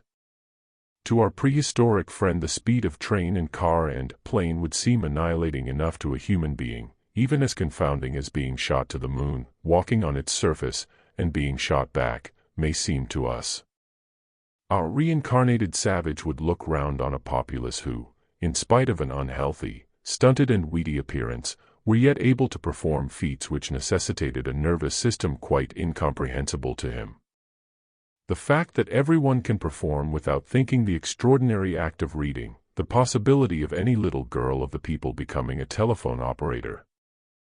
The daily life of the average businessman, who steps from a terrifyingly speeding car into a train, then rushes into the bowels of the earth to the underground, then up again, then into a rumbling motor bus, then is swirled up in a lift to his office, and all this before he even begins his daily task, then his rapid dealings with telephones, dictaphone, cables and calculations, and finally a repetition of the morning's madness before he finds himself once more approaching his own home and family. Such a daily achievement on the part of thousands of men and women would seem to the savage to show a race of beings who, although quite crazy, yet possessed superhuman and miraculous powers to an astounding degree, and an abnormal strength in order to stand it at all. Future changes will bring even greater adjustments for man to make both in his activities and in himself, as we have visioned. Therefore, as we look into the far future, we shall find ourselves in the position of the savage. A new epoch will have ripened, which will have caused men's focus of living to shift from one-dimensional realm into another, bringing into play different capacities in his makeup altogether. Our only plan will be to work gradually forward in our mental exploration, and consider the near future first of all. For some time now people have been subjected to a new factor in life, that of vibration and radiation artificially produced and reproduced. This army of vibrations impinges upon human beings in their methods of transport, in factory machinery, in medical treatments, in the telephone and in the radio. This all produces a vast new impact on the physical and nervous systems. We know that a certain note can smash a wine glass, and that many things will crack under a given vibration, whether applied as sound or in other ways. What will be the eventual result of the bath of artificially produced vibrations in which humanity is coming more and more to live? The immediate results can be ascertained in a small measure by visiting nursing homes and asylums and consulting the case books of our nerve specialists. But this is only the beginning. A few generations will obviously have developed new characteristics altogether. What will they be? Mankind is moving irresistibly towards fusion, both consciously and subconsciously. How will it come about? The impossible has already happened, for even in political circles there are talks and plans around the ideal of federation, these ideas having now got as far as the public lecture hall. Some talk of the federation of a few countries, others of the federated states of Europe, still others of a world federation. Thus we see that in spite of the terrible cruelties and atrocities and aggressions of which we hear, a new spirit is already alive, even in countries famed for their martiality and hot temper, a spirit which is willing to forget all and arbitrate for tolerant and impartial treatment, and co-operation and collaboration all round, just as soon as any or every nation shows readiness to subscribe to it. In religious circles also we can see the same new spirit shining ever more brightly. Fellowships, congresses, societies struggle into existence, with the object of breaking down barriers and antagonisms between faiths, and drawing them together in a friendship and harmony undreamt of before our times. Education also has its pioneers, while in science and medicine discoveries and inventions crowd each other so intensively that the public remain unaware of half of them, and the inventors stand awestruck before the possibilities opening up before them. It is indeed a wonderful time in which to be alive, for those who are alive to it all. So many changes are so close upon us.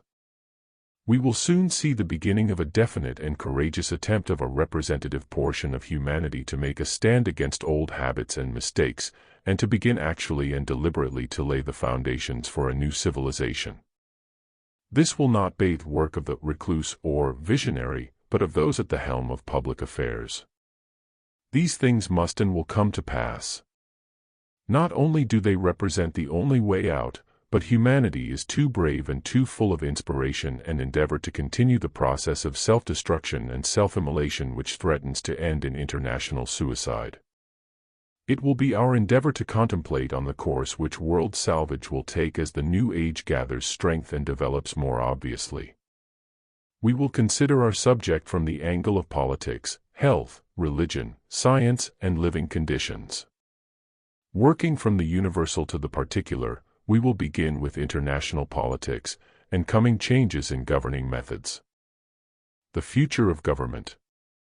Prophecy, 6th stage. The moment has now arrived for our projection into the future. We are not about to launch out into the unknown, however, which would have been the case had we waived the work of the preceding chapters. As it is, we have already discovered a track, the track of evolution. We have mapped out its passage and its direction. We therefore are familiar with the broad aspects of the highway before us, and the goal to which it is tending. We have now to visualize the manner in which humanity will either press forward on that path, follow reluctantly, or be beaten along it. Assuredly there will be those of all three fashions. If we have placed our fingers discerningly upon the deepest pulse beats of humanity, we should be able to estimate their several strengths. Having thus a clue to the chord which the combined vibrations of the human family are sounding at present, we should be able correctly to tune into that which we wish to know. It is just here that the scientific factor in meditation takes its place. Scientists working with rays and vibrations are more and more proving the case for the theory of meditation. The particular law in question is merely that of attraction between similar vibrations.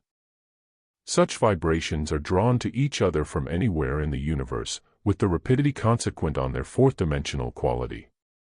If a thought of any particular subject is held sufficiently strongly and pointedly, it takes on the inherent vibration of that subject, and therefore links with it and with all that pertains to it. As we first stated, so long as the mind sounds that vibration quite steadily, all knowledge connected with the subject of that vibration will flow into it. This, a purely scientific natural law, is the root cause of all inspiration. Ardency and longing, or other impulses, cause temporary one-pointedness of mind, and revelation comes. If thine eye be single, thine whole body will be full of light. The subtle, delicate, but powerful process of contemplation we will now use to visualize the future. It is the basis for our assertion that it is possible for us correctly to see ahead. We stated that our first subject would be the coming changes in human government. The present period of wars and conflicts everywhere will have shaken up humanity from some of its deepest ruts. It will have lost confidence in existing forms of government, and longed most passionately for some strong superior influence which will ensure future peace and safety. Many intellectuals who have long been wrestling with the problem of partially eliminating the sovereignty of states will put their findings before an interested public, who will be readier to accept them than might be expected. On all sides the tide of opinion in favor of federation or world unity will steadily rise. Efforts will be made to strengthen the position of the United Nations, but it will soon be understood that the invaluable part which that body can play will only be possible under the protection of an amalgamation of the governing power of all concerned. For a long time world conferences will thrash out the possibilities of a world organization and federation. They will have to decide which are the national and which the international issues for control. They will be able to draw upon the experience and successes of the United States, of the United Kingdom, of Switzerland, of the Russia, and others for various factors in the process of international fusion. After tremendous difficulties, a start will be made. Possibly 3 or 4 countries will attempt the initial effort. The calm market has already made a beginning in ways which would have seemed laughably impossible a few years ago. While those of the broadest vision fight on for a world organization, lesser beginnings and experiments will be attempted in many quarters. As soon as nations have had the pluck to plunge into the federated system, various of its immediate results will become obvious. The differences of currencies between the countries concerned will be equalized, and in time the same money will be used throughout. Tariffs and customs will of course be abolished, and the frontiers of countries will have lost a large part of their importance. National pride will not disappear. On the contrary, each country will try to give the finest example of the ideal federated nation, and make the best possible contribution to the new era of civilization. People will begin to hope. Confidence in a future never before deemed possible will give everyone a growing zest for life. In a while the new amalgamation of nations will have become large and strong enough for all fear of war with other nations to be dismissed. Then gradually the fact that the menace of war is at last over will seep into the consciousness of the people, and life will take on a new color altogether. The colossal sums hitherto spent on armaments will be freed for other uses, as well as the labor employed in armament factories, together with all the personnel and paraphernalia used in the customs, tariffs, and other obsolete concerns of the kind. There will be nothing else to do with these enormous assets except firmly to build up the new world organization and enter into a term of thorough social reconstruction. There will be more than enough of the money needed to rebuild every slum, and make a pride of every town and hamlet when the phase of expenditure on scientific prowess takes second place to humane and moral renaissance. Without restrictions, food in abundance will flow in all directions. A central world committee will so organize agricultural coordination that the grower of food will be henceforward the least to be pitied mortal instead of, as now, perhaps the most. In view of the resources accumulating in government coffers, people with revolutionary ideas about the distribution of money will gain a hearing. Sooner or later one country will try out a new system altogether, in which every citizen is subsidized by the state from the time of birth, and entitled henceforth to the bare necessities of life. It may be found more convenient to work this system without money, using instead ration cards for rent, food, clothing, and medical supervision, and education. In the country where this system is first tried out, certain results will soon become evident. A generation brought up without fear and dread of the future, and with an assurance of the necessities of life, will show an amazing improvement in health, and a growing reserve of vitality and energy. This will enjoy its natural outlet as initiative and creativeness. People will hardly know at first what to do with this vital personal energy. They will soon become incapable of sitting still to be spoon-fed with entertainment, and with the spectacle of other people doing things, as in sport, television, etc., they will all of them want to be expressing themselves. New psychological problems of this character will have to be tackled by the government. People will clamor to learn and to know and to do. Their artistic senses will come to life, arousing a love of nature, of handicraft, and of their own possibilities for beauty, in physique and in living. Hospitals and asylums will empty, as colleges, farms and model towns fill up. Coming inventions will also do their share to change living conditions considerably. When other countries see that with the system of subsidizing the individual he becomes worth infinitely more to the state, which also has its expenses in hospital treatment and so forth, all haste will be made to copy the new example. It will be found that the increasing vitality produces many pioneer spirits anxious to emigrate and to found new model communities. There will be a tremendous shifting of populations into some of the now almost barren areas of the Commonwealth. It may be thought that the improvement in conditions will send up the birth rate to staggering proportions. On the contrary, a quite other situation will arise. To begin with, the fact that for the first time people's creative and artistic instincts are being thoroughly aroused and given full scope and appreciation will tend to make them lead naturally far more continent lives. Sexual satisfaction will no longer be one of the few comforts of the poor, nor the resource of the unfulfilled lives of the rich. There will no longer be the need to breed plentifully for cannon fodder, nor for factory fodder. The old-time capitalist employer will not exist under the new system. Furthermore, parents will not desire large families in the hope of being supported by them when they arrive at earning age.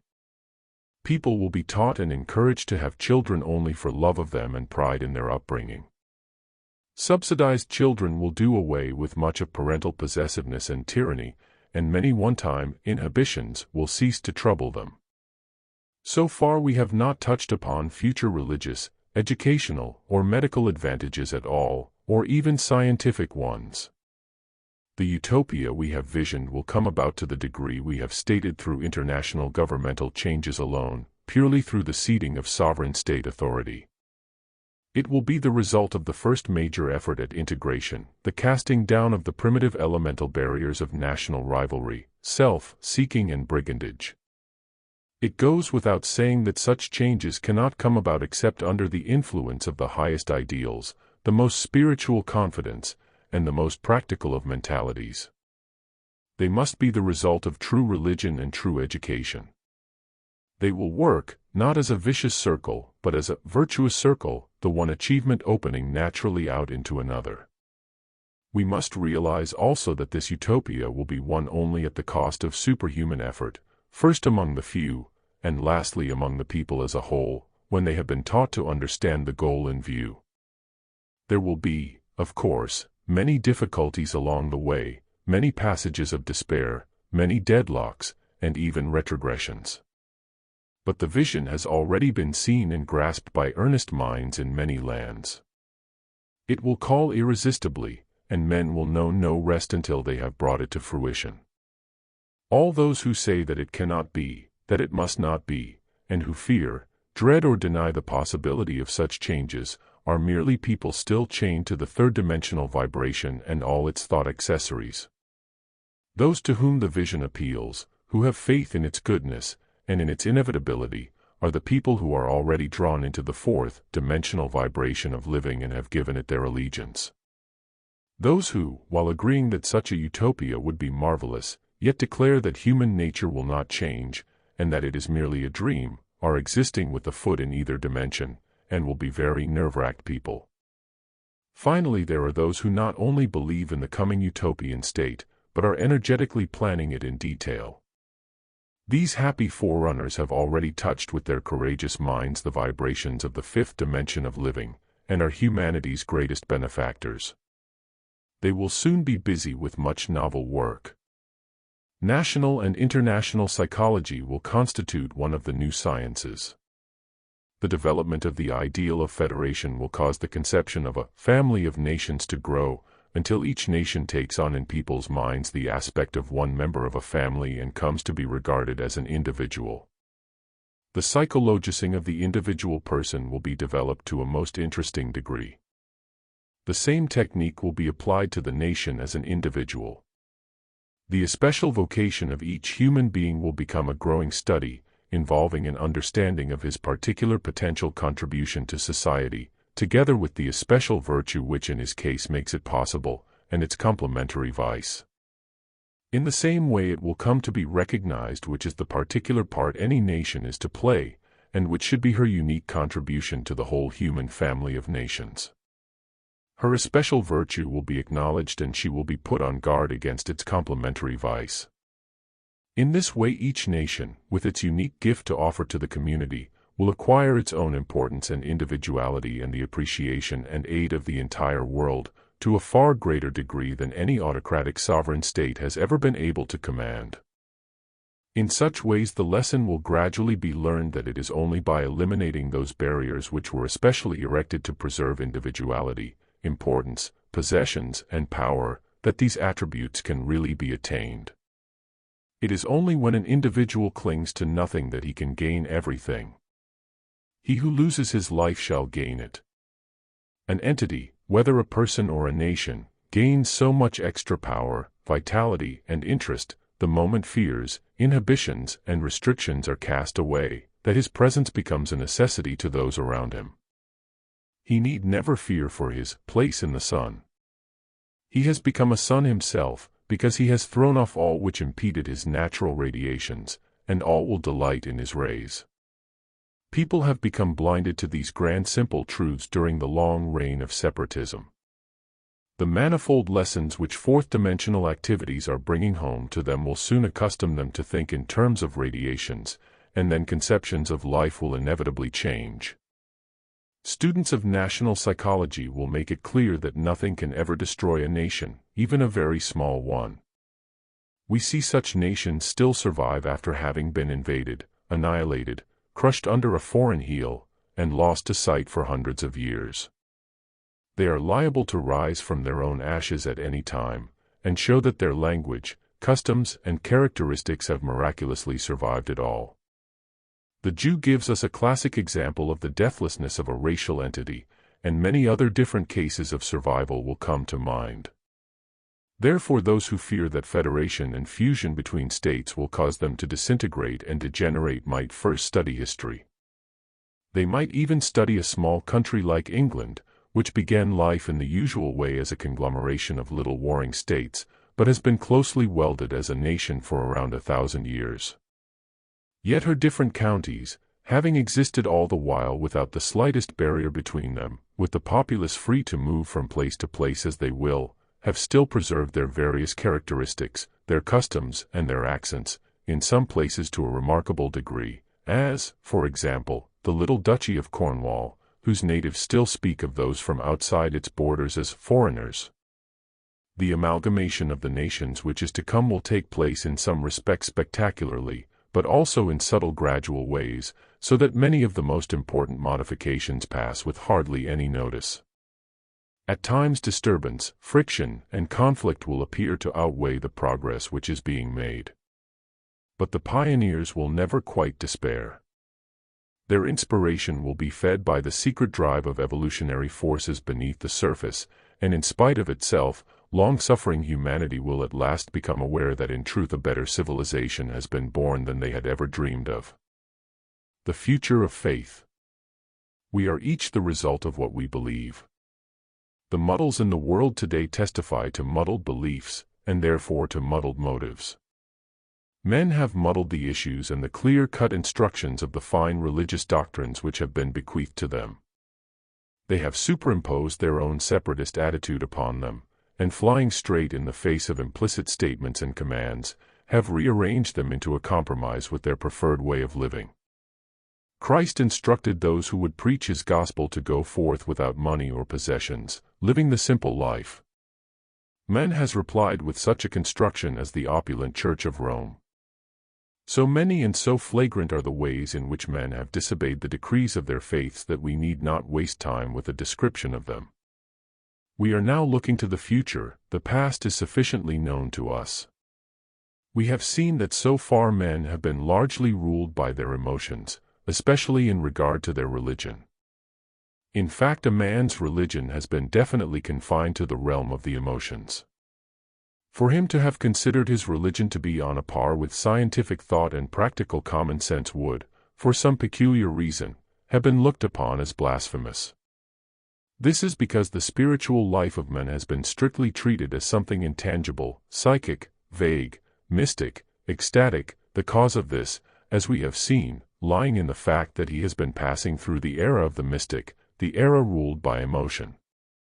The new mental era will bring in quite different conditions relative to men's spiritual life. The same undercurrent which stimulates them to fusion and federation in world politics will influence them in religious affairs. This influence is obviously, of course, already in action.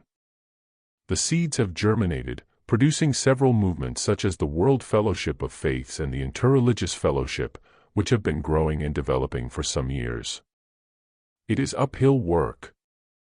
All those who dislike change declare that a world religion is impossible, that a person's spiritual life is a personal thing which cannot be regimented, and so on. The fact that so far a narrow regimentation is just what has been practiced in many communities escapes these critics. A world religion will come, and will in time be considered the only sane, normal and natural condition.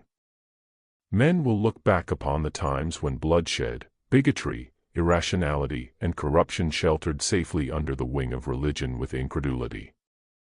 If federation of the nations can come about without damage to a person's national patriotism and individuality, as we have foreseen, then a federation of religions can develop also without destroying the personal approach to divinity, but, rather, enhancing it. People considering themselves Christians at once protest, with the usual separative partisanship which they believe to be loyalty, that Christianity is the faith and Christ is the Savior, and nothing else should be considered. They forget that true Christianity has never yet been practiced, and no one has therefore had the chance to appreciate its value or its beauty. If once a sufficiently large community were to live truly as Christians, they might draw every other faith under their banner purely through the wonderful results of their so living. But until Christians are Christians, they have really no right to talk of Christianity. It does not yet exist.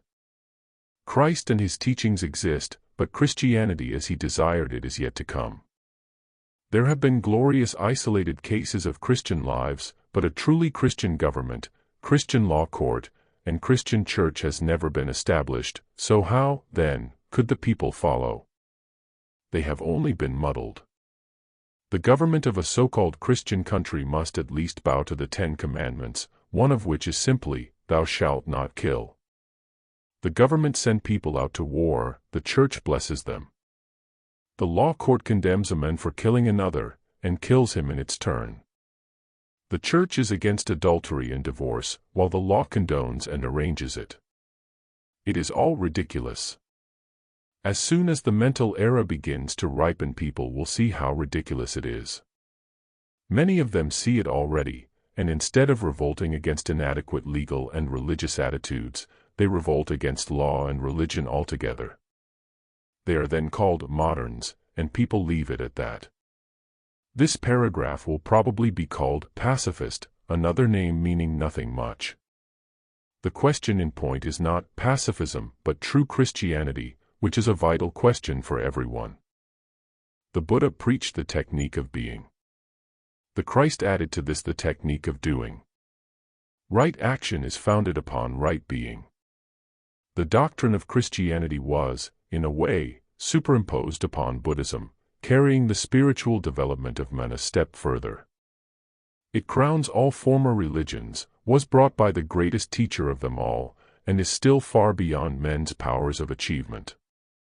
We have to realize that men are graded in many different categories, of many different rates of vibration. So long as this is the case, there will be religions to suit them all. As soon as a man has developed to a certain stage, he will recognize the true Christian religion as his goal, and embrace it. If he has been a good Buddhist, he will learn to worship both Christ and Buddha, seeing them in their right relationships. The Easterner will learn that the Christ of the West appeared also in the East under another name. The more people bring their minds to bear upon the truths underlying the complexities of traditional religious doctrines, the more clearly they will perceive the same set of divine laws and teachings shining through them all.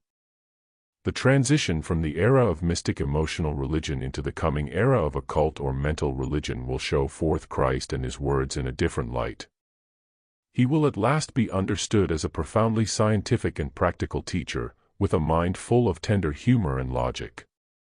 The true occultist will be the Christian par excellence, worshipping Christ, as they already do, as the master of all the masters, head of the hierarchy, teacher alike of angels and of men. It may be asked in despair, why, then, is it taking so long for those who desire, generation after generation, to become good Christians, to approach anywhere near to their ideal? It would seem that a great religion is like a beacon shining from the unknown future, setting a goal ahead of humanity, pointing to the trend of its development. A great religious doctrine is in reality a prophecy of the destiny of man's soul. Science in its own divine secret language explains how that destiny will be attained. Christ held up the fourth-dimensional way of living to a humanity still third-dimensionally oriented. He taught the art of living the radiatory life, the life without barriers, classes, prejudices, enviousness, or possessiveness. He even foretold the attainment of personal fourth-dimensional powers when he said those words to which we have already referred, "All these things which I do and more shall ye do after me." He preached a way of life which sounded madly impossible to the bulk of his hearers, and still seems sadly impossible to most of us today. However, there is a growing vanguard of people who not only deem such living possible, but are planning to put it into execution. Such movements as the World Fellowship of Faiths, Moral Rearmament, Federal Union, are inspired by the real Christian spirit of unity and collaboration, just as are the United Nations, and the many world congresses, international meetings, and world fairs. They all show the growing desire for unfettered human relationships and harmonious co-operation. True Christianity is on the way. The Church will break out of the shackles of the old era, in which she ruled by fear of consequences, and made of her doctrines a rather depressing, morbid, solemn and perfunctory program. Spiritual life will become a thing of joy, indulged in for its own sake, bringing heaven now instead of saving from hell hereafter. This will entail very great changes in the outlook on spiritual matters. They will come to fuse with all other interests in life instead of being merely one phase of it, kept for Sundays. Spirit will be regarded as beauty and meaning in life, enriching every action and every object with worth. It will be understood that matter is just crystallized spirit and spirit is transmuted matter, and the purpose of this interplay will be ardently sought. This new approach to life will come about through the gradual fusion of religion, occultism, and science. These three great facets of truth will become inseparable in men's minds, as they were before the age of separatism waxed strong. In the mental era, the mind of deity will be studied and worshipped in the laboratories. The findings of the scientists will be given forth in the churches. For a long period, people will almost forget the love of God in their devotion to the mind of God. This will stimulate their own minds and they will become eager to use them. The craze for knowledge will eagerly invade the religious sphere. For the first time, people will begin seriously to study their own religion and ask a great many very awkward questions. Inconsistencies, mistranslations, and duplications in other fields will all be pounced upon in the light of energetic searching. Religions will have to be remodeled to suit growing public intelligence. People will seek for enlightenment among religions other than their own. All religions will have to be described in school curriculum. Occultism, mysticism, and spiritualism will each come in for inquiry, and the barriers between them will be seen to be absurd. They will insensibly be bridged over. Science will soon find its natural place in this amalgamation, as will the place which music and the arts should play in man's spiritual and physical life. This will come about through people's growing sensitivity to and understanding of radiations. We shall learn of this when we consider the future in its relation to health and science. Changing conditions in social living, in education, and in physical conditions will bring about the development of certain latent human faculties. These will in time produce so much fusion of the various aspects of life in the human mind that men will cease to consider the existence of such a subject as religion at all. They will have become aware through their heightened senses of the teeming world which lies just beneath the threshold of our five-sense consciousness of today. They will no longer need to believe in a creator or in the afterlife. Their blossoming mentality will recognize certain laws, certain facts, and certain logical arrangements and trends in life around them. Their stimulated senses will discern the mighty presence which breathes throughout the universe.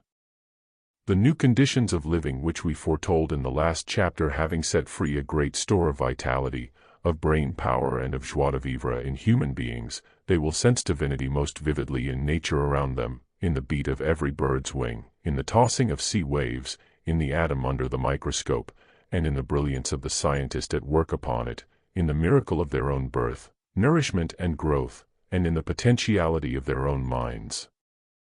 Life will become a constant tuning in with divinity. If you were to ask a man of the far future, "What is religion?" he would look at you in surprise and answer, "Why, everything." The idea of a religion separated off from education or any other phase of life would appear to him absurd, unnatural, and unpractical. The idea that a human being could be so pitiful, so blind, and so mentally impoverished as to strive, after thousands of years of development, to prove survival through pathetic experiments with phenomena, will appear fantastic to the men of the future, who will have no need of any such assurance. The developments towards this stage will take place gradually, their growth being contributed to by ever-changing conditions on all sides. The anxiety, pain, and torment which a large portion of humanity will have passed through by the end of this period of warfare and conflict will have roused up the human spirit to a new sense of responsibility for the future of the race, and an earnest desire for truth, enlightenment, and inspiration. A great wave of longing will go out to the Christ, whether as from Christians to their founder, or from earnest individuals to the spirit of peace and goodness whose existence he senses. This wave of longing will grow ever stronger, transmuting men's vibrations to a finer and more sensitive key, until finally they synchronize with that which they seek, and a glorious revelation and illumination will break upon them. This tremendous event will take place during the lives of those who are already born. We can look upon the little child of today with awe and envy because he will live to see the greatest event of the new era, the second coming of Christ. This event is foretold and expected by many thousands of people to occur before the end of this century. Therefore, it is not one of the original thoughts coming to us in this book, but it finds its place in our vision nevertheless. People have, of course, little idea as to the form or manner in which this second coming will take place. But we can see that it will actually be the people themselves who journey to the Christ within, through having finally tuned up the vibrations of their consciousness to function strongly in the fourth dimension, the realm of radiation, of warmth and attraction, of love, the realm wherein Christ moves and links with us. The collective suffering and stimulation which humanity is going through all over the world will result in a fourth-dimensional consciousness being brought to birth in numberless people in every land. While the Western Christian recognizes his Christ, what of the East?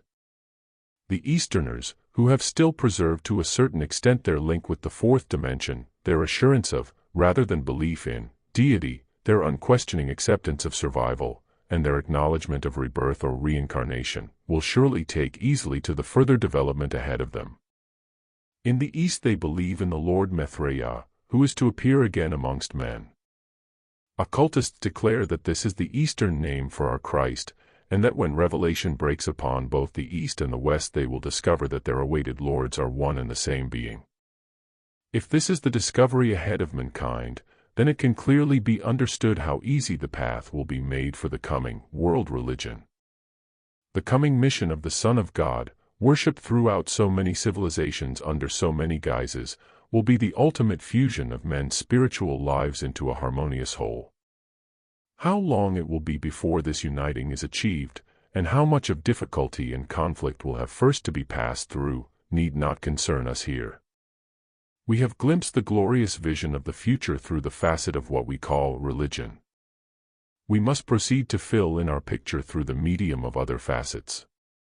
In this connection we may say that the underlying form upon which matter is built is that of the prism. When deity passes through the prism of matter he appears to our eyes as divided into certain rays or qualities. One of these divisions, which we call love, builds the fourth dimension, while another, which we call intelligence, builds the fifth dimension. As we study the different aspects of human or divine activity we are only shifting our focus from ray to ray, or looking at deity through another facet of the prism. In this chapter we have touched upon the way of love, the Son, Christ, the founder of religions, the dweller in the fourth dimension, the world of the heart. We will now turn to contemplate the future of that other great aspect of deity, shining through matter, the ray of intelligence, with the manifold expressions of its creative energy, its pattern, plans and designs, and the realm it has built, the fifth dimension. How science will change the world. As we are entering an era in the history of mankind when the mind will reign supreme, it follows that knowledge will be given first place in men's hearts. This so-called scientific age will eventually develop into a truly scientific age, wherein people seek to make a science of the whole of their lives instead of leaving the pursuit of exact knowledge to be a profession for the few. This attitude will have both its advantages and its disadvantages. There will be, as always, many dear enthusiasts who spoil and endanger everything through exaggeration. But the conviction that the scientific attitude to life ought always to be applied, just as the religious aspect ought to be undifferentiated and all-pervading, will grow steadily under the increasing influence of the fourth dimension. In this connection let us not forget the overlapping of evolutionary phases. While we were living the third-dimensional life, we were preparing for the fourth dimension, firstly through discovering. As soon as we begin to live the fourth-dimensional life, we shall prepare for the fifth-dimensional life, firstly by discovering it. We are now at the intermediate stage between these two, the time of the switchover, which is why there is so much confusion. As the various sciences, such as natural history, chemistry, and electrical engineering, draw nearer to the source of things, they will insensibly draw nearer to each other. They will also inevitably approach closer to the religionists, the occultists, and the artists. What will be the results of this rapprochement?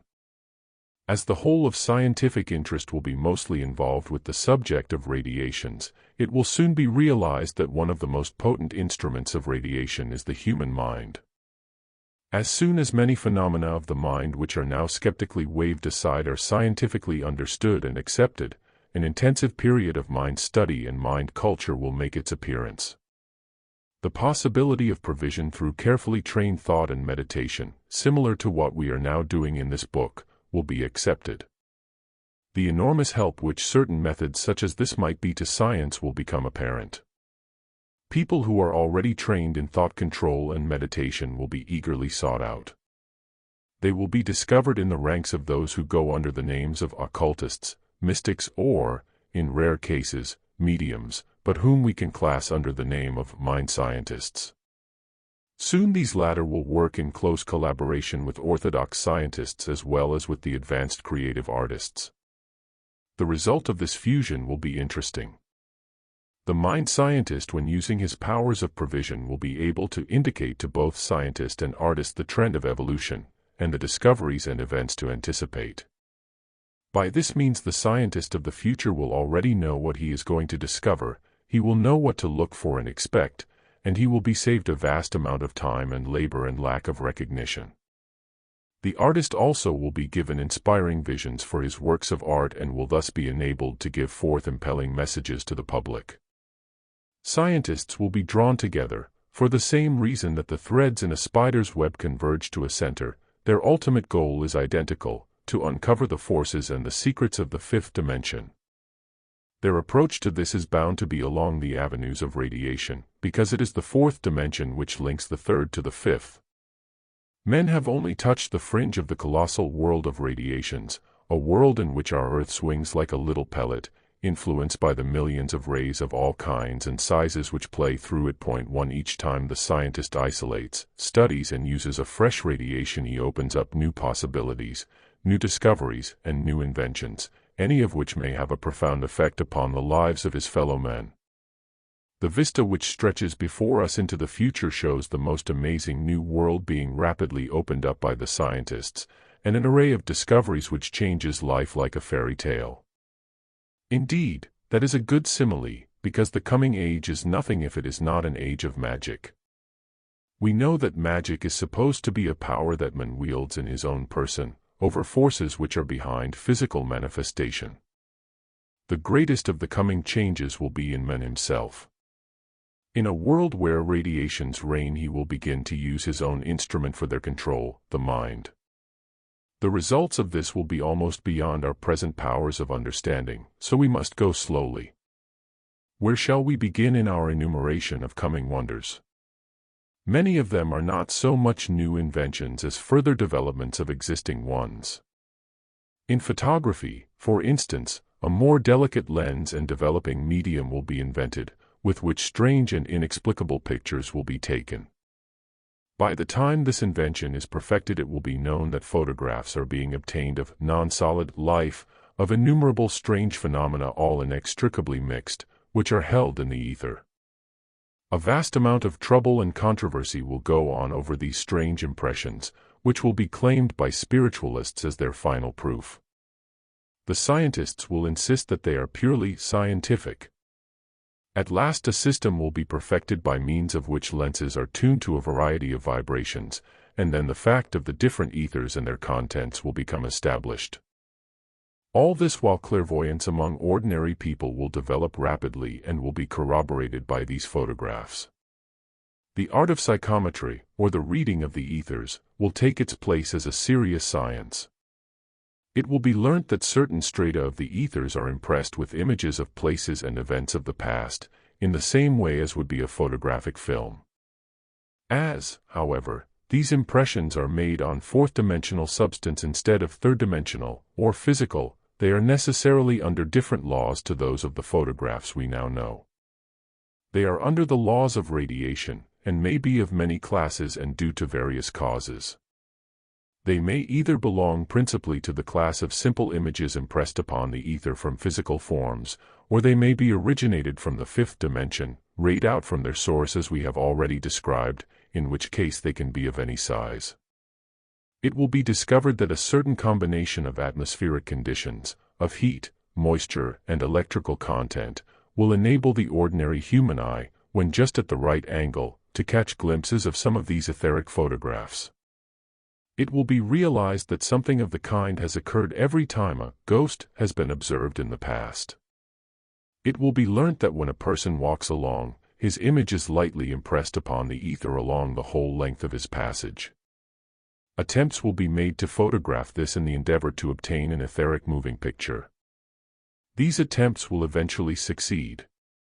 It will then be realized that a certain type of the well-known phenomena of the ghost who walks at a given hour, even at a certain day of the year, can be scientifically explained, being due to definite atmospheric conditions, coupled also with astrological conditions, which cause certain impressions in the ether to become temporarily vitalized. A very important fact will in this way come to light. This is that any disturbance or particular vibration which is set up in the ether at a certain spot persists there more or less indefinitely, according to its strength. This will explain the curses which the old Egyptian and other mind scientists were able to attach to tombs, statuettes, jewels and other articles. This same type of curse can be impressed upon any part of house or land through an occurrence sufficiently forceful having taken place there. Scientists, having got so far, will then inquire why it is that only certain persons and events are impressed upon the ether sufficiently clearly to produce a ghostly record. After much research it will at length be ascertained that a lasting impression on the ether is formed under the electrical heat of strong emotion, which has usually been of a tragic nature, but need not necessarily be so. Under the novelty of these discoveries many new occupations and hobbies will spring up. People will practice clairvoyance and also etheric photography. Finally, they will try to make impressions upon the ether themselves and photograph them. In this and other ways the earliest attempts at the magic of the new age will have their inception. People will have begun so effectively to control their mind power that they can, in a crude and elementary manner be it granted, wield etheric matter with it. The discovery and the practice of these capacities will, of course, take place under the stimulus of the craze for everything mental which we have already mentioned. Some of the coming wonders of photography are already in course of experiment, such as those claimed by Dr. Ruth Drown. Apparently she is already able to obtain a photograph of any part of a person's anatomy if she places a drop of his blood in her apparatus, no matter how far away he may be. We have already discussed the way in which an image radiates out in all directions from its source. If it links with another portion of its originator which has become separated off, a circuit is made, so that there is a continuous flowing to and forth of that particular stream of life. It is like a living electric telephone line along which many things can be caused to flow. Through causing certain vibrations to flow along it, Dr. Drown claims to effect healing. This is the beginning of a science which will broaden out into amazing channels. People will take with them a drop of the blood of relative or dear one in a scientific receptacle, and be able to speak to them and see them along its rays. Later, other methods will be discovered by means of which anyone anywhere can look upon any place he so desires.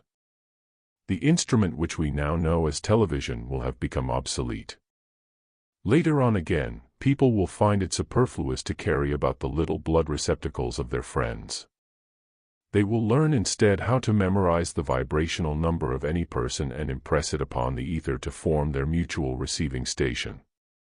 We have, indeed, traveled many generations into the future in order to see the attainment of such achievements, but as it is the long view which has been so much missing in average human thought, a little practice can only be good. Let us withdraw our focus nearer to our own times and consider what are to be the next steps in scientific discovery. Many of these are close upon us.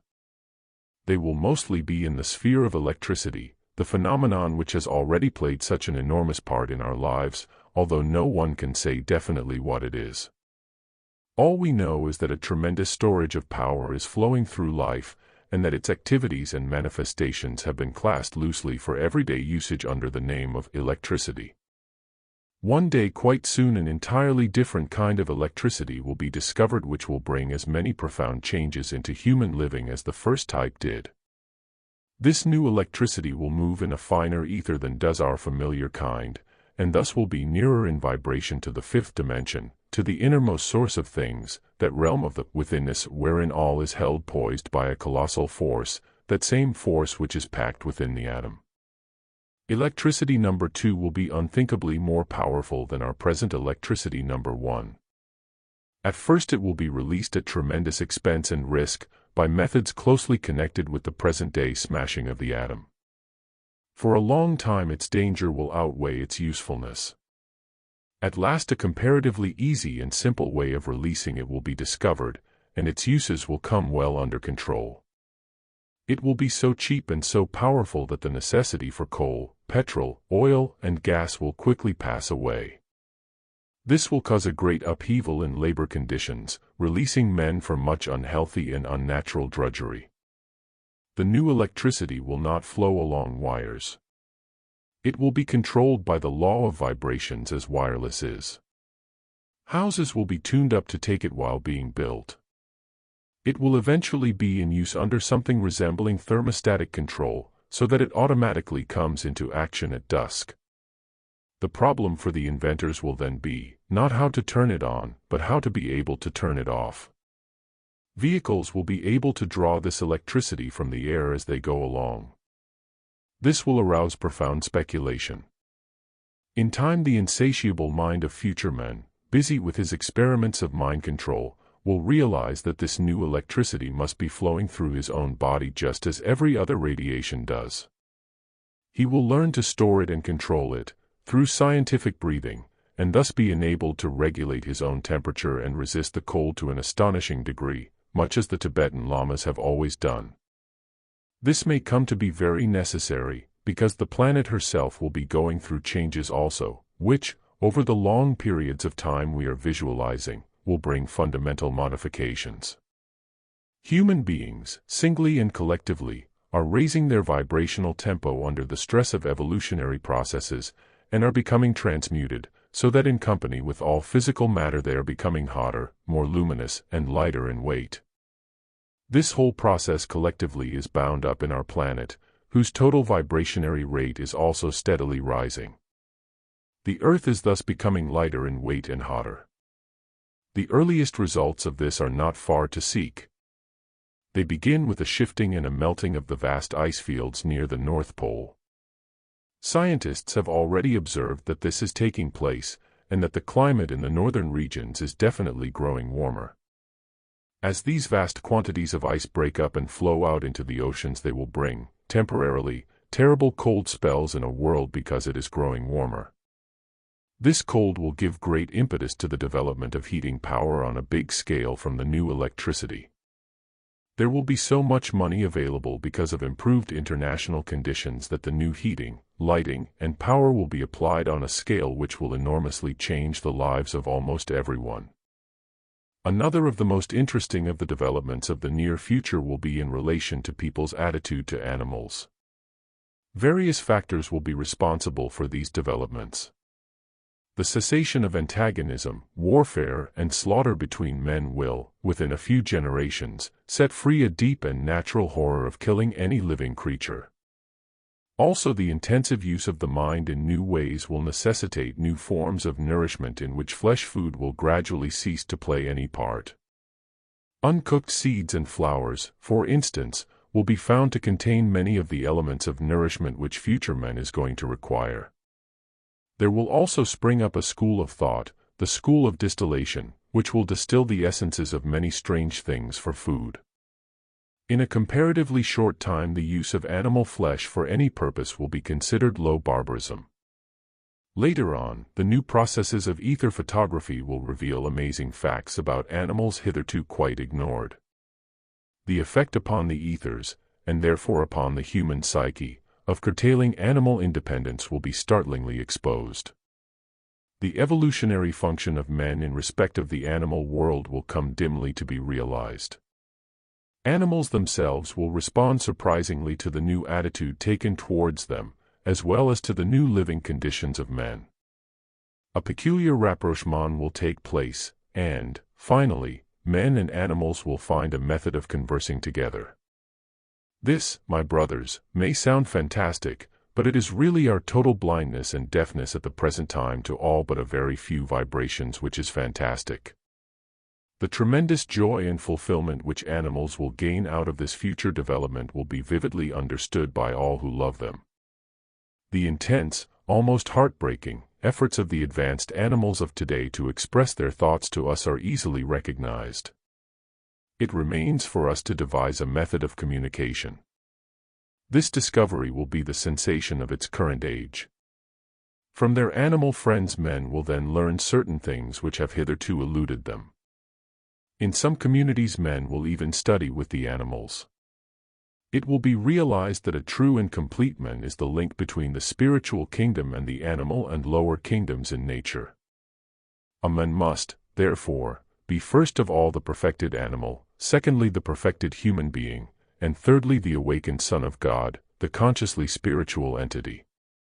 The function of humanity is to blend and correlate these three capacities. When men truly realize this obligation and destiny, they will turn with brotherhood and their full love and attention to the animals.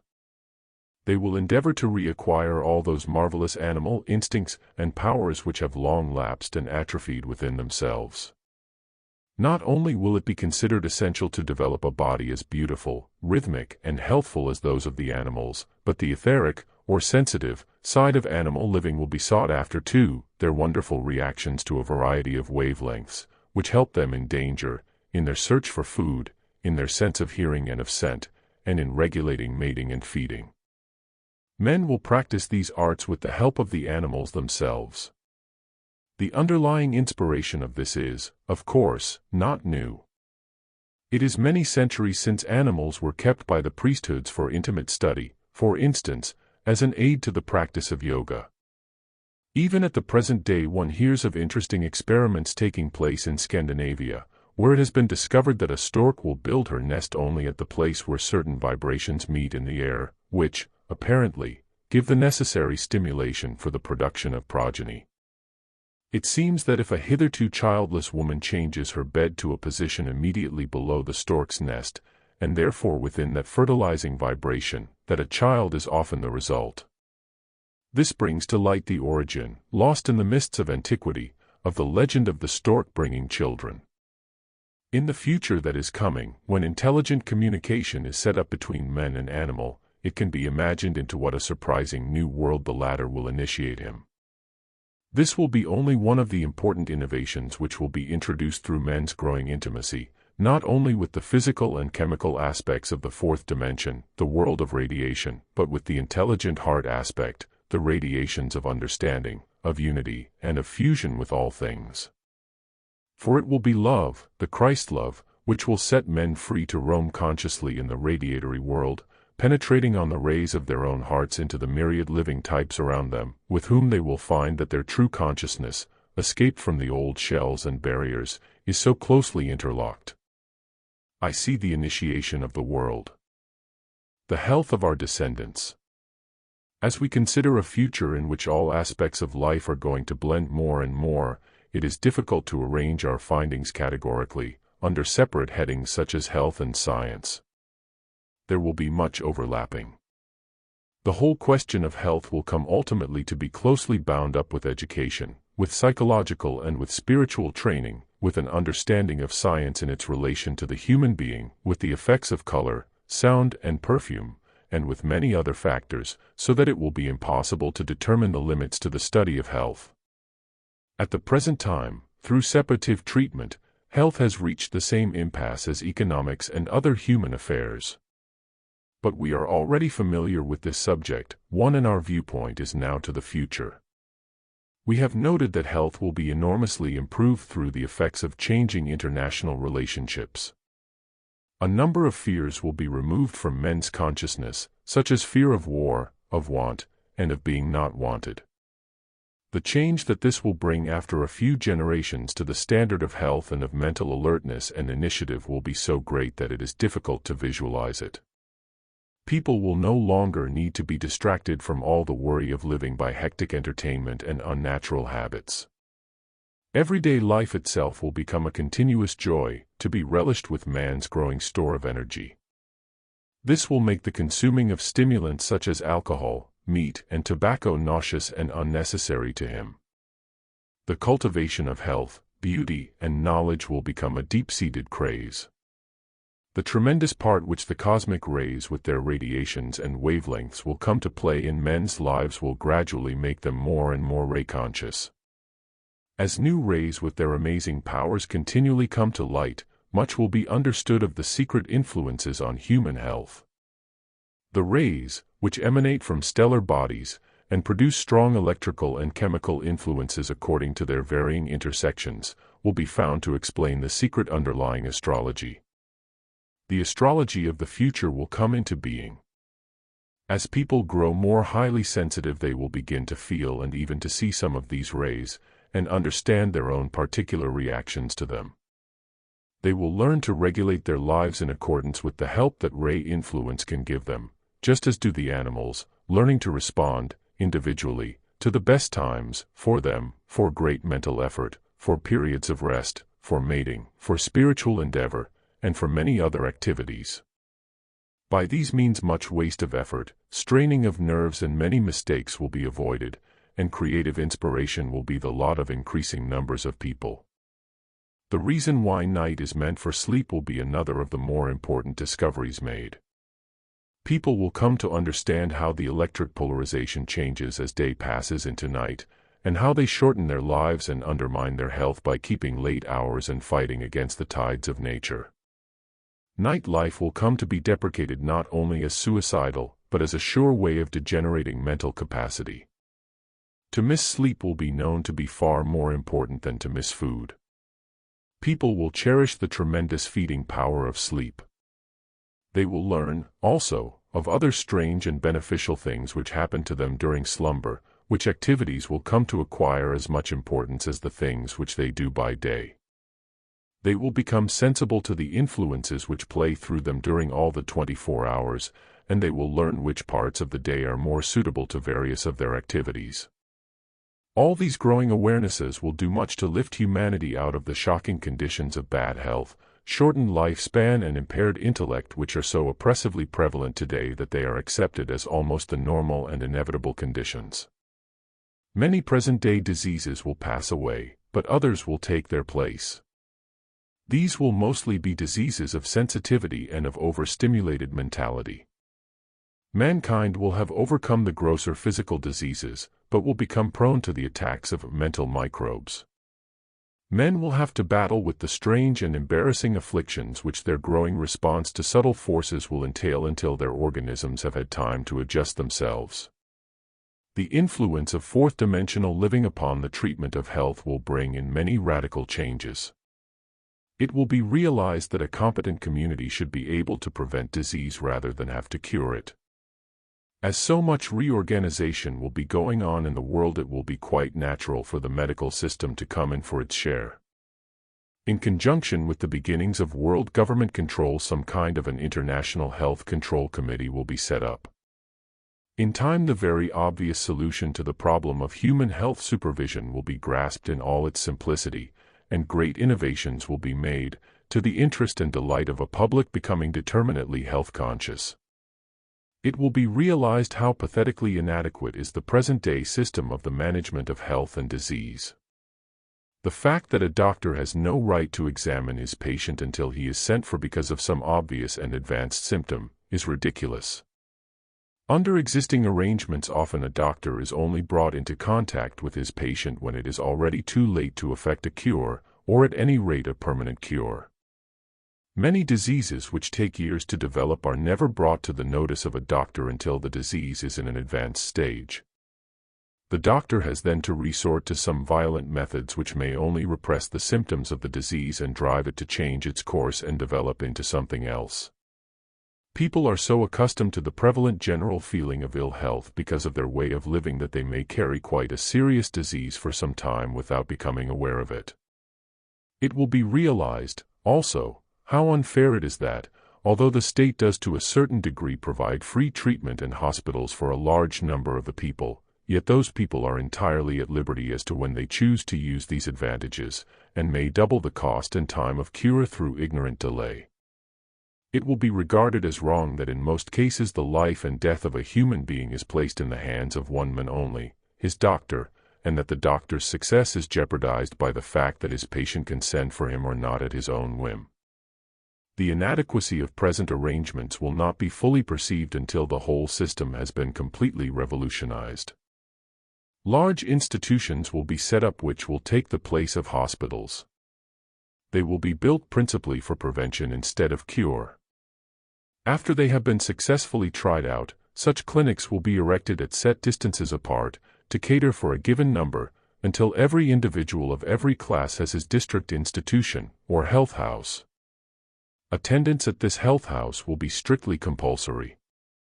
Once a year or once in 6 months every person of every age must pass through the building, to be subjected to a complete examination such as is not now known. He will be examined first in his capacity as an animal, the physical body thoroughly overhauled, and his 5 senses tested and assessed. He will then be considered in his capacity as a human being, his social success and happiness, his professional work and his family life being given whatever practical psychological aid is indicated. Thirdly, he will be approached in his capacity as an aspiring spiritual individual, and given whatever assistance, comradeship, or enlightenment he craves in that way. All these 3 facets of his makeup will be considered together, by experts, in their relationship and reactions to each other. His dossier will be kept. He will be given advice as to diet and any exercises to fit his particular need. It will be compulsory for him to visit the health house again at a given date if required to do so. If this regular supervision is given to a person from babyhood upwards, inhibitions, repressions and bad habits of living and thinking will be largely eliminated as soon as they appear, and a good percentage of diseases will never be able to gain a hold. There will also be a large diminution in the number of crimes. After a few generations of this system, so-called hereditary disease will begin to disappear. The conditions ruling the medical profession itself will also entirely change. The doctor will be a government servant, on a guaranteed salary, and his hours of work will be limited. This will be made possible by a system of group work for doctors. In each of the health houses there will be a group of doctors working as one unit. Each will be medically qualified, but each will specialize to a certain degree. While one, for instance, will concentrate chiefly on the physical body of the patient, a second will center his attention upon the etheric or radiatory reflexes of the patient, and his glandular reactions to cosmic and local vibrations. A third doctor will consider him from the mental or psychological viewpoint, while a fourth will act more as his spiritual psychologist. Yet another in the group will be available for dietetic knowledge, and the vitally important role of breathing will also receive attention. Each of these doctors will be capable of treating disease as a whole, in the sense that our present general practitioner does, but will have intimate permanent access to the work of his group. The doctors will arrange their work in pairs with shifts, so that regular alternate nights of sleep are assured. The patient will be encouraged to consider his doctor group as one unit, and to understand how imperative is this all-round treatment. The health house will also be a favorite resort for physical culture of many kinds, with sports and swimming for the athletic-minded, and films, lectures and sermons arranged for the especial needs of patients. Training in cooking and dietetics will be free. These health houses and their organization will be developed gradually out of experiment, experience, and a growing sanity. The enormous accumulation of money, the greater enterprise and mental vitality which will be released, as we have seen, by changing international conditions, will make such innovations possible on a large and thorough scale. Everything will combine to make these changes popular. Improvement and innovation will be, to new and optimistic generations, what pop music and drugs are to be fear-ridden mentalities of today. They will become a national entertainment and necessity.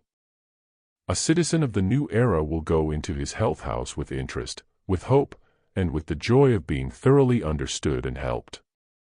He will leave it with a new enthusiasm for living, an awakened interest in the gracious art of being at the top of his form, new culinary or gardening tips, and the comfort of knowing the exact state of his own health and the psychological causes of that state. As generations pass, disease, as we now know it, will rapidly disappear. The professions of surgeon and dentist will no longer be able to exist as single professions, and the ailments of human beings will be practically all psychological. Disease will almost cease to be associated with the health houses, which will become pleasure houses for self-culture and sport and instruction. Finally, they will link up with the colleges and fuse with them into single institutions. This will be because adults, with much time on their hands, will refuse to be debarred from college life and work after they come of age. It will also be considered as extremely wrong to cram young boys and girls with factual knowledge during the years when body and character are being built up, as is done today. From the health point of view, education will be changed and modified, and spread out over a much longer period, because it can be continued for as long as required after a profession has been taken up. In this way, youth will cease to be a time of nerve-wracking cramming for examinations, occurring mostly during periods of difficult adolescent development which have to be surmounted, not only without adequate spiritual and psychological help, but often when at the mercy of insidious influences.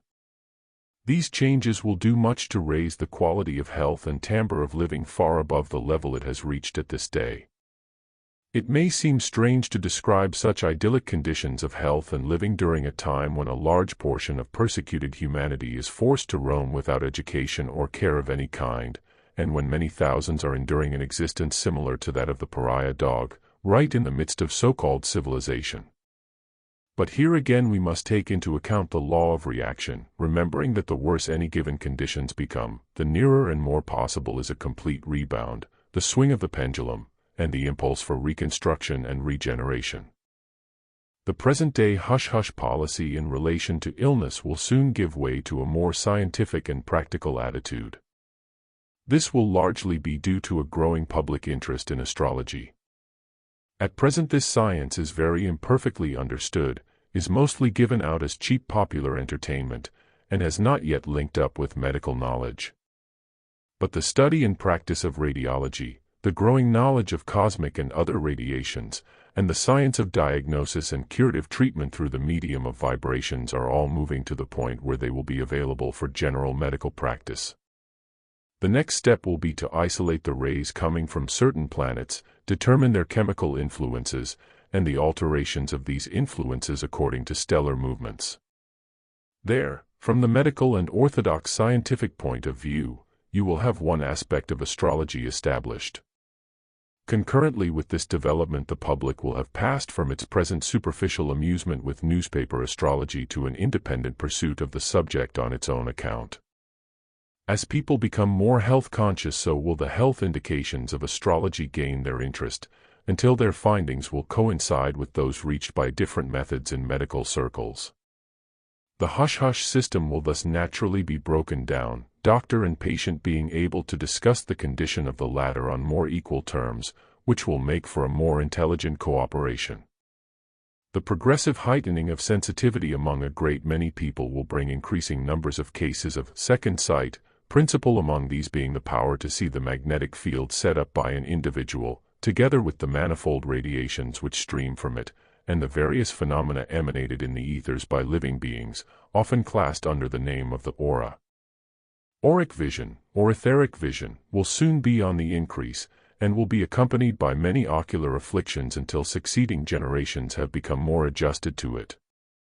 Therefore we may look forward to a period which, although it sees the surgeon and the dentist growing rarer, reaps an enormous harvest for the optician, who will have to be extremely highly qualified in the newer vibrationary and radiatory sciences. Finally, the gross feeding habits of today will soon come to be looked upon with horror. This is already clearly presaged in so many ways. The press is full of salad diets, vitamins and calories.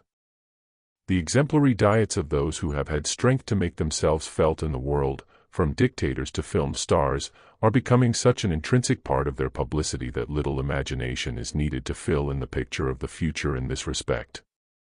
From the present phase of gross, haphazard, ill-chosen and inconsequent feeding, the public will, of course, swing in the opposite direction. They will become diet mad, eating according to astrology, according to vibrations, radiations, the phases of the moon, anything you like.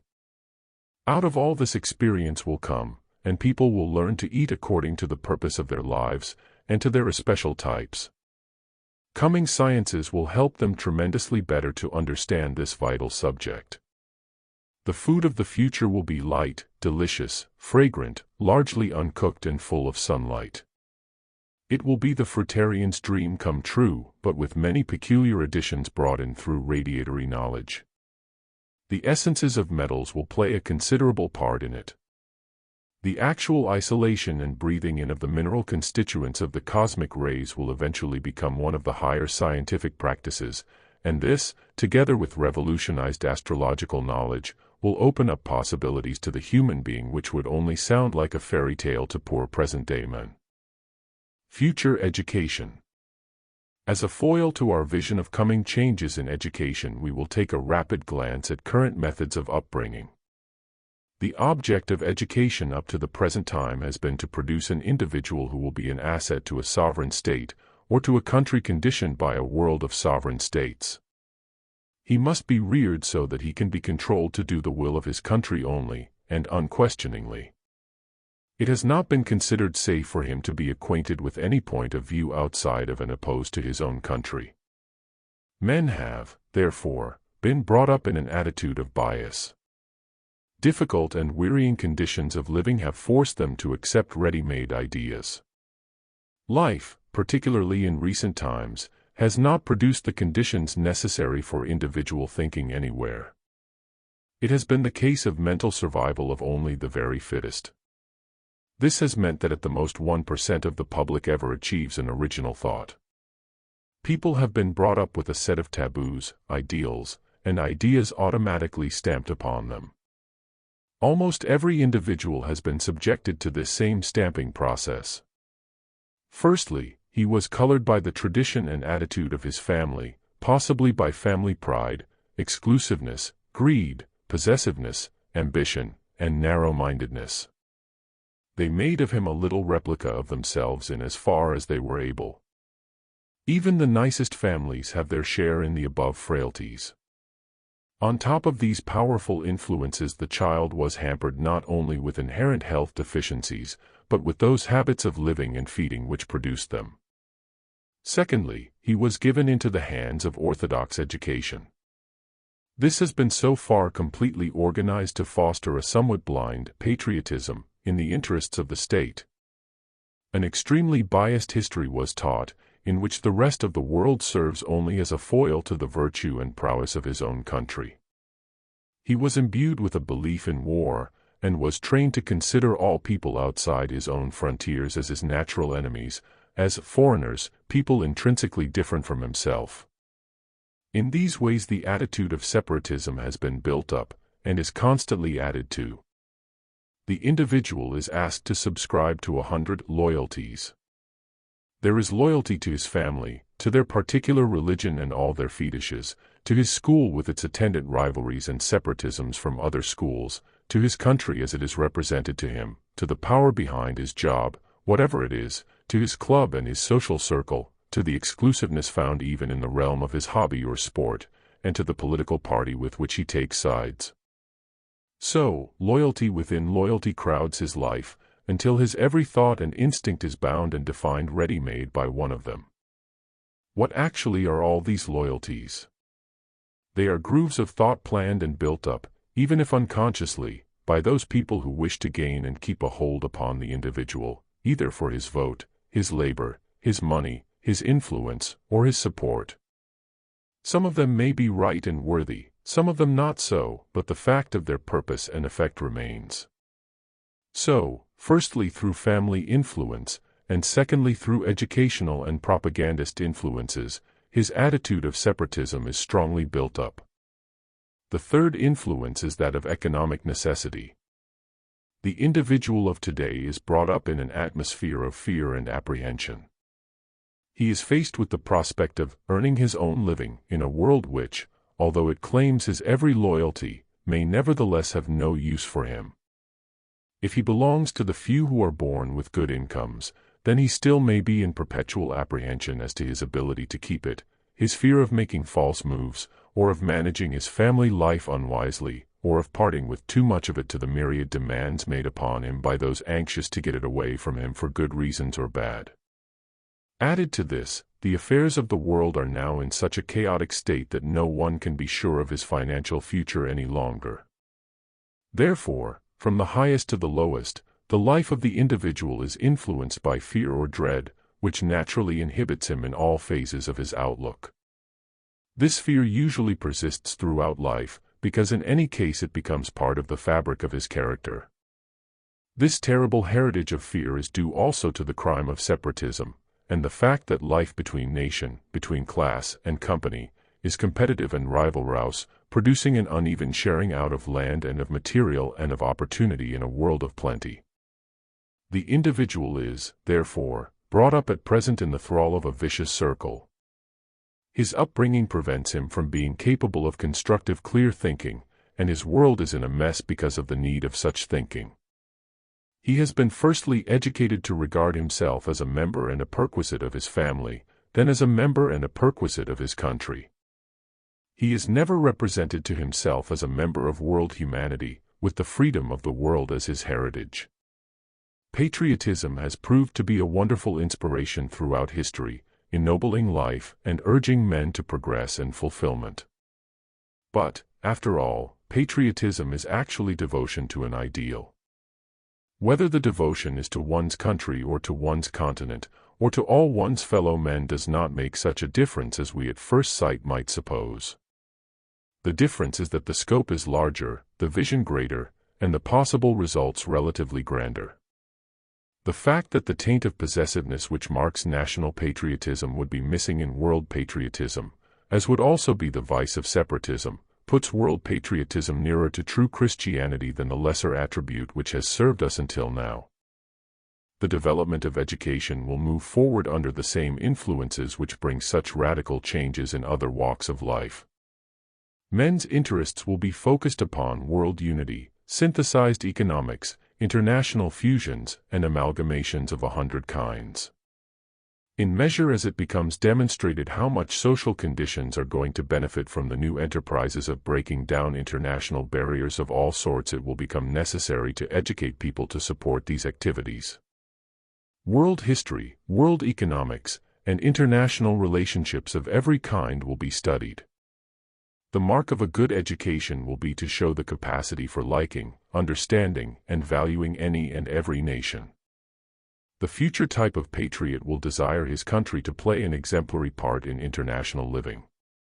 His personal ambition will be worthily to fill the role of world citizen.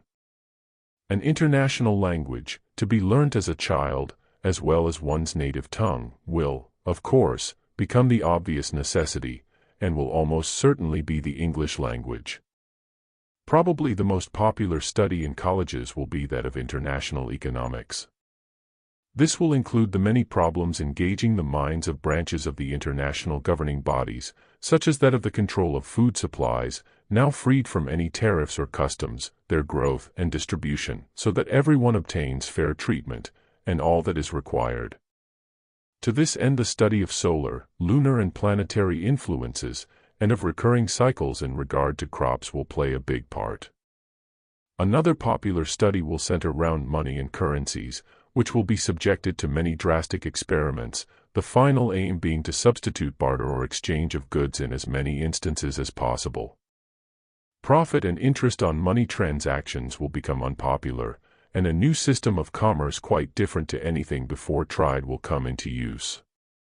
This will necessitate the study of a new arithmetic, based not on addition and subtraction, but upon horizontal distribution. The study of metaphysics will become obligatory and will embrace the scientific aspects of the whole trend of evolution. An intense and ardent study of the mind will absorb many students. The actual development of mind power as a force able to control physical matter will come into the school curriculum. The vast subject of vibrationary and radiatory life, and of electrical and magnetic phenomena will produce many branches of learning. People will become fully aware of the law of similarity of vibration, the law of which we spoke in connection with meditation and which maintains that a given thought, held with sufficient power, creates a form in the ether which acts as a receiving station to similar vibrations. Thus, by holding such a thought steadily, information regarding its subject flows continuously into the mind. This will constitute one of the fundamental changes in education. Instead of cramming the pupil with facts, he will be asked to give information himself about a quite unfamiliar subject. He will have to exercise his mind in the way described, and write down all that comes to him. This will be the elementary stage of mental training. The more advanced stage will demand that the pupil practices reasoning, deduction, and analogy around a given subject until he produces an original idea or a creative suggestion with regard to it.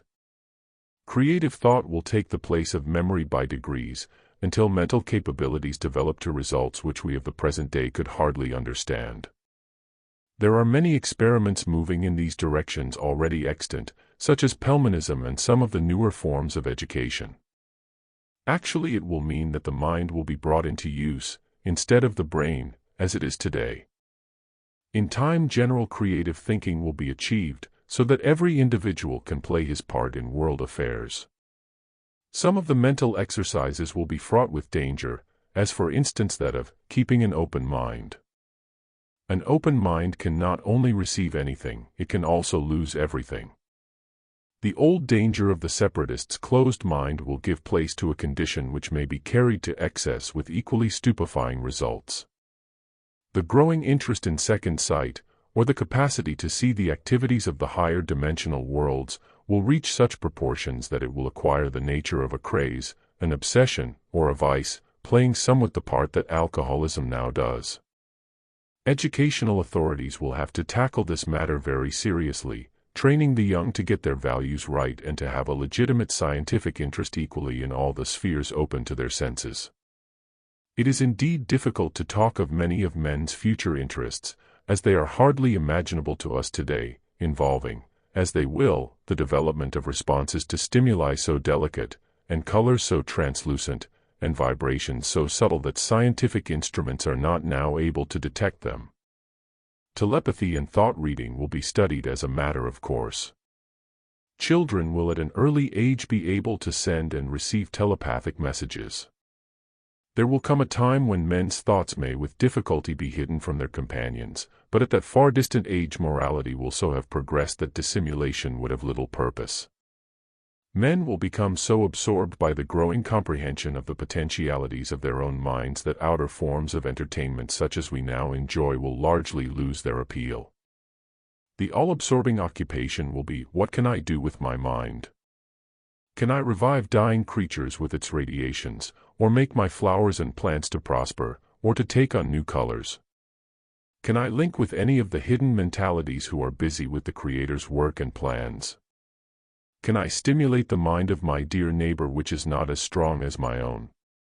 Can I direct love to a tribe still left in a distant part of the world who are less advanced than ourselves? Future education will include a considerable array of knowledge which would be new to us today. The psychological influence of colors will be deeply studied, and their scientific use in art, in decoration, and in healing will be seriously developed.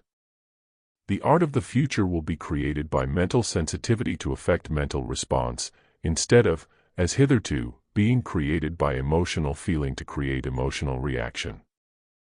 The difference here may not at first be apparent.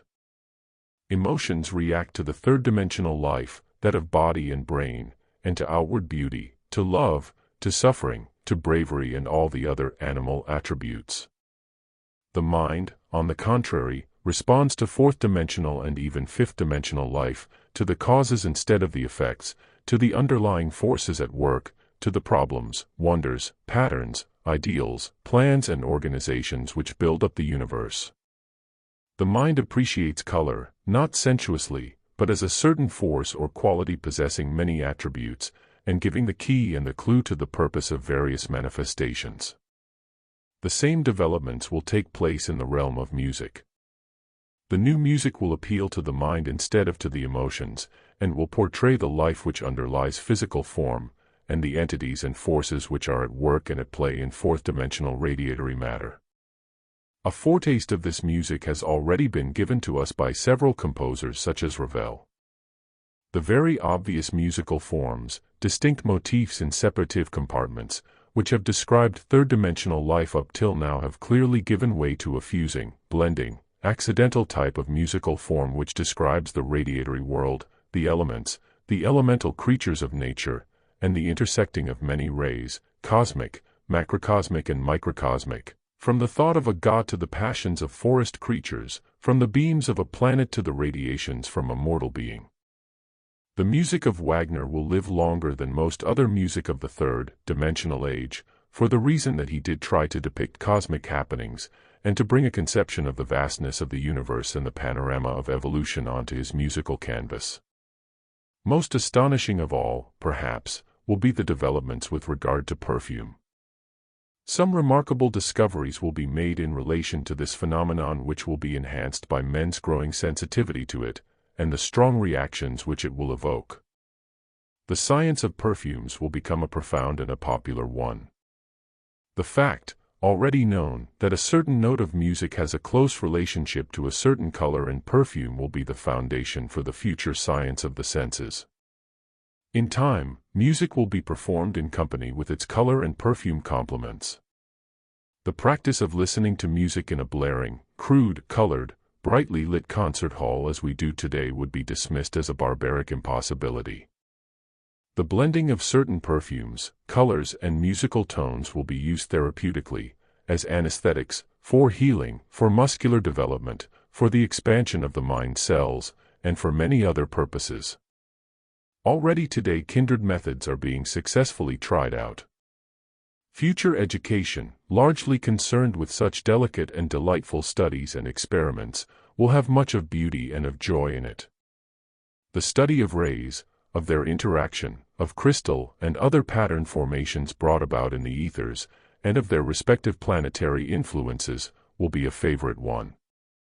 Added to this will be the study of the rays sent out by the mind, of their intersecting with emotional rays to form crystal patterns in the body, and of the way in which destructive separative thinking can thus cause a disease.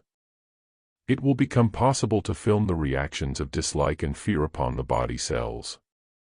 The regular showing of such films will provide an object lesson well calculated to foster an excellent control of the mind, and of evil habits. It may be thought that this picture of future education represents an enormous amount of complicated study to be encompassed. A few generations hence, because of the changing conditions we have foretold, the human mind will be a reservoir of so much energy, and of such rapidly working powers, that present-day education would suffice only for a future kindergarten stage.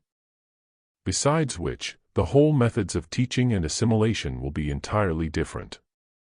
The child will be told what there is to learn, and the reasons for learning it, and, once imbued with an eager ambition, the teaching process will consist mostly of actual mind training, of a kind we do not now know. The rest will be left to the child itself. Certain questions will be put to the child, who will proceed to instruct the teacher upon them.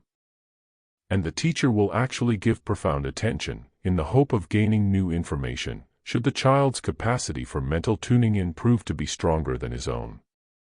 And a little child shall lead them, until ye become as little children, will later be understood as true scientific prophecy. We have now touched upon many of the changes which the process known as education will undergo. A few of them will have their inception well before the end of this century. Of these changes, the most fundamental will be in the attitude towards education itself. The latter process has hitherto been applied largely as a method whereby facts are reiterated by the older generation to the younger, until some of them have made a fairly lasting impression upon the phenomenon known as memory. Adult people teach and train children and teach and train animals in the hope of bringing them up to be good and useful members of the community. The idea that the teacher could learn anything from his pupils, whether human or animal, has never entered into the scheme of things at all. This has been due to the reign of separatism and the cultivation of the autocratic sentiment reflected from the sovereign government right down into the humblest teacher's mind. It has been due to the lack of that spirit of fusion and unity with all things, which, as the fourth dimension ripens, will radically change the human approach to education. It will be appreciated that the upbringing of a child consists in helping an entity, who may be of any age or quality, to learn to use a new and growing physical apparatus, and to condition itself to environments with which it may or may not be familiar. The parent or teacher will come to realize that in measure as the body is new and ignorant, so may there be qualities of vision, of memory, and of deduction from which much could be learnt by the more crystallized adult. The child will be treated not only as an equal, but as a mysterious source of knowledge, possibly superior to that of his elder, who may have lost his facility for tuning in. In this way a new, intimate, and absorbing relationship will spring up between the child and the adult which will effect a mutual stimulation and banish the prevailing attitude of impatient autocracy forever. It will be borne in mind that any child may, 50 years later, have become a genius, a leader of men, that the potentialities of that character, its knowledge and its power, are already there, linked to it as a part of itself, lying beneath the third-dimensional threshold, and able to be reached by certain means. The impersonal love which brings radiation and understanding will give the clue to these means, which are impossible of attainment today because of the non-existence to any degree of the capacity for that impersonal love. Take the case of animals also. People, through the latter quality, will appreciate the fact that an animal's lack of ability to speak the human tongue reduces nothing of its other powers, of the world of knowledge in which it lives, hidden from us, and of the many things it sees, senses and knows, to which we are blind and insensitive. Earnestly as future men will seek to learn from the child, he will strive even more ardently to learn from the animal, the bird, and the insect, and to penetrate the life and knowledge enjoyed by kingdoms other than his own. Thus, in future days, it will be the adult who will be learning all his life, childhood and adolescence being reserved mostly for training and growing the physical, moral and mental apparatus. Instead of implying, as now, to the child, you will have to work hard, learn a lot, go to school, and then afterwards you will be grown up and free of all the drudgery, the prospect held up to the future child will be, you must first acquire perfection, health, and discipline of the body, the emotions and the brain, so that when the growing process is completed you will be able to enjoy the thrill of acquiring knowledge to your heart's content. There will be so much more time for it all than there now is. Science will have halved the needed hours of human labor, so that the use of the leisure of adult beings will be a bigger problem by far than that of the child. People will not grow old in the way that they now do.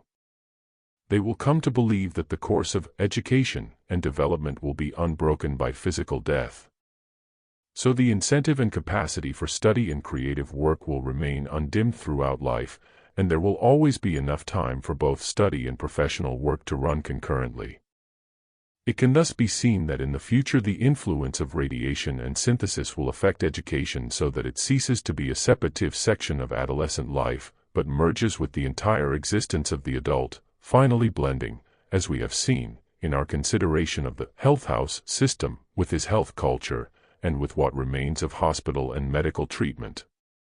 We must remember, also, that the aspect of living which we now know under the separative title of religion will become the worship of the Creator in his mind as it plays through all aspects of life and of knowledge, from its stance as the head and fountain of all education.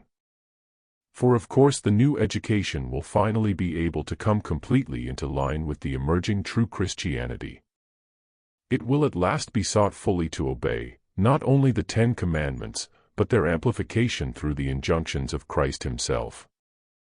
Thus the churches and the educational institutions will be drawn into ever closer cooperation, the findings of scientists and intellectuals being brought as thank-offering to the church and interpreted from the pulpit.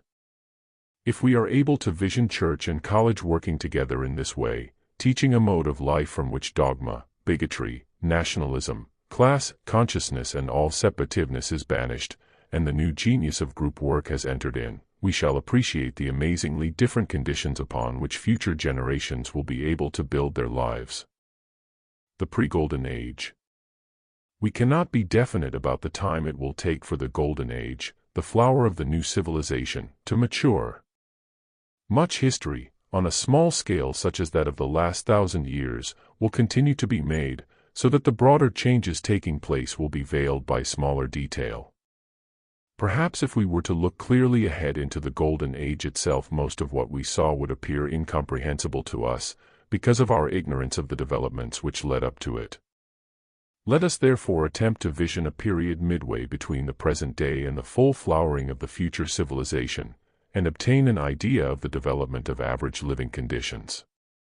The impulses of men all this while will have been moving towards the coherent fusion of all aspects of life, the elimination of all unnecessary details and activities, the simplifying and beautifying of all necessities. We have already seen the anticipation of this in modern building, lighting, and decoration.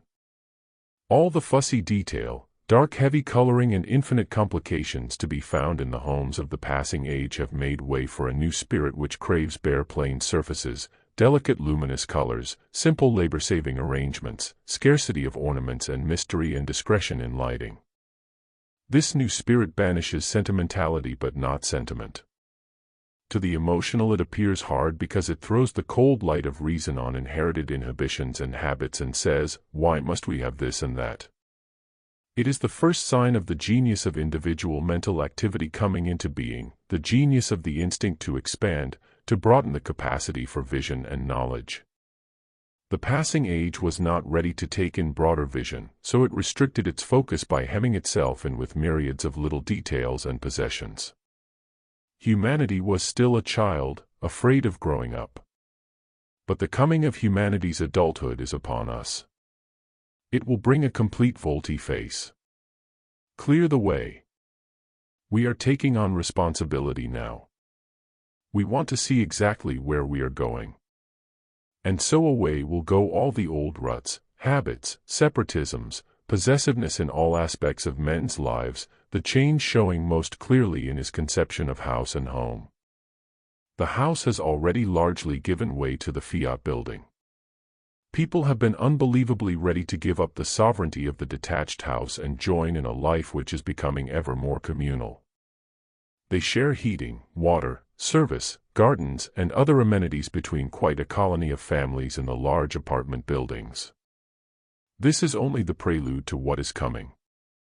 Housing conditions will change more and more, both under the influence of the new dispensation and of the new inventions.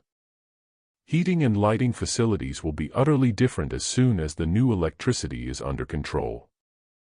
Entire streets or great blocks will be built as one unit, heated and lit from one source.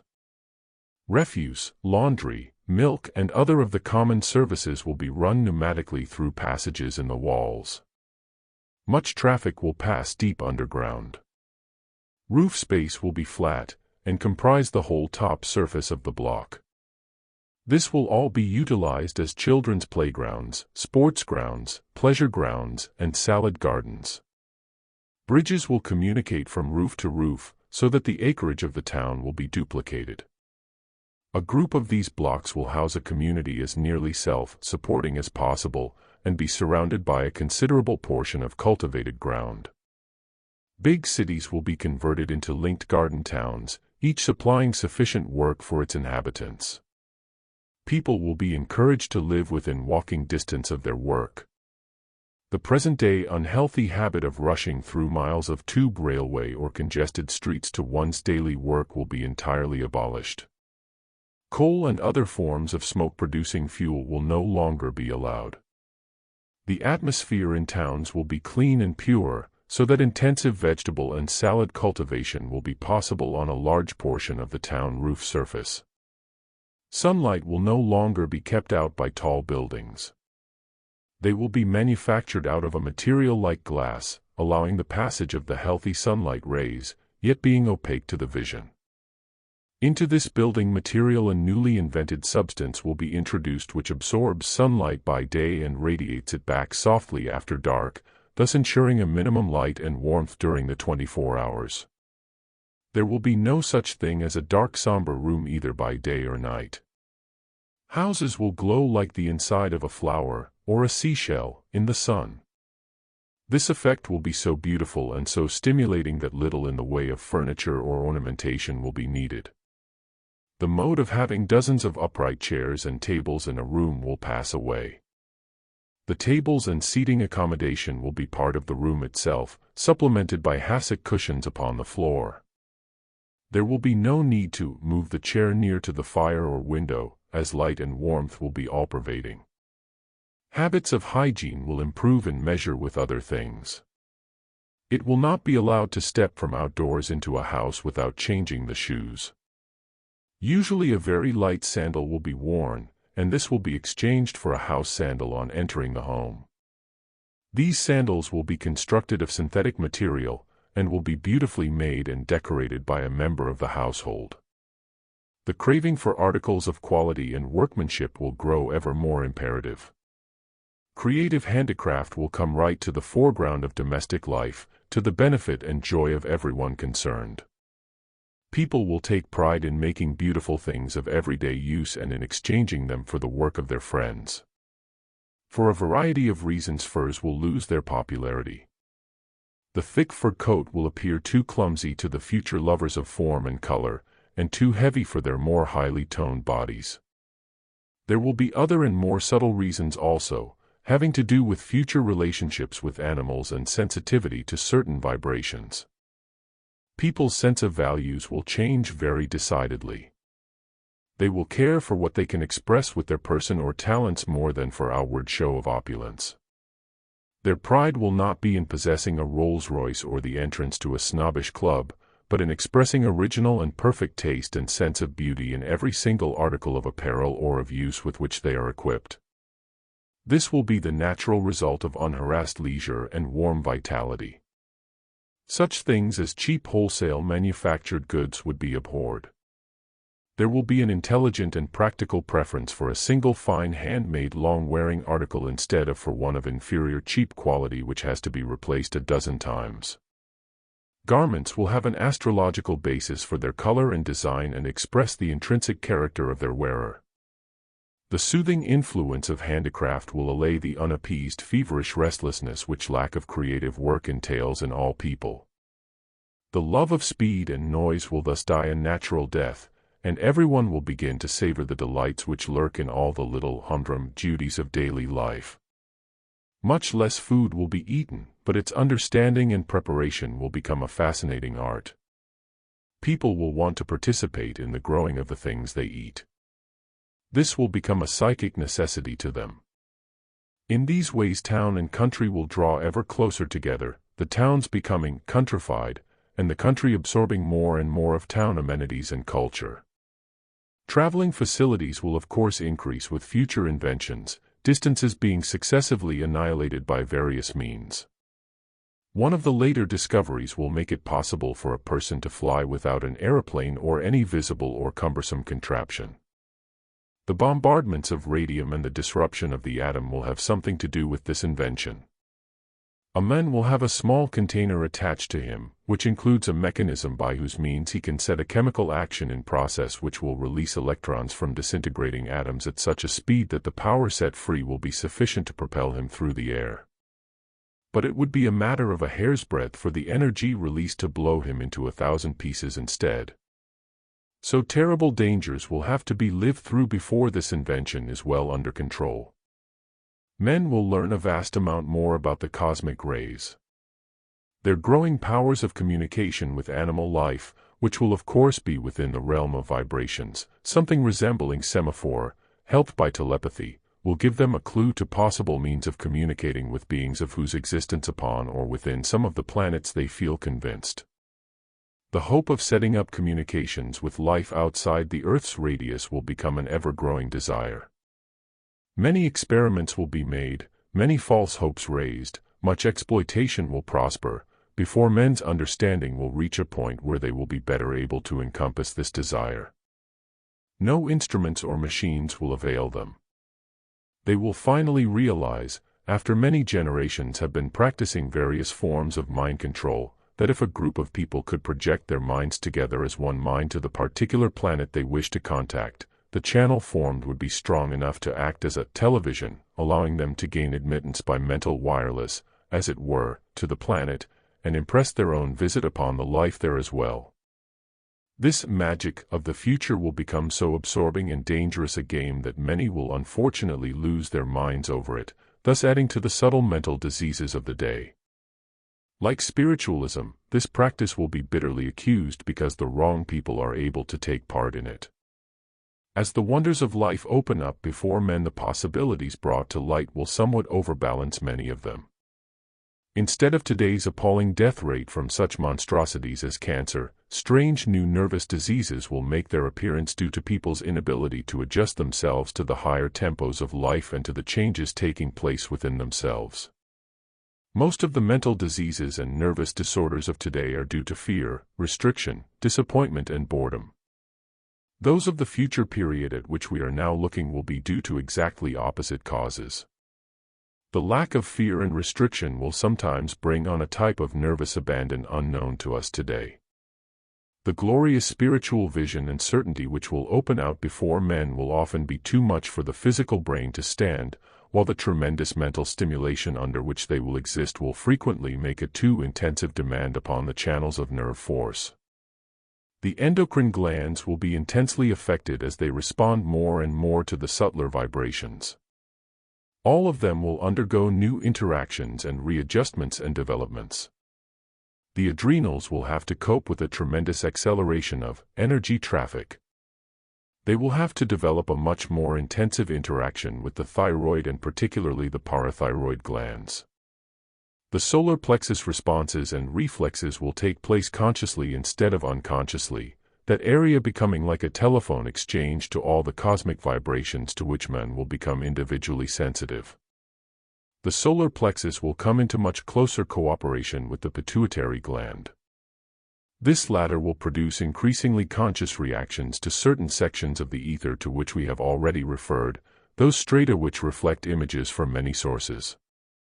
Today some of these reactions go under the name of psychometry and clairvoyance, but they are the exception and not the rule. Men will become alive to the fact that the heart has very important functions other than that of beating. The heart's action will cease to be an involuntary one and come under the conscious control of the will.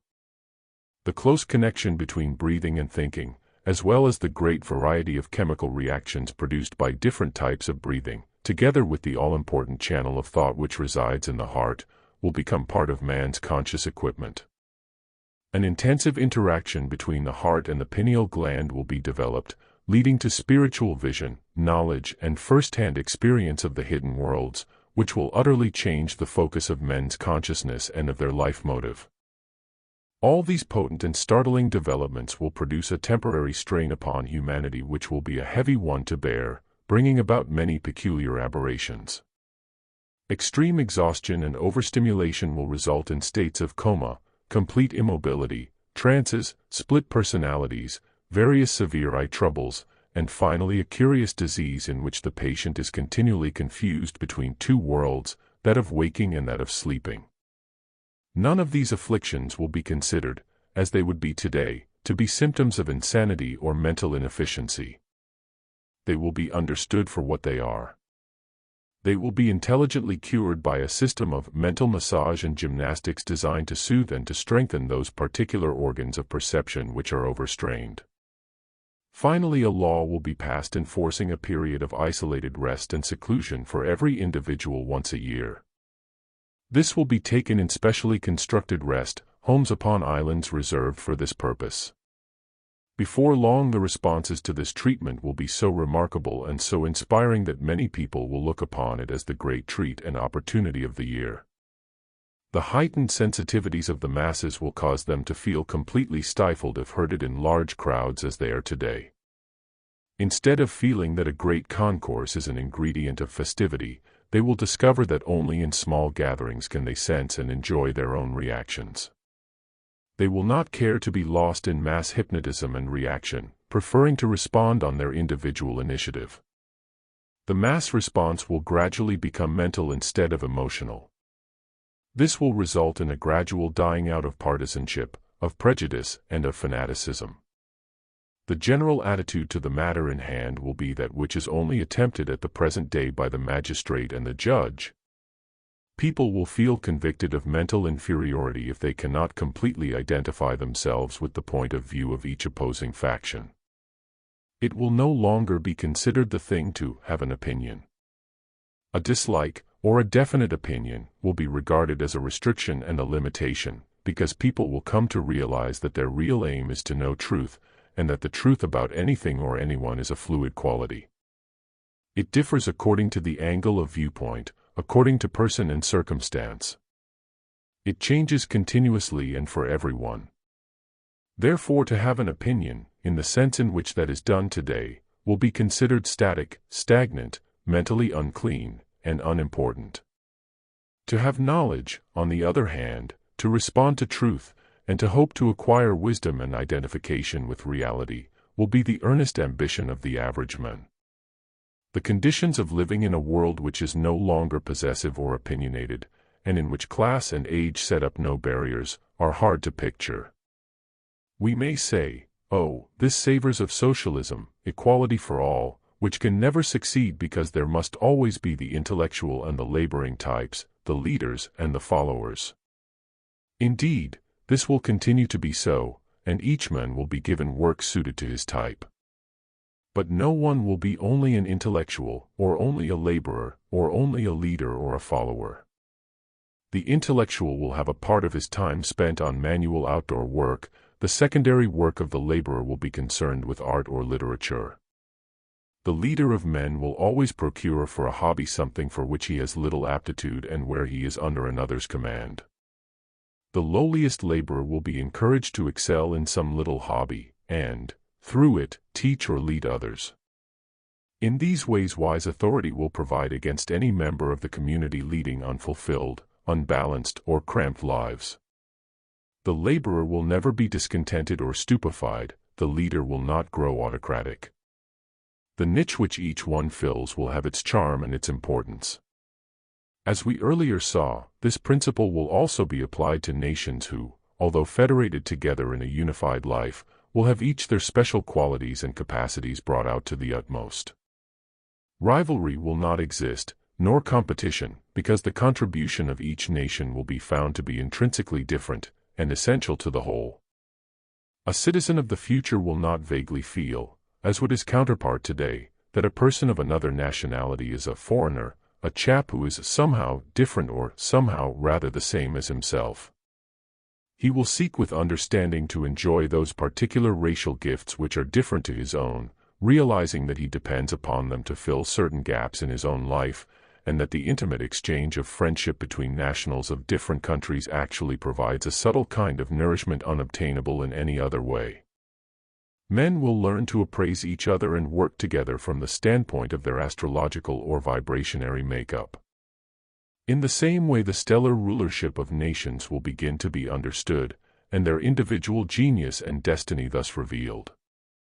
It will then be no more possible to think of crushing out, incapacitating or suppressing a nation than it would be to think of deliberately cutting off, crippling or tying up one of one's own limbs. It will appear just as foolish.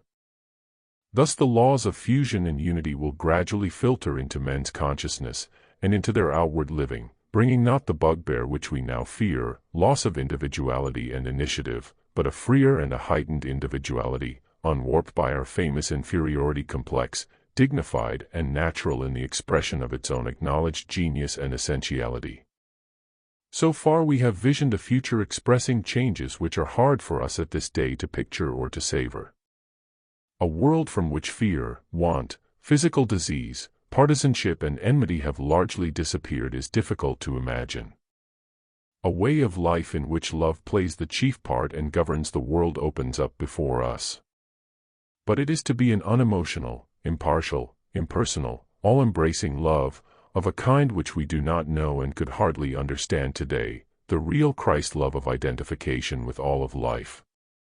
We have glimpsed far ahead of us a physical life which is luminous, leisured and quiet compared in many respects with our own. Our present commodities, such as coal, gas, steam, and oil, together with all the unpleasant labor, dirt, noise, and smell which they entail, are destined to become completely obsolete and forgotten. The present crush and rush and roar of traffic will come to be a horror of the past. Goods will be blown along in pneumatic passages underground.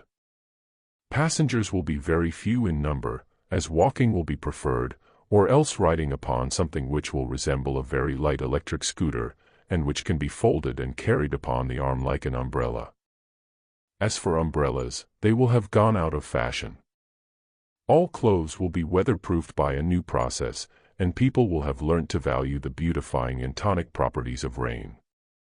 While the art of physical life will lie in simplifying every need, the opposite will apply to mental needs, as they become ever more vital, intense, and searching. The era of so-called magic will dawn, when the true powers of the mind come to be understood and demonstrated, a strange world in which the inventions of science are continually being ousted by men's own growing personal powers. For instance, the triumph of scientists when they finally teach men how to fly individually and without wings will be short-lived. People will suddenly discover that it is not so necessary to take their bodies everywhere with them, and that they can accomplish some errands through a process of personal mind projection or human television. Experiments in this latter practice will bring to light curious phenomena regarding its effect when carried out in groups. A wonderful secret concerning the human alchemy of scientifically arranged group work will come to light. After this, things will be possible of accomplishment which will even astonish our magic-minded descendants. Let us next contemplate, if we can, the working of the mind of such a descendant, a man living 100 years hence, secure in the fullness of the new civilization, and standing upon the threshold of the Golden Age. Men's minds in AD 2070. The future of men's minds is known to their superconscious, and reflected from it into their subconscious, usually without making any impression upon the brain at all. In the same way the memory of the past development of the human mind is stored within the subconscious. The psychoanalyst has demonstrated how much lies buried beneath the threshold of everyday consciousness. This treasure store consists very largely of knowledge concealed in symbols, numbers, signs, and patterns, in conjunction with which color often plays an important part. Much of this stored material is atavistic, or has to do with the past, but often clear cases of provision have been uncovered and substantiated. Therefore we know that the human ego is linked with both past and future along channels which need not necessarily impinge upon the brain at all. What do we exactly mean when we speak of the superconscious and of the subconscious? The opinions of average experimentalists in these regions always seem a little vague. So we must be sure of arriving at a clear definition. We recently described men as a threefold being, comprising animal men, human men, and spiritual men.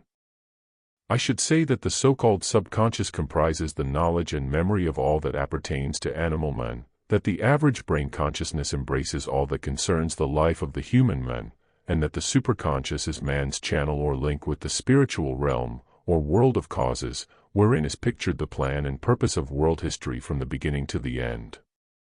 We can understand in this way how, through his human side, man is in interaction with the physical world of the lower three dimensions, how, through his animal nature, when properly developed, he is in interaction with the fourth-dimensional world of vibrations and radiations, which play through the ethers, just as animals are, and gains in the same way his guiding instincts, which are responses to natural laws, and how, through his spiritual nature, as soon as he can tune up to it, he is in interaction with the fifth-dimensional world of plan, of cause, and of pattern, wherein is shown life as a whole, past, present and future, and time no longer exists in its lower dimensional sense.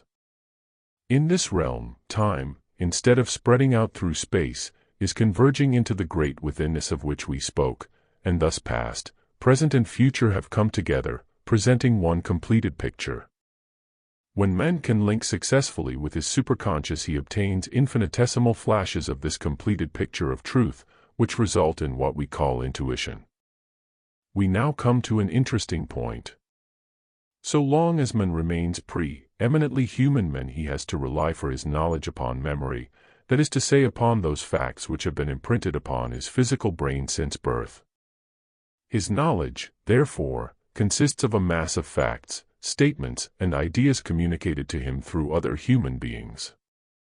As soon as he is able to contact for himself, through concentration, meditation, or contemplation, either deliberate or involuntary, dimensions higher than the physical, he begins to obtain first-hand information.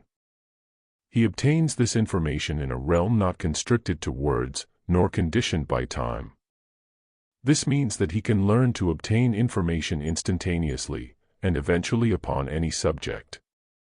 This means that memory, as we know it, is no longer so necessary. Men will come to realize that instead of having their brains packed with an assortment of facts which they may or may not need, it is better to train the powers of the mind, to develop concentration and one-pointedness, or the power of tuning up to a certain vibration and sounding it forth steadily for as long as desired, thus contacting everything of affinity with it, so that they can at any time contact instantaneously any knowledge which they definitely require. This may sound a fantastic accomplishment. But man does it at the present time. Only, so far he can tune in merely to those vibrations which have already been imprinted upon his brain. Someone says, cornfield, for instance. The word sounds its vibration, or number, and the tuning fork in his brain responds by pouring forth in a flood of memory all which was impressed upon it under that particular vibration. Enough to fill a book may be rapidly called forth. Where does it all come from? However, in this case man will learn nothing new about cornfield, he will only mentally reiterate facts that have been stored.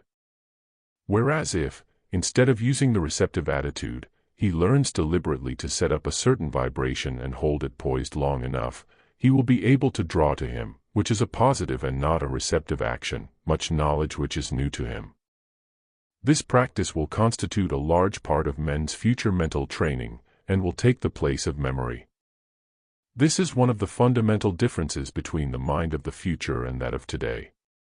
Memory will gradually come to be considered as a primitive attribute used by the masses, while the intelligentsia employ a less cumbersome road to knowledge. Eventually, of course, knowledge through meditation will come to be the universal method. In measure as men develop their powers of meditation or mind control, much astonishing information will be available to them. The power to contact the past will be used by advanced men, in the fifth dimension, where the actual plan and pattern of evolution is held poised. Men of lesser caliber will tune into the cinematograph of events past and present, which is held by the reflective quality of a stratum of the ether. The fact that a vast majority of people in history have believed in rebirth or reincarnation will come to be explained. Men, visioning many scenes in the past, will begin to gain a much broader view upon the whole subject. They will see life as continuous evolution, in which the one quality most clearly progressing is individuality. They will learn that individuality is only built up through long eons of experience and evolution, and that therefore an outstanding example of individuality, whether of human character or any other expression of life, is an example of great age. They will thus learn that a certain part of themselves must be of very ancient origin, and that their individual reactions to various aspects of life must have been built up in similar circumstances throughout very long periods of time. In many ways they will come to learn the true situation as applied to the question of reincarnation. Their whole view upon this subject will broaden enormously, becoming a thing of experience and not of surmise. Through their growing intimacy with animal life, men will learn much about planetary and cosmic rays and radiations. They will discover how all things come under the radiatory rulership of various of these rays, to the degree that they may be said to be expressions of them in physical matter. Their growing sensitivities will enable them to associate themselves with their own ruling rays and thus to set up a conscious link with the forces at work within their own lives. They will come to realize that the individuality or innateness of aspects of their spiritual knowledge and of their soul character has been built up through eons of experience upon or within other spheres than that of the Earth, either of one of the known planets, or of globes unknown perhaps even to average astrologists. They will learn that reincarnation does not only constitute cyclic reappearance upon this Earth, but upon other globes or spheres of life as well. Like an insect emerging from a cocoon, their minds will come out of a tiny prison of darkness into a world of illumination and of possibilities of endless horizon. Consciousness will be released from its focus in the flesh, and will find itself free in the fifth dimension, the kingdom of heaven, born thereto in the arms of love, the radiations of the fourth dimension, veiling the heart of Christ. Men will not be content with intimacy with animal life only. The mineral and the vegetable kingdoms will claim their earnest courtship as well. Even at the present day, scientists are becoming dimly aware of the sensitive individuality which informs an atom, a cell, a piece of metal, or a plant. All of these are now known to breathe, to discriminate, to suffer pain and pleasure, fatigue and stimulation. Their intensive reactions to a vast number of radiations are even now suspected.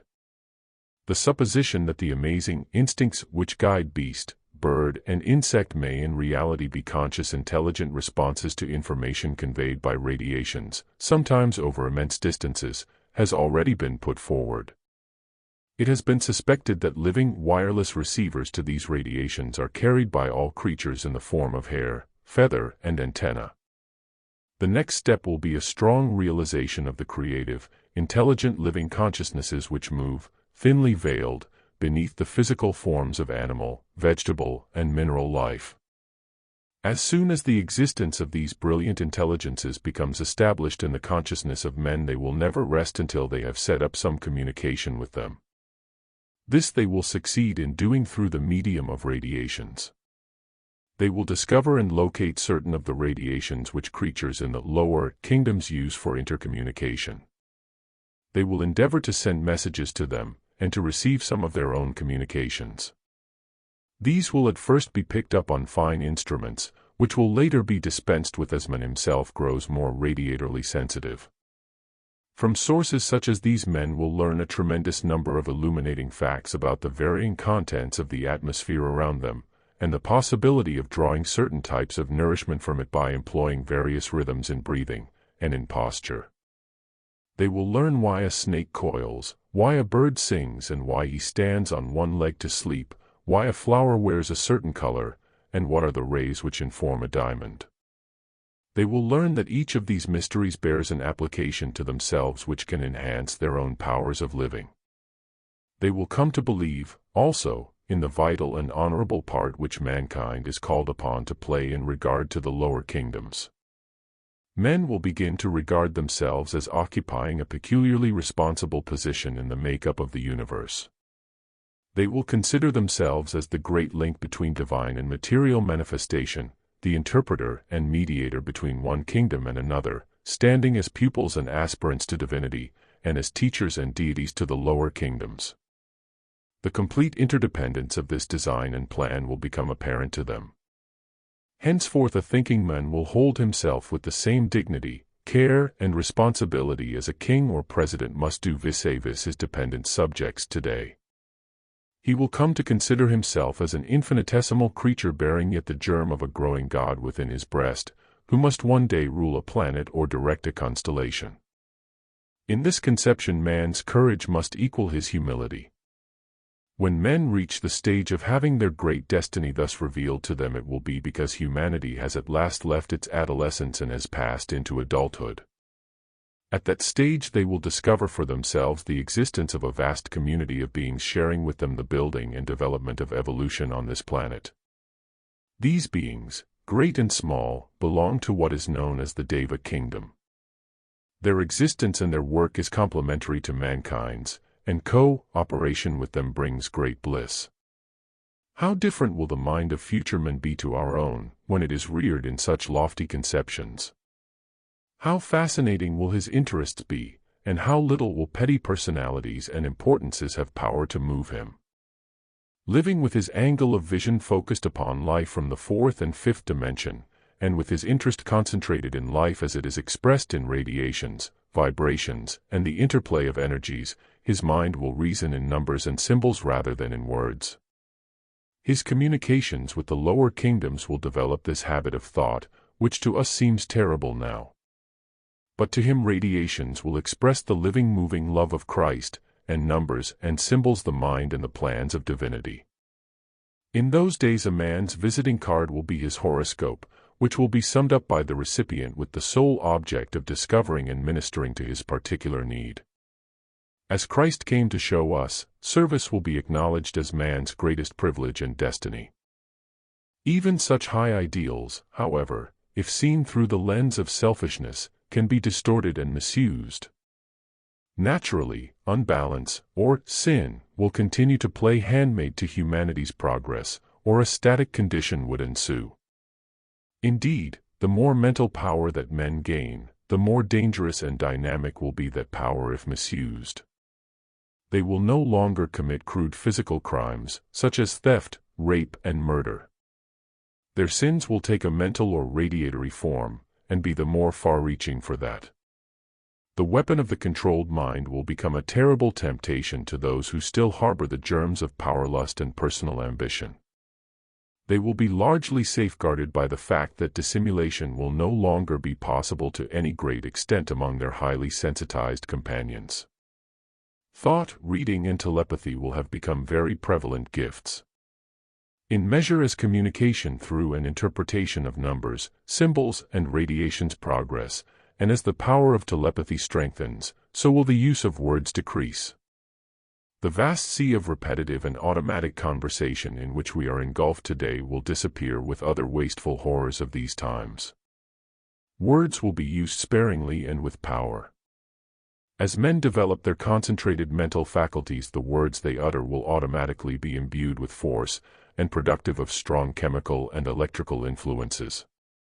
This will ably be demonstrated by scientists, and the study of effects to be achieved by chanting, singing, and rhythmic or poetic speaking will come to the fore. This growing science will be used for development, for healing, and for intercourse with non-human individualities. One of the greatest events which our near ancestors will experience will be the wearing away of the subtle veil which now separates the so-called living from the so-called dead. Strangely enough, the result of this will not be a close communion between the two. People will learn to leave their departed connections in peace to pursue new tasks, gain new experiences, and profit from a complete change and rest from earthly living. Only in certain cases and at certain times will those in the flesh work and communicate with their disembodied relatives and friends. This will mostly take place during sleep, and thus this much abused occupation will be given its vital importance in men's lives. However, when it becomes possible to establish genuine communication with those of the dead who have escaped from the restrictions of human mentality, information of a much higher order than that which filters through today will help to broaden man's outlook on all personal matters. Particularly will the whole question of sex and marriage take on a new and startling aspect. Many secrets related to sex will come to light. They will provide the basis for a new modeling of social foundations, enabling the world to be remade from its very roots, and producing the final clue to the future science of living, the science of the group. Dedication. The mystery of the group. Our glimpse into the future has led us very far ahead indeed. It may be asked what possible practical usefulness can come from the contemplation of circumstances infinitely removed from our present life. The answer to this is that in order correctly to establish one's direction, it is necessary to visualize one's goal.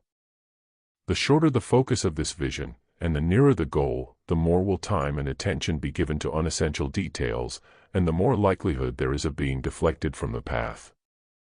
But if the ultimate and true goal is kept always in view, much time and many experimental mistakes will be saved, and men will continually have the inspiration of grand achievement and wonderful destiny to sustain them.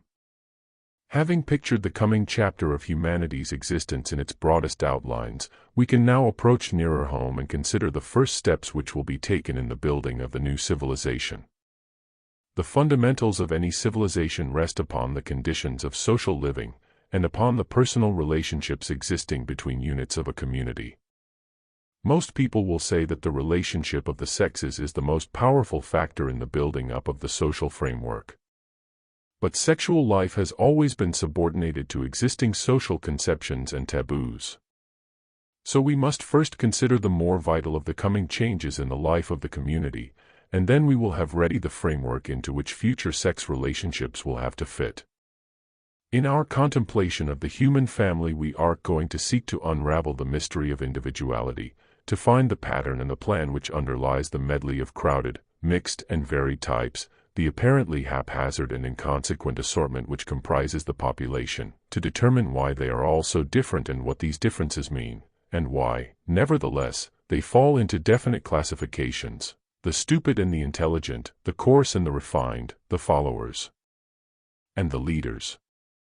We will inquire how these conditions can comply with the picture of true Christian socialism and of ultimate achievement for all men. We shall attempt to solve this riddle and to show forth the coherent pattern upon which the whole human family is built, and which it will one day beautifully picture. Where shall we look for a clue to this pattern? Wise men of old looked at the stars. They held that the lesser is a mirror of the greater. The macrocosm, universe, is the model for the microcosm, man.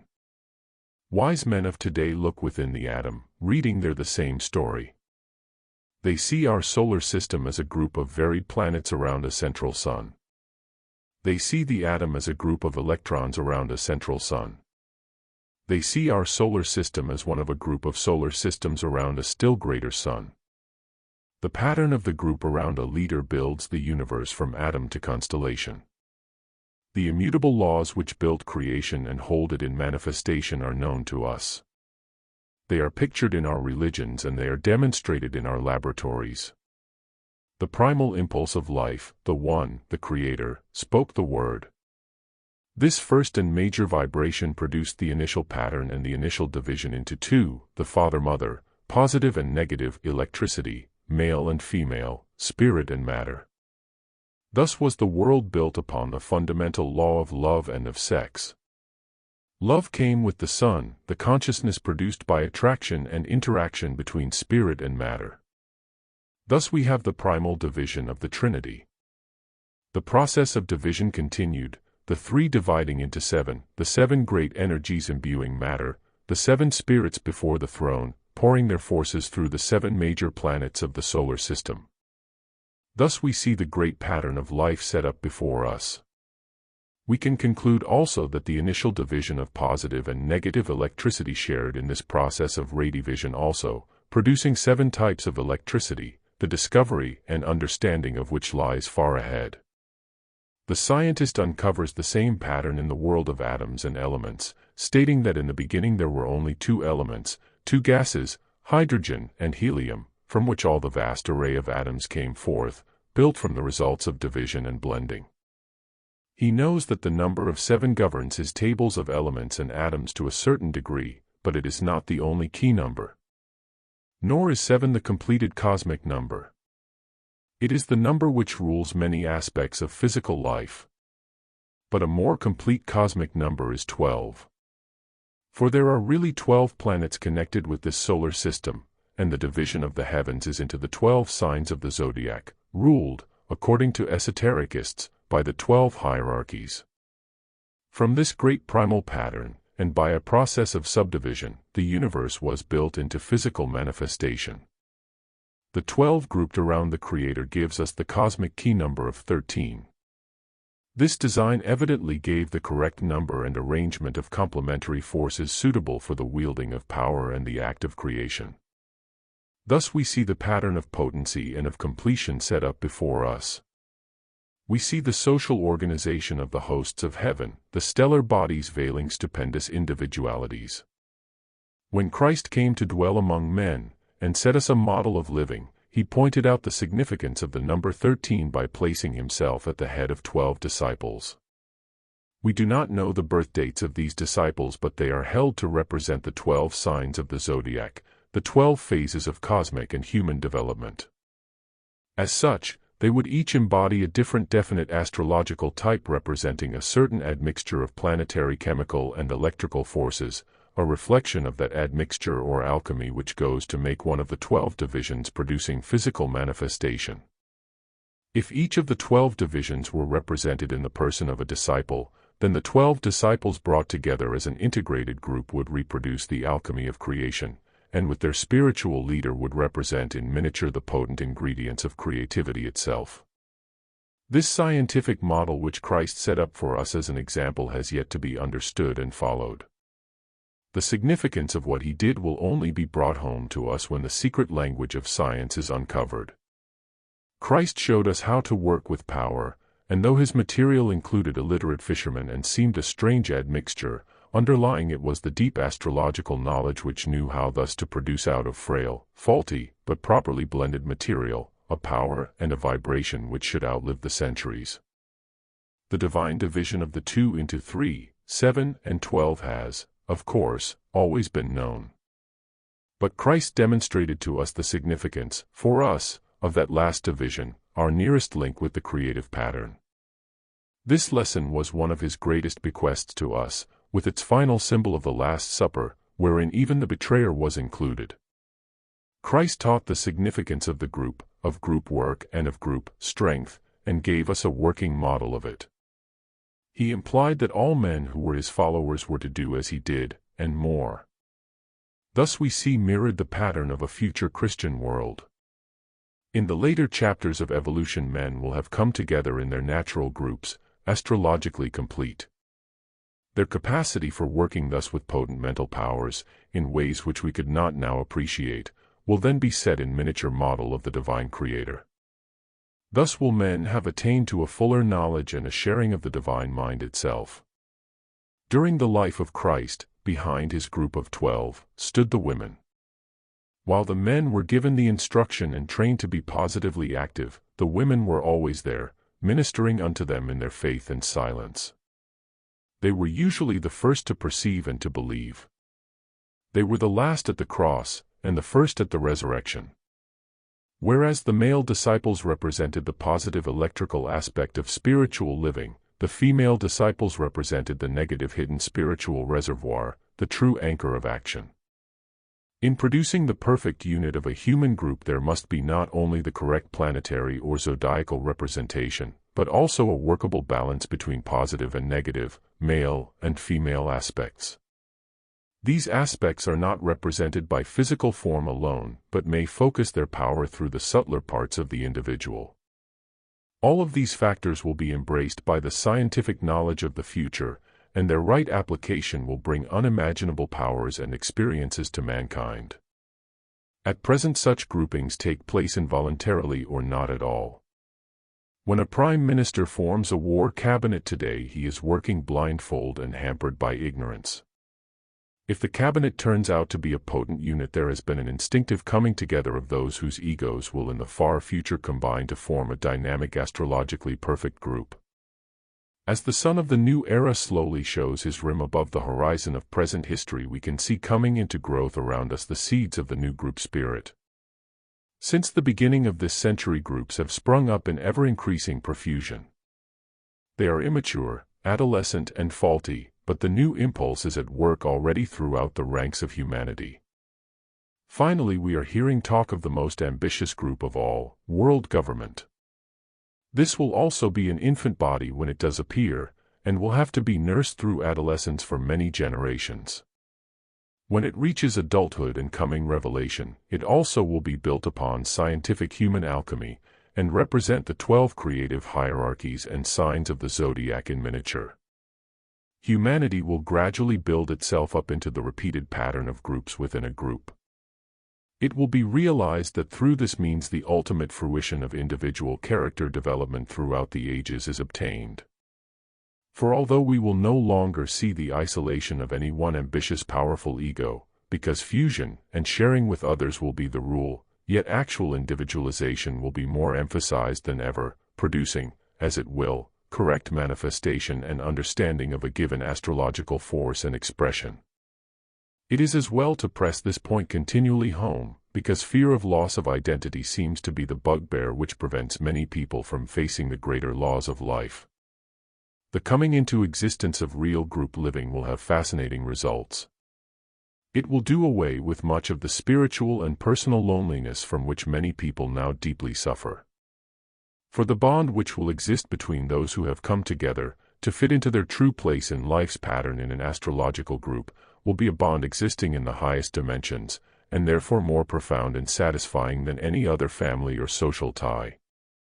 Of course, groups of potential disciples can contain several members from one family, but such double felicity will be rare for some time to come. Sensitive people have always longed subconsciously to find their own group, without knowing for what they were longing. They have translated this yearning into familiar terms and imagined that they were seeking for their affinity. But no one human being can satisfy and develop all the facets of another human being. Only their own spiritual group can do this, providing as it does miniature human channels to all aspects of the universe. Assuredly also the true mate of any person is most likely to be found, in time, within his spiritual group.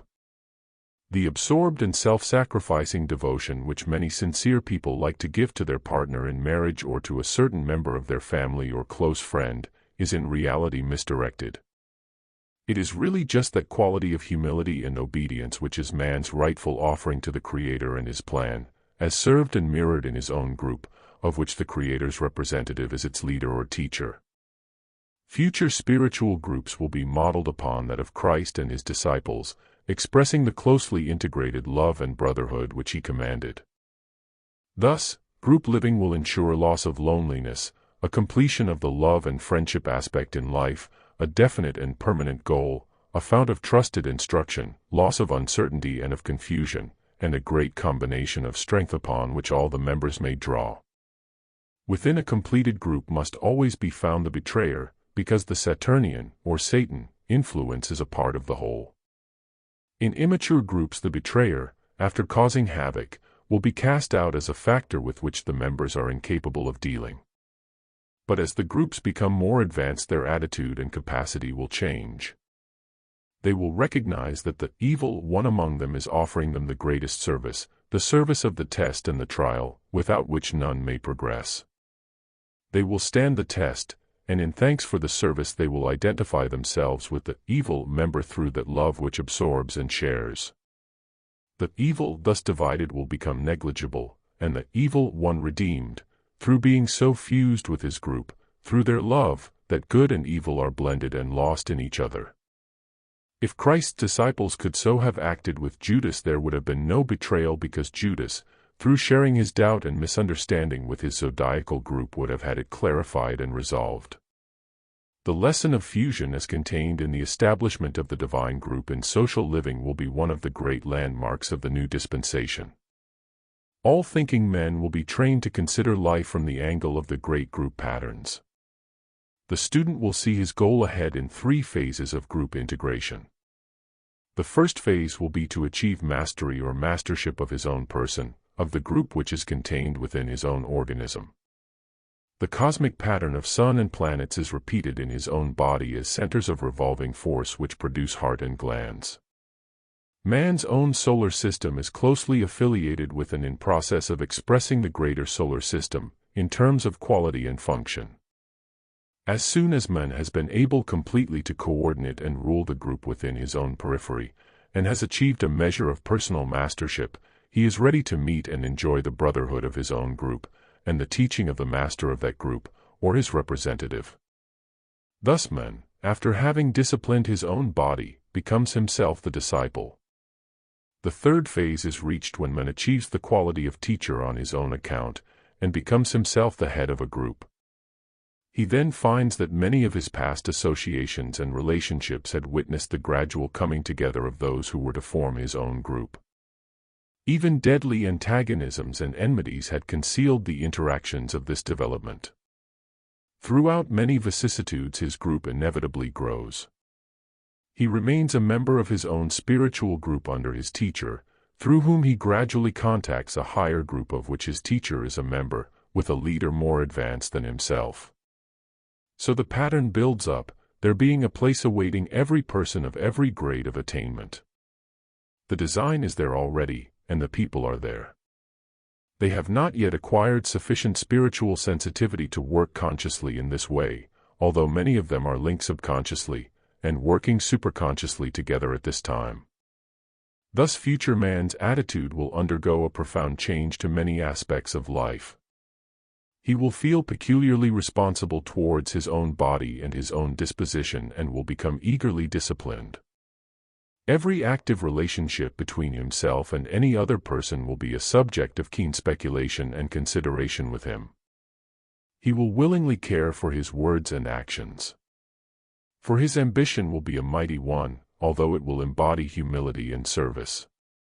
He will see long vistas of glory ahead, embracing attainment not only of the mastership of men, but of planet, solar system, constellation, until his spiritual group has become a fellowship of deities. Thus we have looked into the mind and the conceptions of the men and women of the far future. How near they will be to truth we are not in a position to judge, so argument will be idle. The mighty law of the group will apply also to nations, who, considered as individuals, zodiacally representative, will gradually be grouped, and will finally become nation disciples, forming a great world group at the feet of one who is to come. Sex and marriage.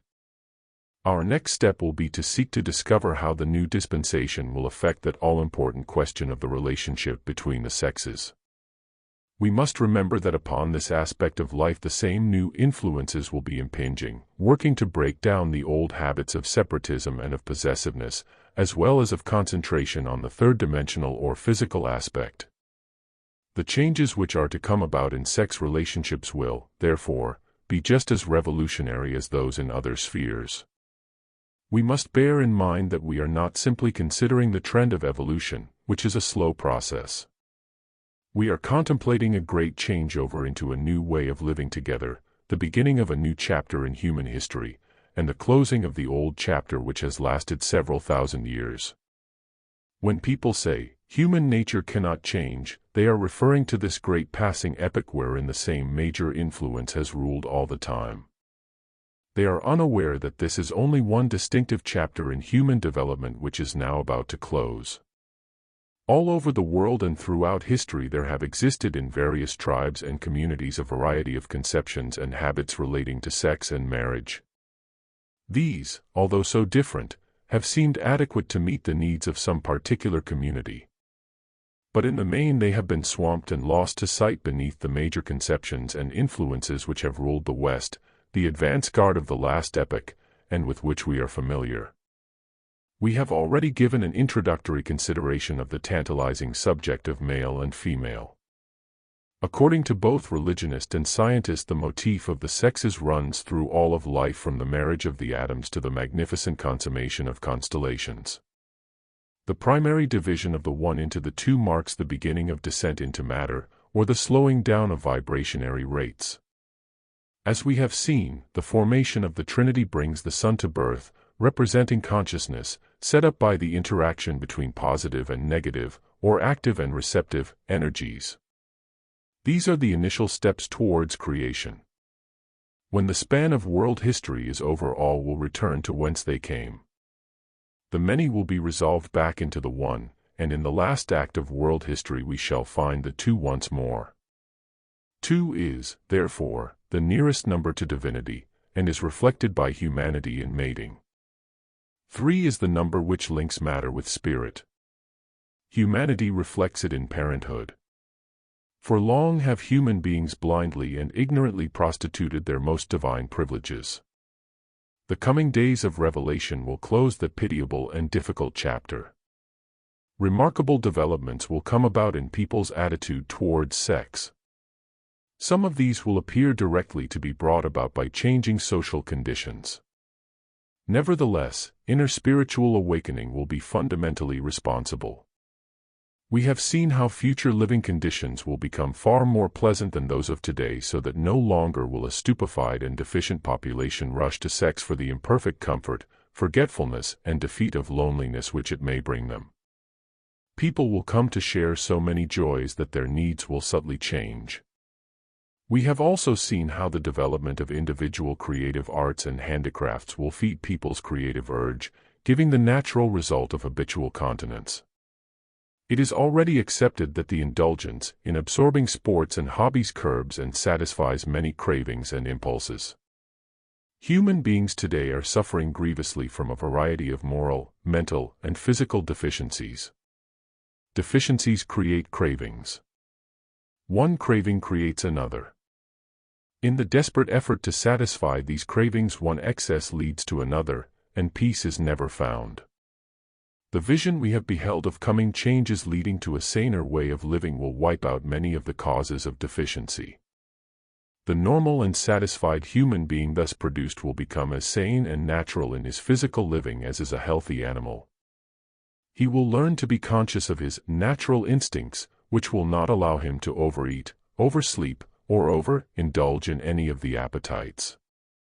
Thus, from the aspect of material and physical living alone, the difficulties of sex, as we now know them, will come to be forgotten. The second great affecting factor in this respect will be the inception of true group life. When people begin to experience the fulfillment of living in or with their own astrological group, they will enjoy such richness of friendship, of brotherhood, and of close soul fellowship and integration, that marriage and family life will cease to fulfill the same need as it now does. At present, marriages are wrecked because people have to stake all their hopes upon them. They unconsciously and ignorantly demand from a marriage with one person the fulfillment and interaction which they should be getting from their group and teacher, 12 varied types. Marriage often fails because all of a partner's subconscious desires for what he senses as his birthright are wrongly focused upon it. Disappointment ensues, the betrayer enters in, and catastrophe arrives. In those fortunate cases when marriage within one's true group occurs, it will be safeguarded and enriched, bringing a degree of happiness not possible now. Such marriages as are successful today are so either for the reason that people's natural psychological needs have become dulled and atrophied, or because several members of an embryonic group come together as a family.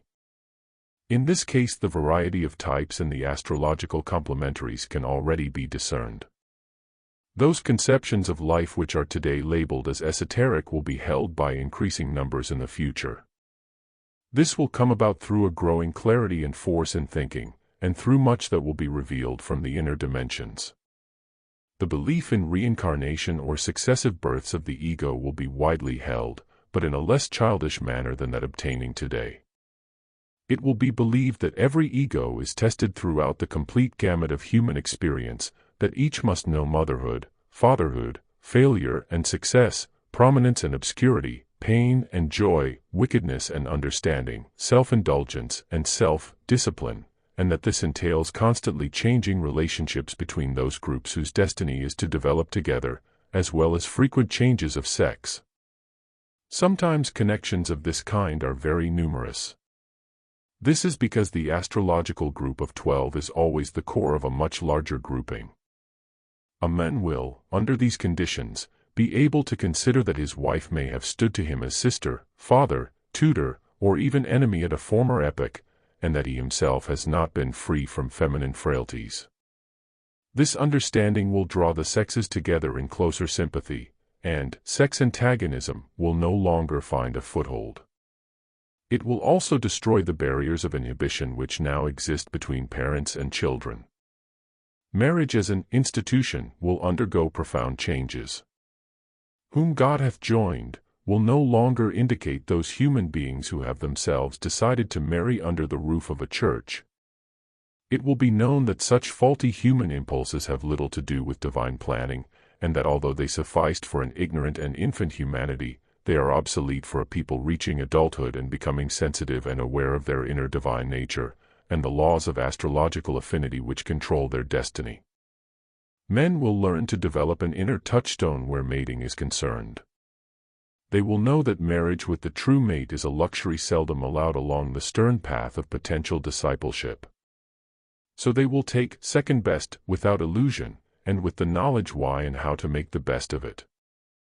In a certain sense, marriage will acquire less importance, marriage laws will largely disappear, and the true mating will be expected as the reward of the far future.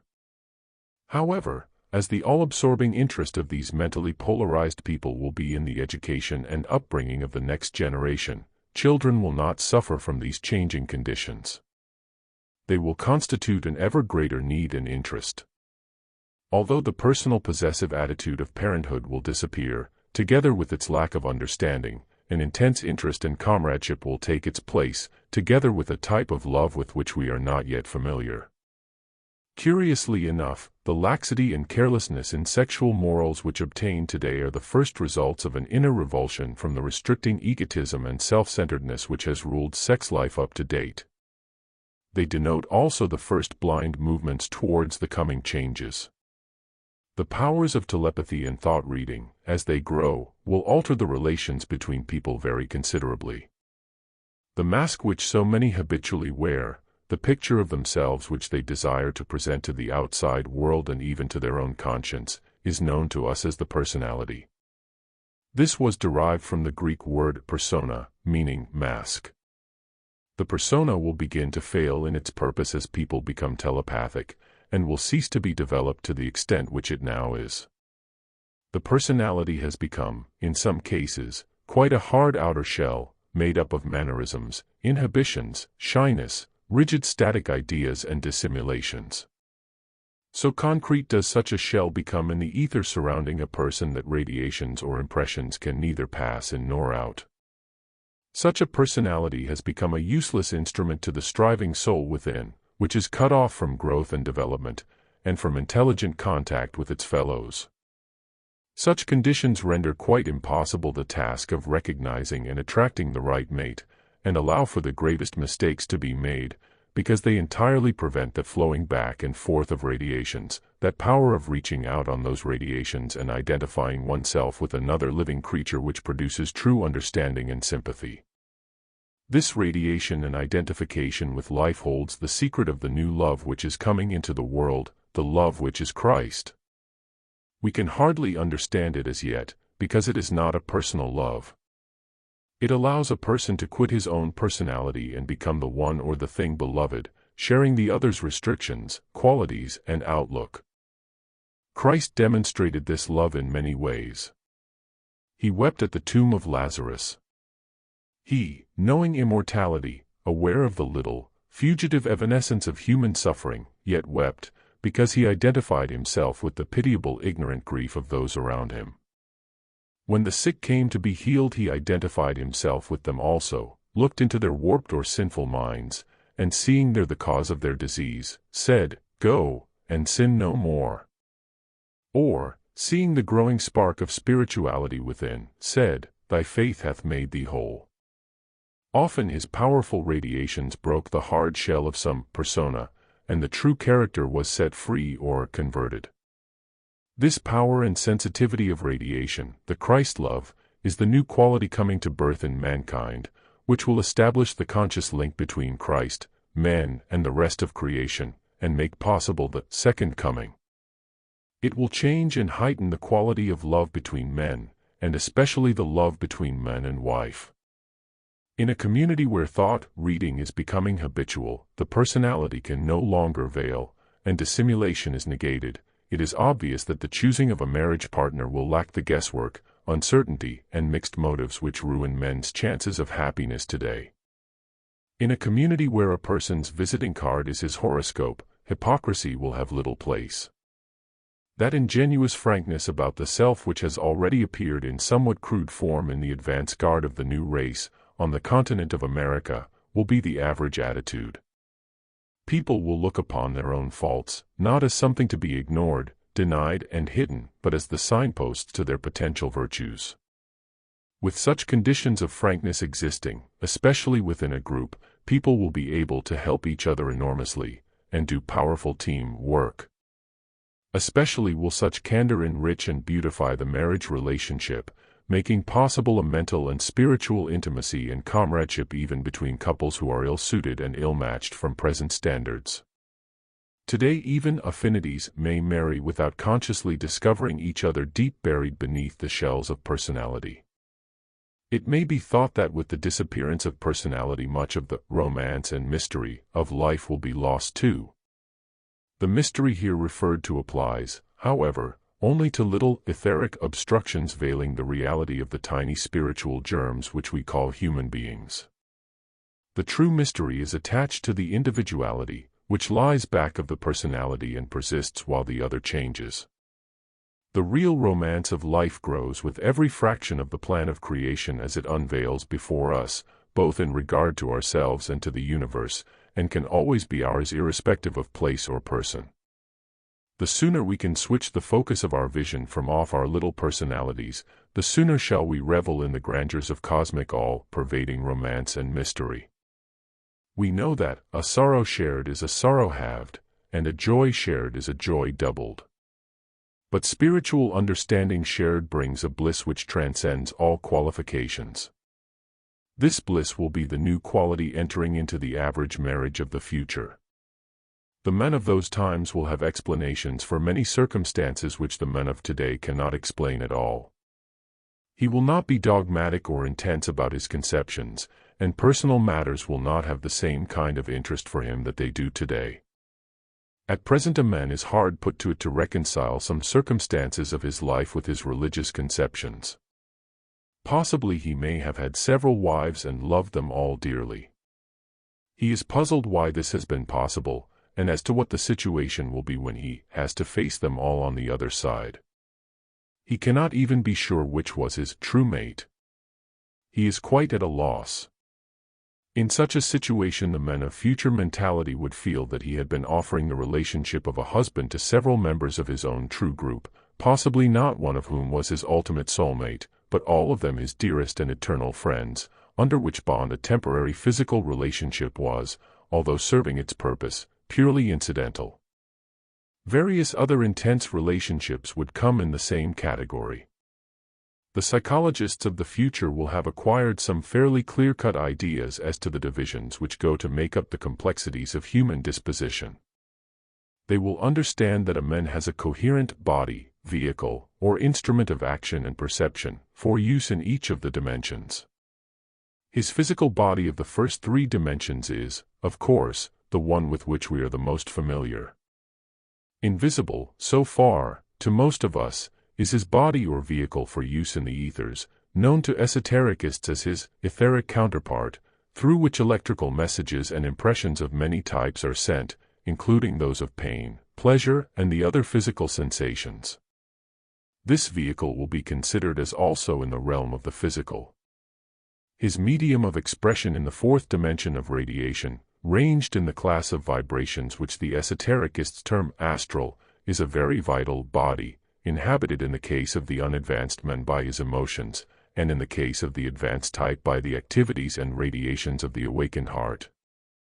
Man's instrument in the fifth-dimensional realm, it will be considered, is his mind, which itself divides into two, the lower or concrete mind, and the higher or abstract mind. As we have said, these two divisions are represented in the anterior and posterior lobes of the pituitary body, the gland at the root of the nose. The linking of these two aspects of the mind provides the channel between spiritual and physical knowledge, and is the place where animal, human, and divine men meet. Future psychologists will learn that these four-dimensional divisions in a human being are made to dovetail, interlock, and integrate through being alternatively polarized, positive and negative. Therefore, a person with a feminine, negative, body would have a positive etheric vehicle, a feminine, astral vehicle, and a masculine mind. On the other hand, a man would have a positive masculine physical body, a feminine etheric counterpart, a positive astral vehicle, and a feminine mind. A little thought will make this arrangement seem probable to us even now. For instance, a man with a well-matured mind, not brain, shows feminine traits of poetry, romance, and love of beauty, philosophy and the creative arts. A woman with a well-developed mind shows powerfully masculine traits such as courage and ruling power. Great women in history are principally the ones who stand out by reason of these qualities, such as Queen Elizabeth I, Victoria, Catherine the Great, Jeanne d'Arc, and Florence Nightingale. If this argument were false, then the vast company of illustrious thinkers and artists would have been women, not men. Women artists and poets in history are conspicuous by their minority when compared with those in male ranks. However, it is a little difficult to follow this argument without giving long consideration as to the exact meaning of positive and negative when applied to the mind. The division into positive and negative really means active and receptive, the flow and the reservoir. The word negative is a misnomer and should not be used in these cases. The present-day inability of most men to understand that women have potentially masculine minds, and women's neglect and prostitution of this power, cause many human possibilities, especially those of marriage, to be abortive. They prevent the correct teamwork between the sexes from taking place. Women's suffrage was born from the instinctive knowledge of this masculine factor within them, but being without future psychological knowledge they were muddled as to the issues, and sought to become masculine in those aspects of living where their femininity is the strongest. In everything that pertains to solid matter, woman is feminine and needs protection, but her etheric vehicle is positive and strong. That is why women are better pain-bearers than men, have the strength to draw all the electrical substances and forces from the ether necessary to childbearing, and are more successful in learning to see and to sense the impressions found in the ethers, as in some forms of mediumship, psychometry, and clairvoyance. On the other hand, a man is positively polarized in his emotional, heart or astral life, and a woman negatively so. Women's emotions are feminine, receptive, long-held, and badly controlled. They often let her down. Men's emotions propel action, are positive and intermittent. Positive action is always intermittent, and aid and inspire him instead of controlling him. Future analysts will make careful differentiation between the dimension in which ether sensitivities function, and the dimensions in which the emotions and the mind function. This may sound involved, but it will be far clearer than the confused suppositions with which psychoanalysts struggle today. The fact that we possess alternatively polarized instruments or channels to each dimension shows how closely we will one day be able to integrate, both with the surrounding world, within ourselves, and with our chosen mate. When men and women know these things, they will be able to live in a beautiful complementary way. A man will protect a woman's vulnerable emotions with his own stronger ones. If he does not do so today, and lets her down, she sometimes prostitutes her masculine mind to her assistance, and becomes a hard gold digger. Conversely, a woman will protect the receptive orientation of a man's mind with her own surer and stronger one. Because she has not so far done so, men were defenseless from influences like those of her Hitler, and world disaster followed.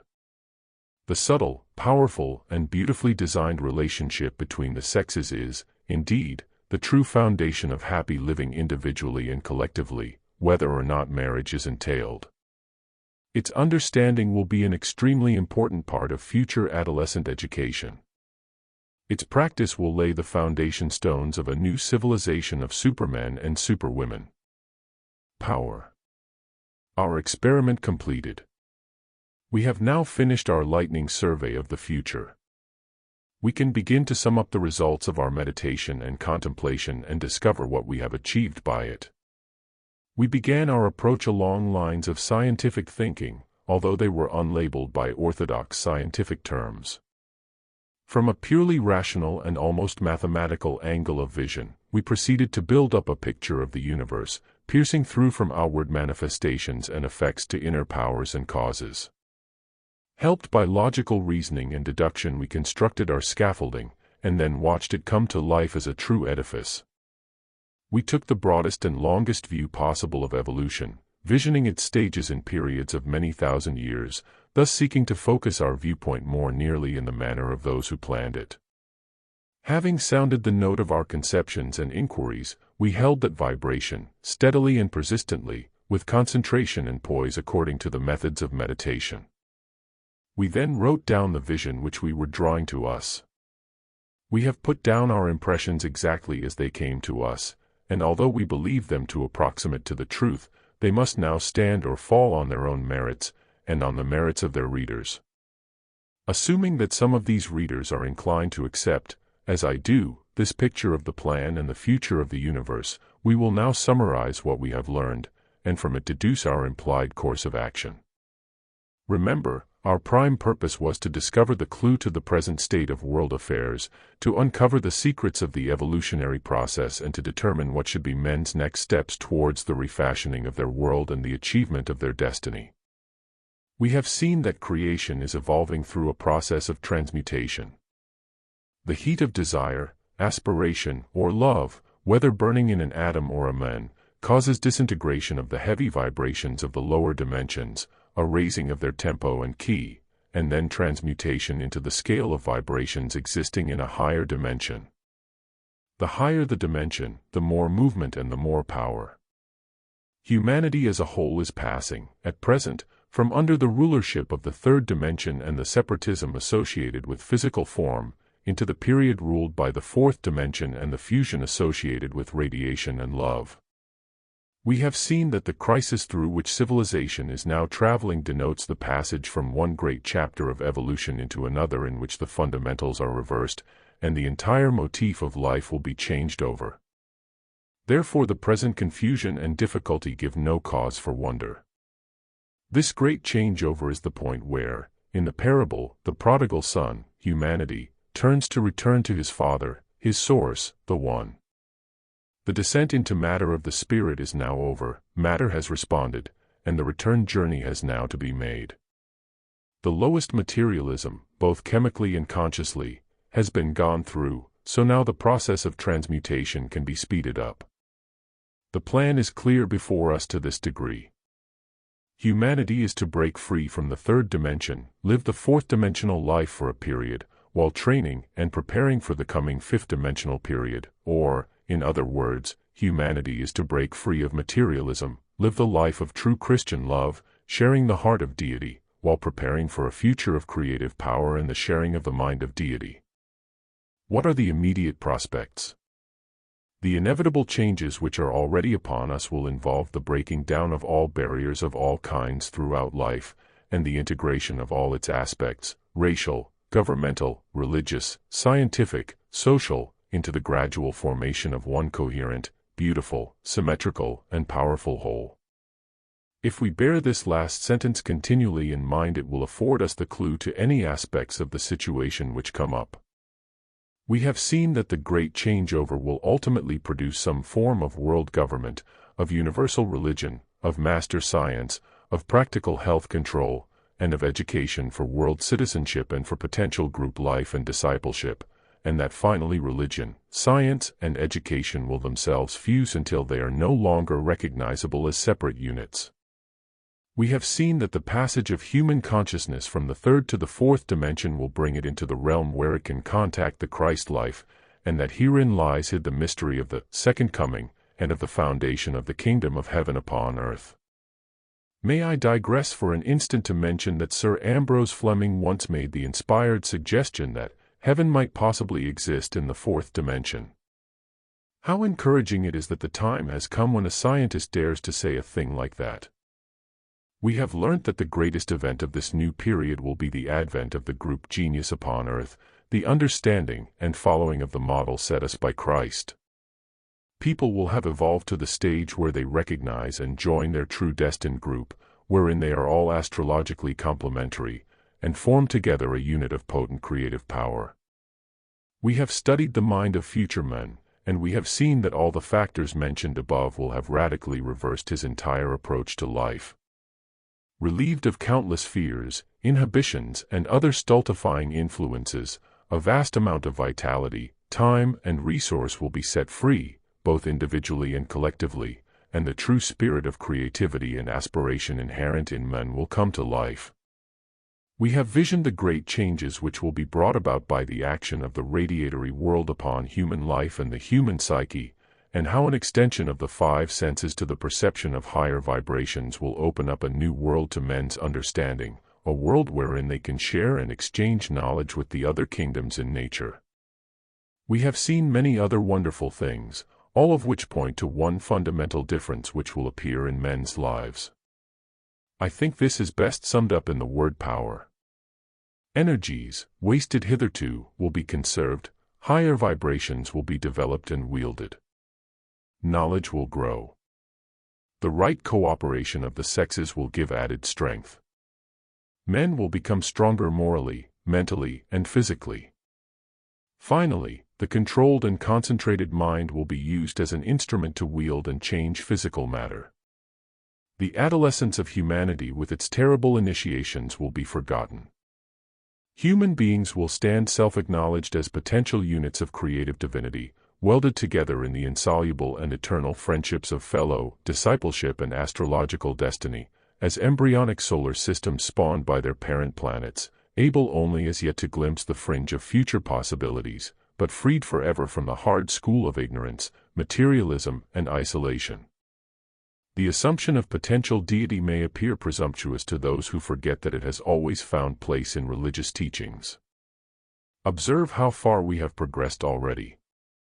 Are not human beings today in many ways almost little gods, even if stupid little gods, compared with their ancestors the cavemen of not so very long ago?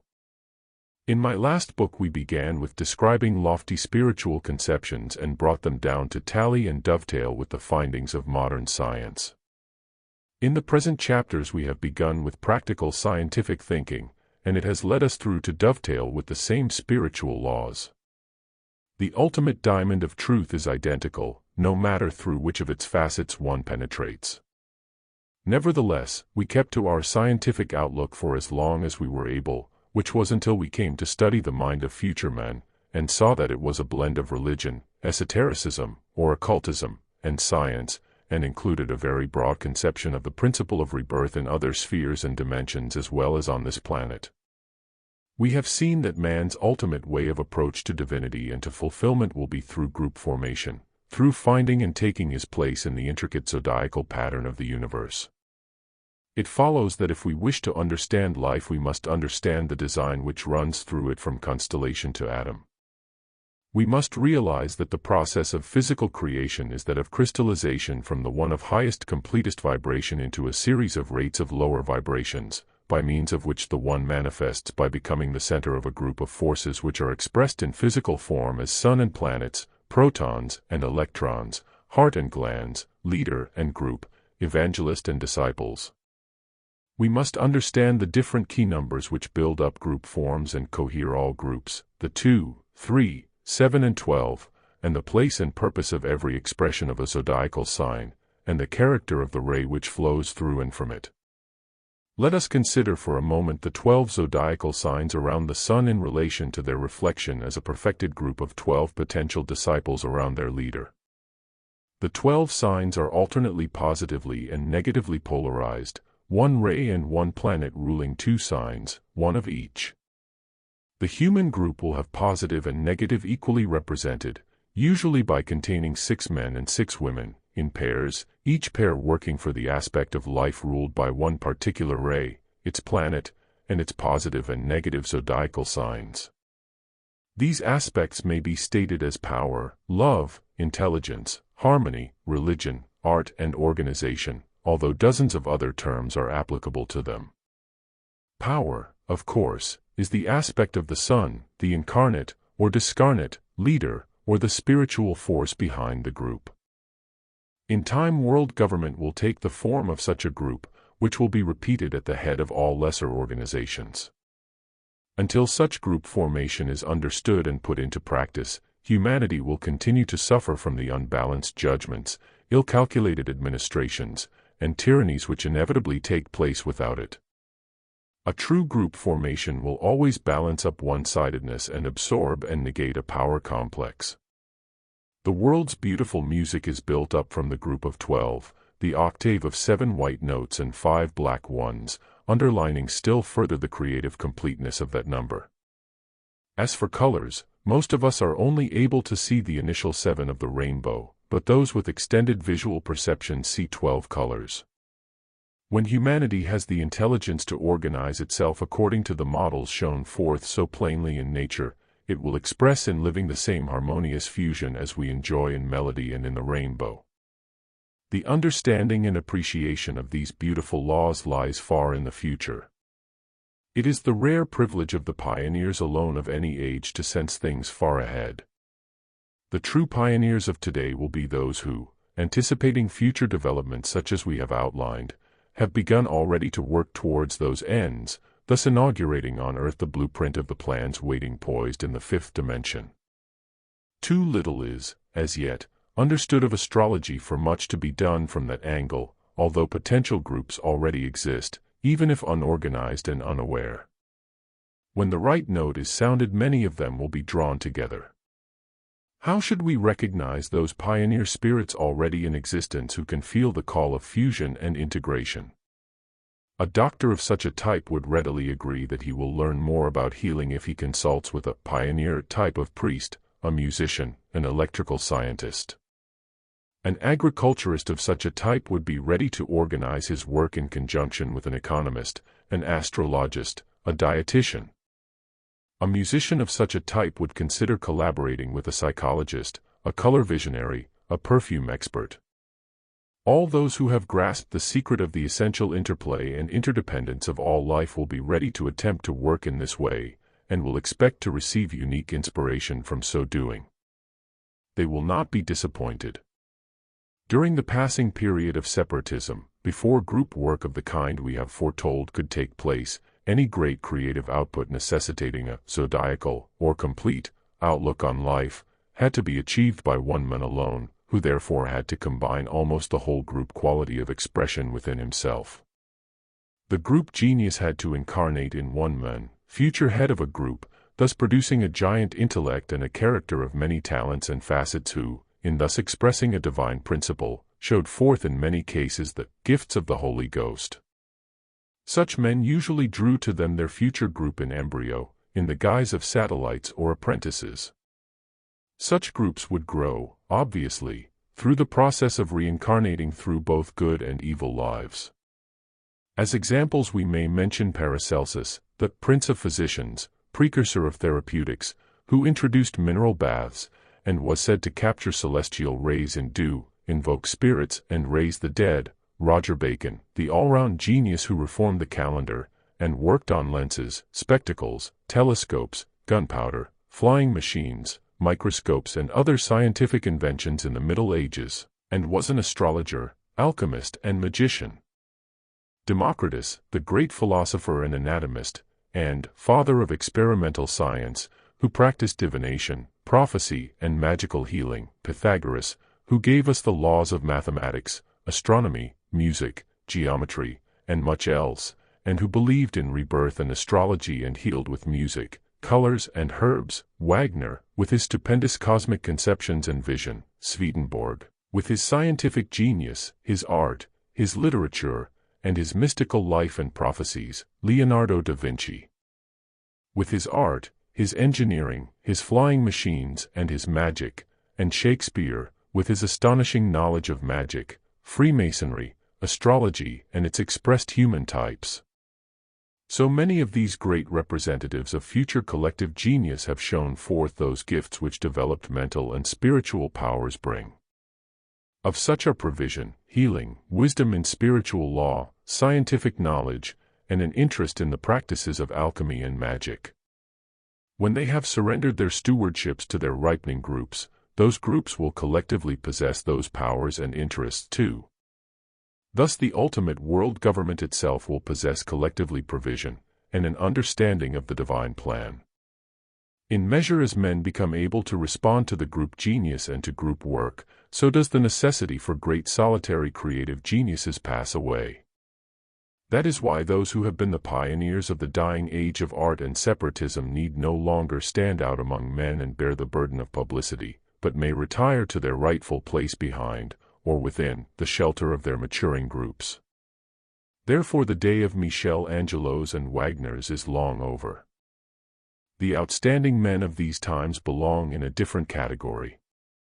The next chapter of human development will see the learning of the wielding of mind power, the real power.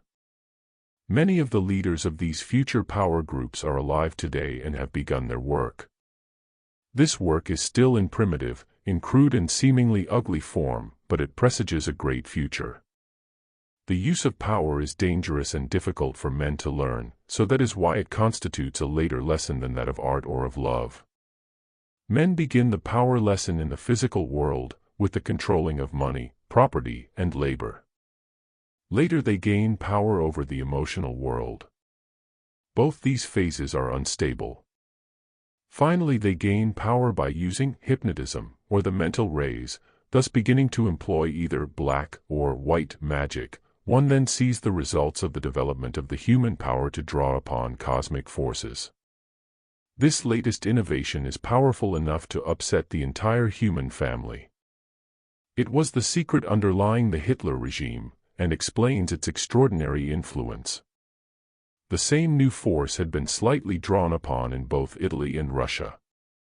In the hands of amateurs, or of those with as yet undeveloped character and vision, it is a terrible and destructive force.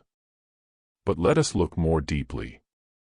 In order to shatter the thousands of separative barriers and form shells of the dying age, and let in the light and force of the new dispensation, old forms, physical, etheric and mental, must be broken up, and higher vibrations must be established through the heat and stimulation of suffering and endeavor.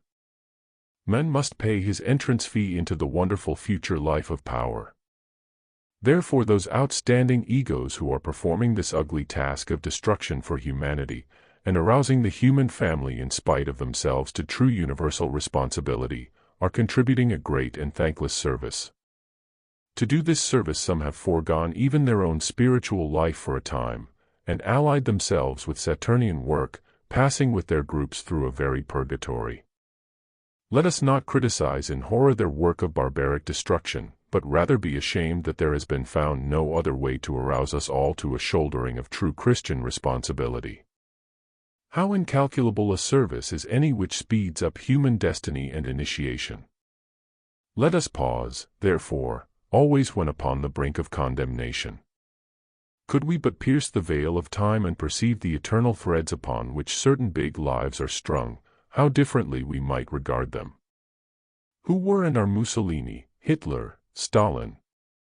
Who were, and are, and will be, de Gaulle, Robert Kennedy, Nasser, the Pope? What is the real status of these strongly individual egos? Such knowledge is of the future. Our first step should be to realize that somewhere such knowledge does exist. Only such acceptance will ever tune us into the receiving of it. All knowledge of this kind means power. It means working consciously in light and understanding instead of blindly in darkness and through guesswork. Beauty, love, power. 3 stages of human development on the pathway to divinity.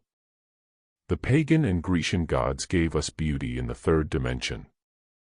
The Buddha gave us the wisdom of the heart in the 4th dimension, and Christ gave us the love of the heart in the 4th dimension. We may expect one to come in the dim future who will teach us the right use of the new force of mind power in the 5th dimension. Until it is safely and faithfully controlled, we must expect such abuses of it as were those of Hitler and Stalin. We cannot pass judgment upon them until we understand what a terrible new force is being offered to humanity to master. It is this understanding which we can now achieve through having lifted the veil of time and visioned man's ultimate goal. This is to be the mastery of the 5th dimension, the attainment of mind power, involving a changed life impossible for us to comprehend today. This destiny is not for the few, but for us all. It is terrifying but glorious. Humanity is still in the chrysalis stage. It will emerge into as different a life as does the dragonfly from its sheath. Man the magician. Summing up. To perform magic entails the knowledge of just those secret laws of nature which we have been uncovering. It requires the understanding of the power which the higher vibrations possess to affect lower ones. It necessitates the capacity to use the instrument of highest vibrational potency in the world, the human mind, as a weapon of power, and controlling it with the will, to project rays and thought patterns from it which will disintegrate and rearrange the atoms and their formations in the lower vibrations. There are 2 kinds of magic, white and black, or good and evil. Black magic is worked by those who have not yet escaped from separatism, and who are of the passing epoch, being ruled by personal ambition. This holds them down from using the vibrations of love and of mind in the upper dimensions. They are obliged to work with the vibrations and rays of animal magnetism, with those of the ethers, which still belong in the upper reaches of physical and form life. They do not work from the realm of causes, but interfere with effects. White magic is produced by those with powerful minds who are inspired by an impersonal wish to serve and help, and to work in company with the forces of evolution. They affect the designs and patterns in the fifth dimension, producing profound changes from within outwards, and their power can be great and beneficial. Men have achieved incredible scientific wonders without the use of magic or mind rays at all, but merely with brain power. It can be imagined to what greater heights of achievement they will rise when their higher potentialities are allowed to come into play. The law of progress decrees that each dimension must be conquered through the mastery of its own vibrations by its own vibrations. The human spirit has had to conquer physical matter, with its own body and with physical instruments. This is the first step in evolution, and sets transmutation in motion. Man has been given the task of mastering the dimensions, one after the other, from the lowest upwards, in their own domain. The conquest of the third dimension has necessitated the most terrible sacrifices for the human spirit, the submergence into the dark ages, while in the lowest man has had to be of the lowest, cut off from his perceptions in higher dimensions, unaware of them, separated from his knowledge of survival, of reincarnation, of his own potentialities, and of his own soul, which is joy. Only his spirit, will, was left to him in this struggle, which he has performed blindly, stubbornly, patiently, and wonderfully. He is about to win his way out of it, having borne the burden of matter and raised it upon his own shoulders to transmutation. His suffering and his tenacity have been supreme, and he has won through.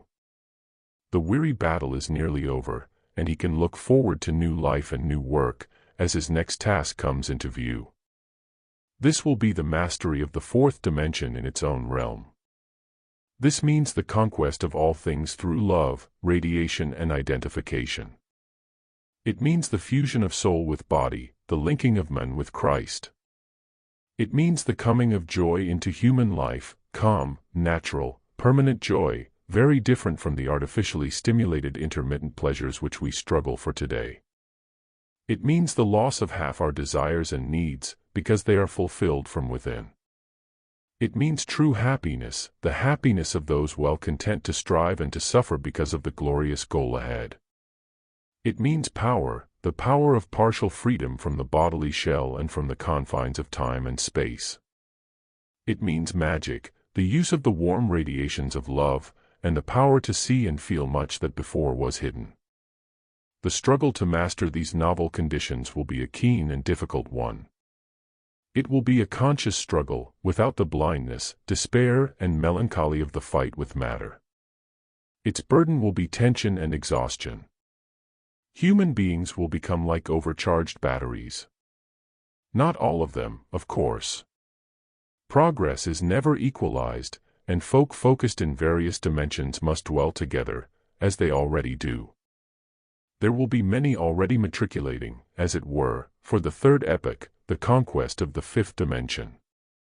These will be the great magicians of the coming centuries, men with incredible powers, whose minds can unleash a force stronger than the smashing of many atoms. Such men have already lived, although rarely. We can call to mind the miracles of Moses as an example. After men have matriculated to power in higher dimensions, they will never lose their interest in all that pertains to physical life. The physical world has a peculiar and unique usefulness, which becomes more apparent with progress. It plays the part of whetstone to the knife of endeavor, of lever to the fulcrum of progress, of anchor for the world of spirit, of shadow in a world of light. It provides the material for the development of will, patience, and creativity, for the growth of embryo deities. The beauty of the physical world is a reflection of divinity, it is divinity's hand mirror. It may be loved by men because of this, and by divinity too. The present mechanical age is man's mirror. It is the mirror of his own interior powers, and the return which physical matter offers him for his services.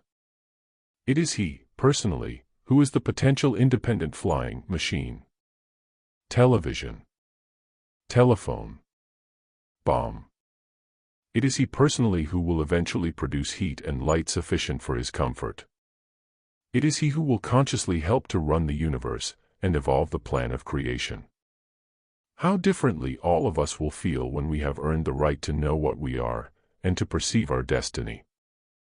We have visioned the great changes which will be brought about by the action of the radiatory world upon human life and the human psyche, and how an extension of the five senses to the perception of higher vibrations will open up a new world to men's understanding, a world wherein they can share and exchange knowledge with the other kingdoms in nature.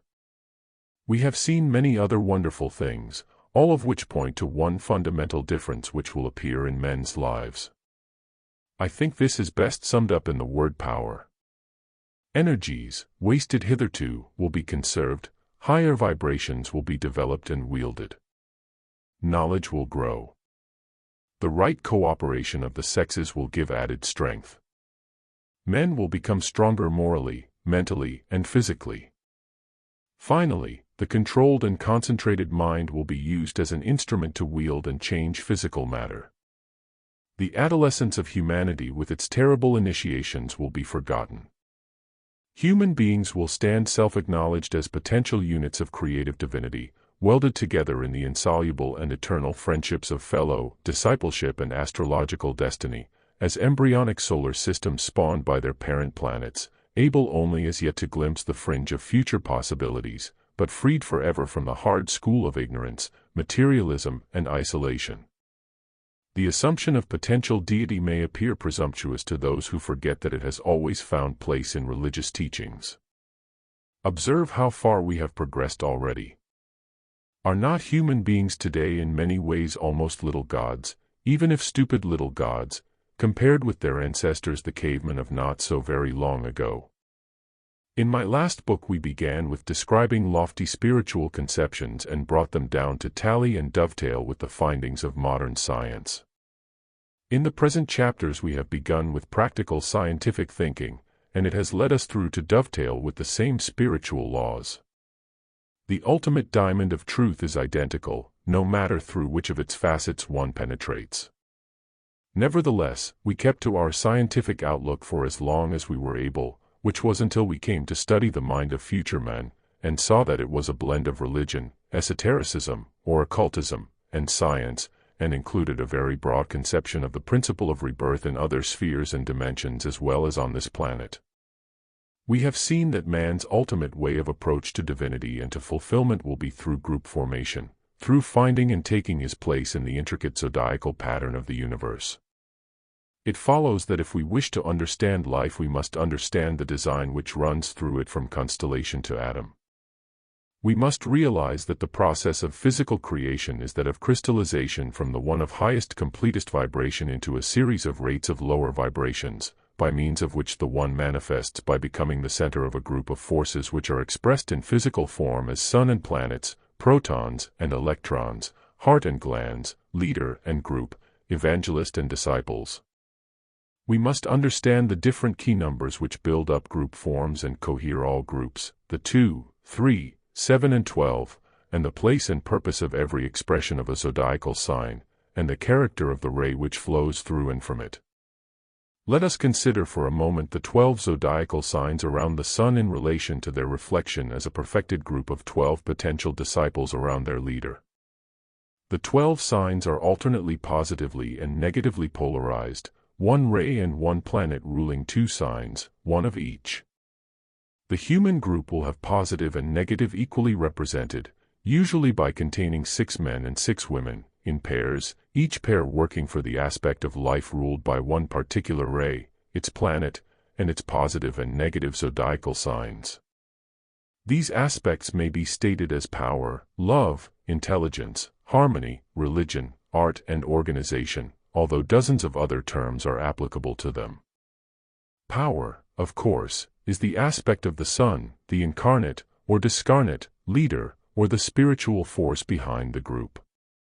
In time world government will take the form of such a group, which will be repeated at the head of all lesser organizations. Until such group formation is understood and put into practice, humanity will continue to suffer from the unbalanced judgments, ill-calculated administrations, and tyrannies which inevitably take place without it. A true group formation will always balance up one-sidedness and absorb and negate a power complex. The world's beautiful music is built up from the group of 12, the octave of 7 white notes and 5 black ones, underlining still further the creative completeness of that number. As for colors, most of us are only able to see the initial 7 of the rainbow, but those with extended visual perception see 12 colors. When humanity has the intelligence to organize itself according to the models shown forth so plainly in nature, it will express in living the same harmonious fusion as we enjoy in melody and in the rainbow. The understanding and appreciation of these beautiful laws lies far in the future. It is the rare privilege of the pioneers alone of any age to sense things far ahead. The true pioneers of today will be those who, anticipating future developments such as we have outlined, have begun already to work towards those ends, thus inaugurating on Earth the blueprint of the plans waiting poised in the 5th dimension. Too little is, as yet, understood of astrology for much to be done from that angle, although potential groups already exist, even if unorganized and unaware. When the right note is sounded, many of them will be drawn together. How should we recognize those pioneer spirits already in existence who can feel the call of fusion and integration? A doctor of such a type would readily agree that he will learn more about healing if he consults with a pioneer type of priest, a musician, an electrical scientist. An agriculturist of such a type would be ready to organize his work in conjunction with an economist, an astrologist, a dietitian. A musician of such a type would consider collaborating with a psychologist, a color visionary, a perfume expert. Ultimatum. Our experiment is now complete. We have obtained a tentative picture of evolution, and of the plan and pattern upon which it is founded. There may, and will be, errors of detail in our picture. Our inexperienced vision is bound to have a more or less blurred focus. Conviction is strong, however, regarding the main issues of our vision of the future, which tallies also with the teachings of orthodox and of mystic sciences, both of past and present, welding the two together harmoniously. Further vision may come later, but we have now quite enough to set to work upon. The law is, until you have spread knowledge acquired, and acted upon it, the channel remains closed to the entrance of further inspiration. The next stage for us is action. What must we do, all those of us who accept the plan and purpose of life to be approximately as here portrayed? We must bear continually in mind the implications of our discoveries. We must approach and regard all developments in the light of our prophetic vision. We shall now be able to discriminate between those people and activities which are trending in the right direction, and those which are still clinging to outworn forms and ideas. We shall know where to place our encouragement and our energies. Our attitude to life will be more definite and constructive. We can each in our own particular niche set up a growing fourth-dimensional viewpoint and radiation, becoming little lighthouses guarding and emanating the influences of the future. Before we can thus radiate, this vibration must be firmly established within ourselves. We must get the picture clear, keep it so, and live it. We will then sound a creative note out into the universe, the power and effect of which will be commensurate with the strength of our own convictions. Faith the size of a grain of mustard seed can move mountains. One man with utter conviction can deeply affect the world. To be is to become. If we are thinking and feeling aright, good action will automatically follow, the requisite magnetism will inevitably flow from us, and the necessary people will be drawn towards it. It does not matter where we are nor what is our occupation. Power works in the upper dimensions irrespective of objective circumstances. We can be as potent an influence whether we are organizing a big movement or digging in a backyard allotment. Let us first make this great truth our own. To do and to become we must first be. There must be a sun before it can shine. This state of right being must first irradiate and inspire ourselves, making of us the perfect instrument. Secondly, it must irradiate our immediate surroundings, creating harmony and understanding between ourselves and everyone in touch with us. There should be no wish to change other people, but rather the capacity to accept and appreciate them just as they are, recognizing always their latent divine potentialities, which will flower in their own good time. As soon as we are aware of, and in the act of, establishing these first two stages, then only are we ready safely to step out and help to put the world in order. For to establish fusion one must oneself be completely fusible. To establish the life of impersonal love upon earth one must at least have a glimmer of what it is like. Once we are tuned to the right chord within ourselves, our whole beings will be flooded with divine melody, and the song of evolution will be clear in our ears. Once we have firmly linked ourselves with the fourth dimension, with the Christ life, with our own souls, we will vibrate with joy, a joy which informs and illumines all suffering and difficulty upon earth. Let us remember that soul is joy, the reflection of spirit which is bliss. The surest test of our link with the soul in the fourth dimension lies in the existence within us of an eternal note of joy, sounding steadily throughout all our earthly dilemmas, pains, and tortures. Those who have achieved this link can testify that it is so. Joy is what this poor world needs. Its loss has been the greatest tribulation and sacrifice attendant on man's submergence in matter. So, firstly, let those of us who would rebuild bring joy, the soul radiation, into our environment. This must be the foundation of our edifice. Secondly, let us bring unity. Let us find each other. Let us link up and pool our resources of inspiration, wisdom, strength, purpose, and conviction. We shall soon discover that we are sounding a note strong enough to rally both the seen and the unseen to endeavor. This endeavor will be nothing less, in the last analysis, than to prepare the way for the second coming, to give that particular offering which will enable the kingdom of heaven to emerge on earth. Those are no longer beautiful and meaningless words. In these chapters we have filled in the picture, and brought them to life. Thirdly, let us be practical. We have the blueprint before us. We see that it is planned upon the law of synthesis, the blending of all facets and activities of life, the formation of groups, each representing all-round complete links with human living. There can no longer be purely scientific groups, or occult groups, or political groups, or artistic groups. Each group must possess a channel and a link to all of these. The structure for the new civilization must be planned by such integrated representative groups as these. This is the quickest and the only way to world liberation. Potential members of these groups move among us today. They must be recognized and linked together. The army of the new dispensation must be mobilized. Remember that war and its propaganda is the vice side of an equally strong complementary virtue, the virtue of mobilized faith and light, the propaganda of wisdom, the force of love, and the power of high endeavor, all of which becomes irresistible if allied to the strength of plan, purpose, and organization. Fourthly, comes organization. Let us not fear it. From deity downwards the whole universe is thoroughly organized, the keynote being always the keeping of balance between all facets of existence, a balance, however, in which one aspect always slightly predominates. In the atom the predominating side is that of the positive electricity. In human living it must also be the positive electricity, which is in reality the reflection of the spiritual element.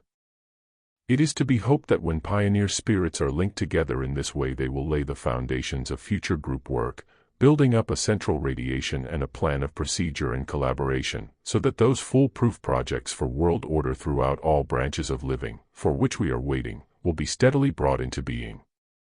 When in this manner the advanced intellectuals of the world come together to meditate in unison, what power and what inspiration will be released, what vision will be experienced, and what work will be achieved. For something new will have happened. The human family as a whole will have achieved an integrated intellect. The human being depends upon his mind for rational and successful living. The entire human family is also one being, but it is still scatter-brained. Our lunatic world must have a collective mind, sufficiently powerful to influence it, before present madness can end. The task that lies ahead for those who will embrace it is to give the world a mind.